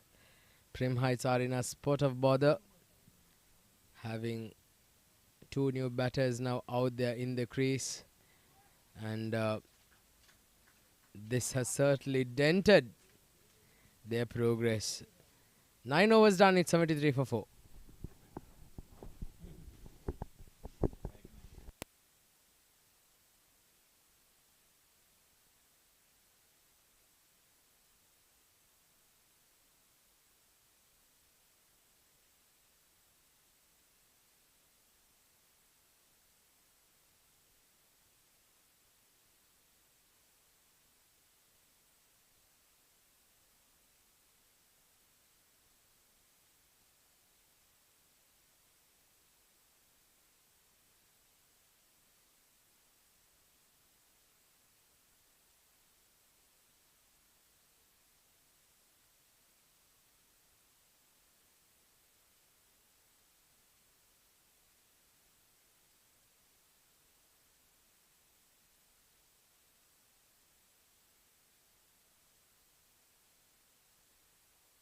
Nine overs, 73 for 4, Prim Heights Transport.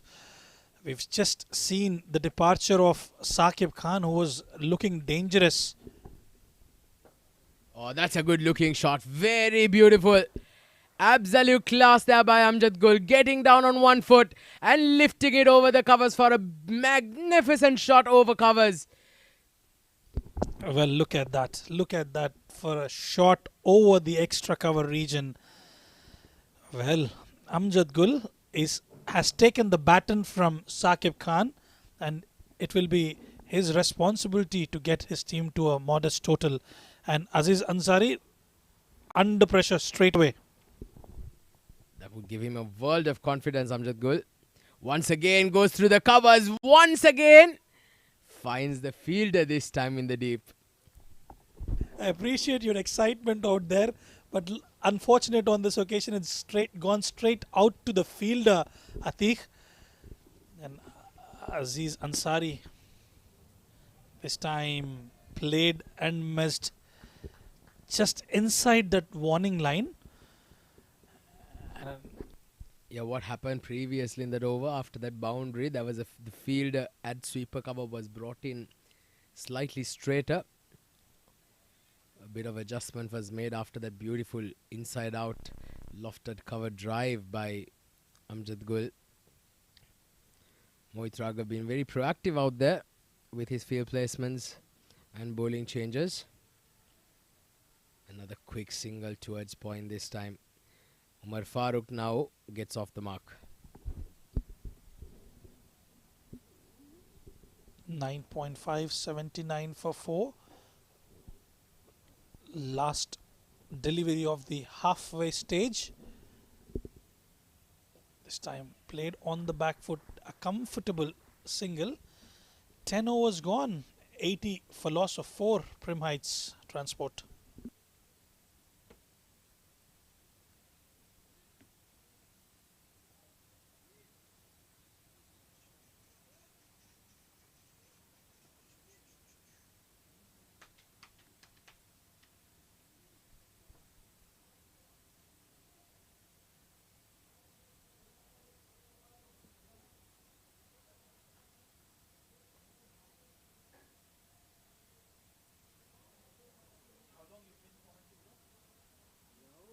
Here in Dubai, bro, it's been 1 year and I started last year January game. It's been like 1 year now, one year and 2 months. It's been a good ride. Charit Nirmal comes into the attack for Dubai Daredevils, who's a prolific batter, but he's got a responsibility on his shoulders with the ball. Can he create those 2 wickets which are required for Dubai Daredevils, leading them to the lower middle order of Prim Heights?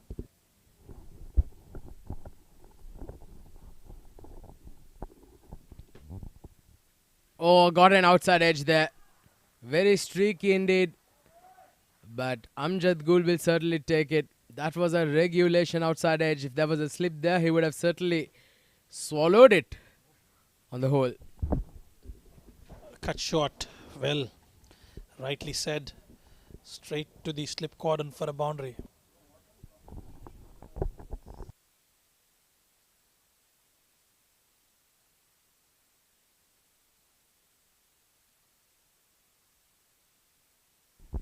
$84 for 4. 10.1 overs. Charit Nirmal into the attack and straight away getting that outside edge. Charit. Oh, good delivery this time. An opportunity of a run out. A direct hit would have been quite interesting, but that would enable an overthrow. Come back for a second. That overthrow, getting them to another extra run. Boundary and 2 overs, 2 of that. Decent start for Prim Heights on this over.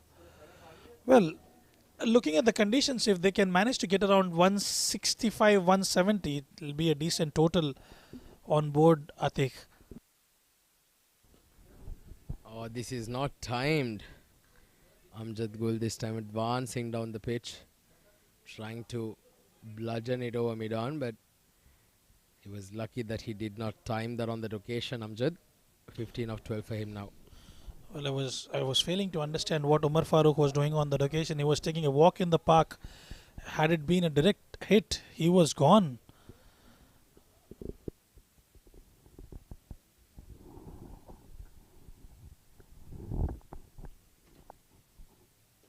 Oh, good delivery there. This swung into the right-hander. Charit Nirmal, a despairing dive trying to stop that single. Certainly, he's a very hearty cricketer, Charit Nirmal. Certainly gives his all on the field and with the ball, with the bat. Certainly is a very, very, very good man. Very friendly as well. Comes from Colombo in Sri Lanka. He's plays a lot of cricket back home in Sri Lanka as well. And he's now got an opportunity after having moved to the UAE to play some professional cricket here. And certainly he's done very well for himself, Charit Nirmal. There was forecast of light showers towards as we progress towards the night, but luckily on this occasion it's been quite pleasant out here at the ICC. We did notice some light showers, but then that was only for a couple of minutes or 5, I would say. But then now it looks absolutely brilliant, scenic, beautiful.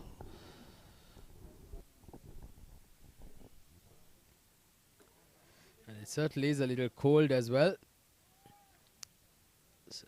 Chilly breeze blowing across the ground. But it actually is a lot more pleasant than it was a month ago, Rizwan, where it was quite freezing cold. We certainly had to brave the weather in the com box here as well. 11 overs done, it's 89 for 4.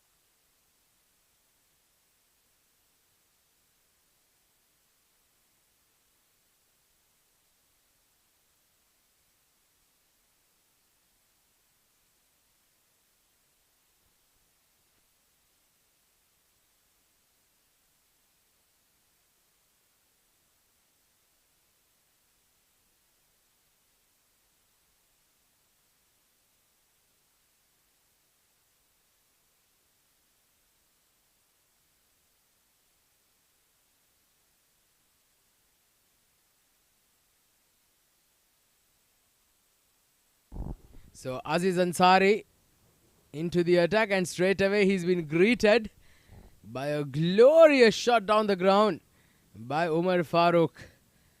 In fact, it's Amjad Gul, I beg your pardon, with a tremendous hit. Very, very well played there by Amjad Gul. Well, this is exactly what has happened with him in the previous over as well. He went for a boundary, but then he's actually come back really well. On this occasion, it's a maximum. Can he get hold of Amjad Gul, who's starting to shift gears? Change inside. He's now going to come around the sticks to Amjad Gul.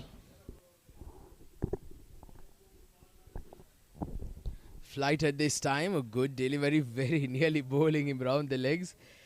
That delivery did remind me of that ball of the century from Shane Warne, if you remember, to dismiss Mike Getting. Around the legs, that was not far away from that leg stump, I'll tell you. You know how much it has spun that time, and the way it has carved onto the stumps was amazing, and only one man can do that, and that is Shane Warne. Well, not only Shane Warne, I believe even the amount of spin that bowlers like Shane Warne and Muthiah Muralidharan and even Harbhajan Singh, along with even Ravichandran Ashwin, Saqlain Mushtaq of Pakistan, they were absolute masters in their craft, weren't they? Champions in their own rights. Absolutely. And this time, pitching down the leg, opportunity, no, he was well inside the crease. Yeah, I mean, you talk about Muthaiya Muralidharan, Saeed Ajmal, Saklain Mushtaq. Well, they were the legends of the game, and the kind of bowling and the different circumstances they used to produce those wickets for the team.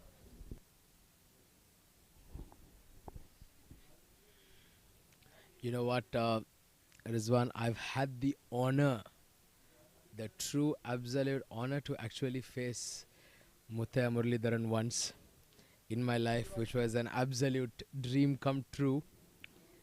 We were once training back in Colombo in one of the nets, and I was batting, and we had these players, all the national players, training on the other end.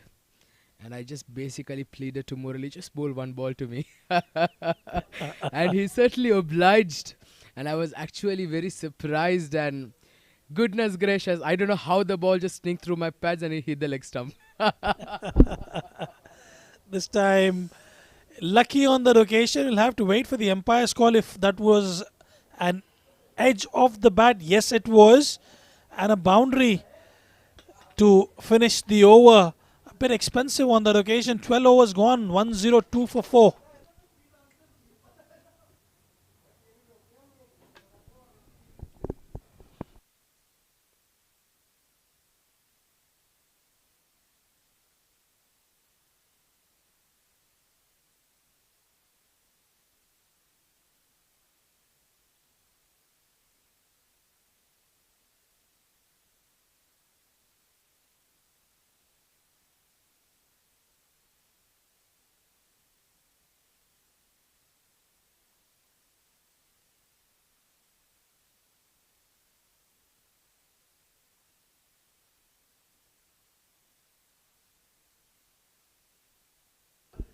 All right, Aziz Ansari was a bit expensive on that occasion. 12 overs gone, 102 for 4. And Charit will continue. Oh, that's a good looking shot there. Played towards sweeper cover. Played towards the longer side of the boundary on that occasion. Gets a comfortable single. Gets back Amjad Gul on strike. And Umar Farooq is doing the right thing. He doesn't have to bother about the strike rate for him because Amjad Gul is going steady on the other end. And 169 is the projected score out there. And if they can manage to get that, it will be a good contest up against Daredevils. Well, certainly has been. Amjad Gul now 27 of 16. He's got the start. He's got to go on for his team here. A nice little partnership in progress. 31 now. The 100 has come up in quite good time. So Prim Heights, if they can continue in this pace, they certainly will get to that 150, 160 mark. But they've got to bat really well. Well, Omar Farooq and Amjad Gul rightly mentioned stitching that partnership of 31.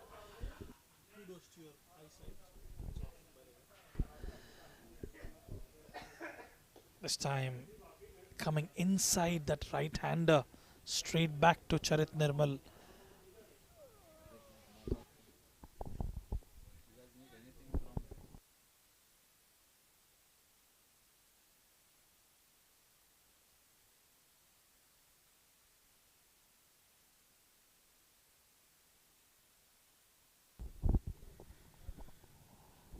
Umar Farooq 4 of 11 now. Amjad Gul 28 of 17.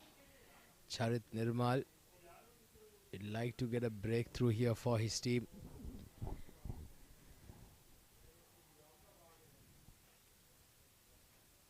Oh, this is Sky. There's an opportunity. Miscuing this. The fielder just falls short of him. He would be extremely disappointed, Charit Nirmal, that did not go to hand. Mohit Raghav furious out there, but I think it was quite away from that fielder. Even though if he would have taken that start, he would not have reached there to come right underneath that wall. And Umar Farooq was trying to cut loose on that occasion. Lucky to survive there. Certainly very, very lucky indeed. Oh, good delivery. This one jugged into the right-hander. But very well played there by the batter as well. We saw some lightning in the background, so that is certainly going to be some cause of concern. This perhaps it is quite dark, so we're not able to exactly determine whether there are dark clouds above the ground, but that lightning did not seem really good there, Rizwan. Indeed, yes. That was scary on that occasion. This time played with soft hands straight to the fielder. Well, there is a prediction of rain. We'll come back to it. 13 overs gone, 105 for 4.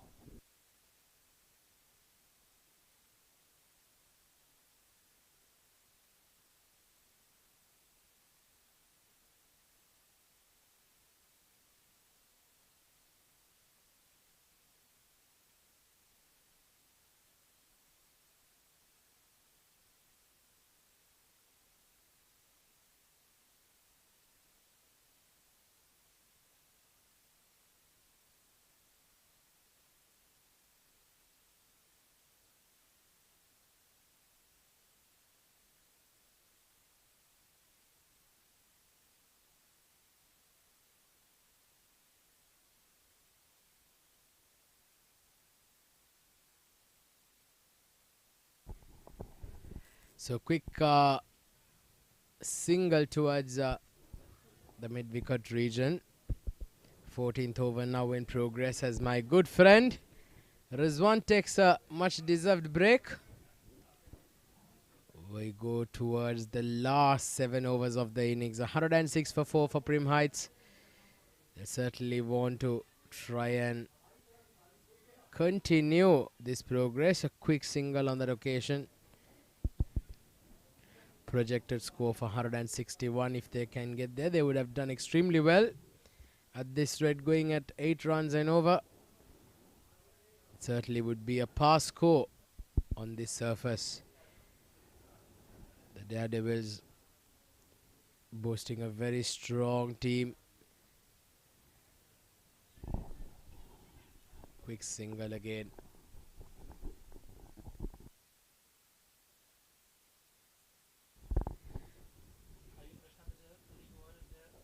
So there's a lot of team.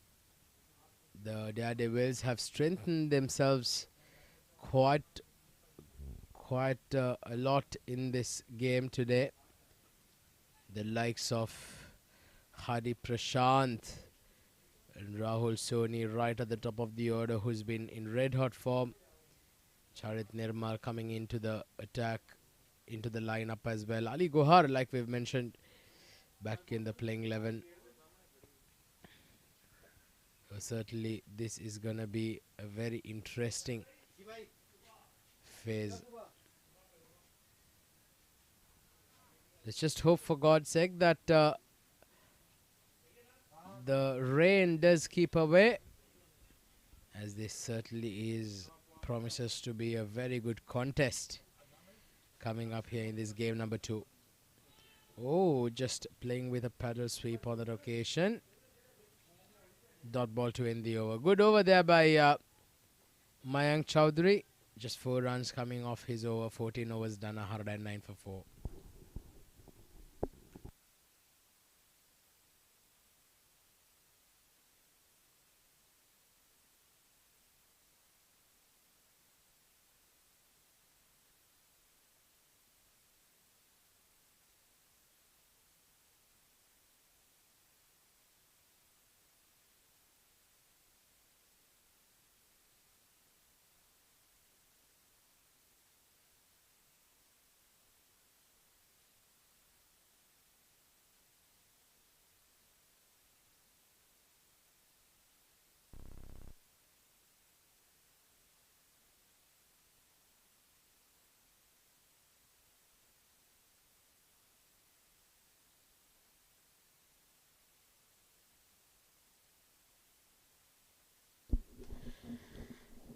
Charit Nirmal continues his third over. He's got an outside edge just wide of the wicket keeper. Gets a thick edge. And Charit Nirmal unlucky for the 3rd time today. He did get an outside edge in the very first ball he bowled, and there was a top edge where it fell short of the long on. This one went just wide of the wicket keeper. So he's bowling extremely well, Charit Nirmal. He's been moving the ball, but the luck not going his way. And the rain now is suddenly coming down, and coming down pretty hard. Just look at that, goodness gracious. The rain gods have certainly spoiled the party here, just as we felt that things were picking up. The rain now coming pretty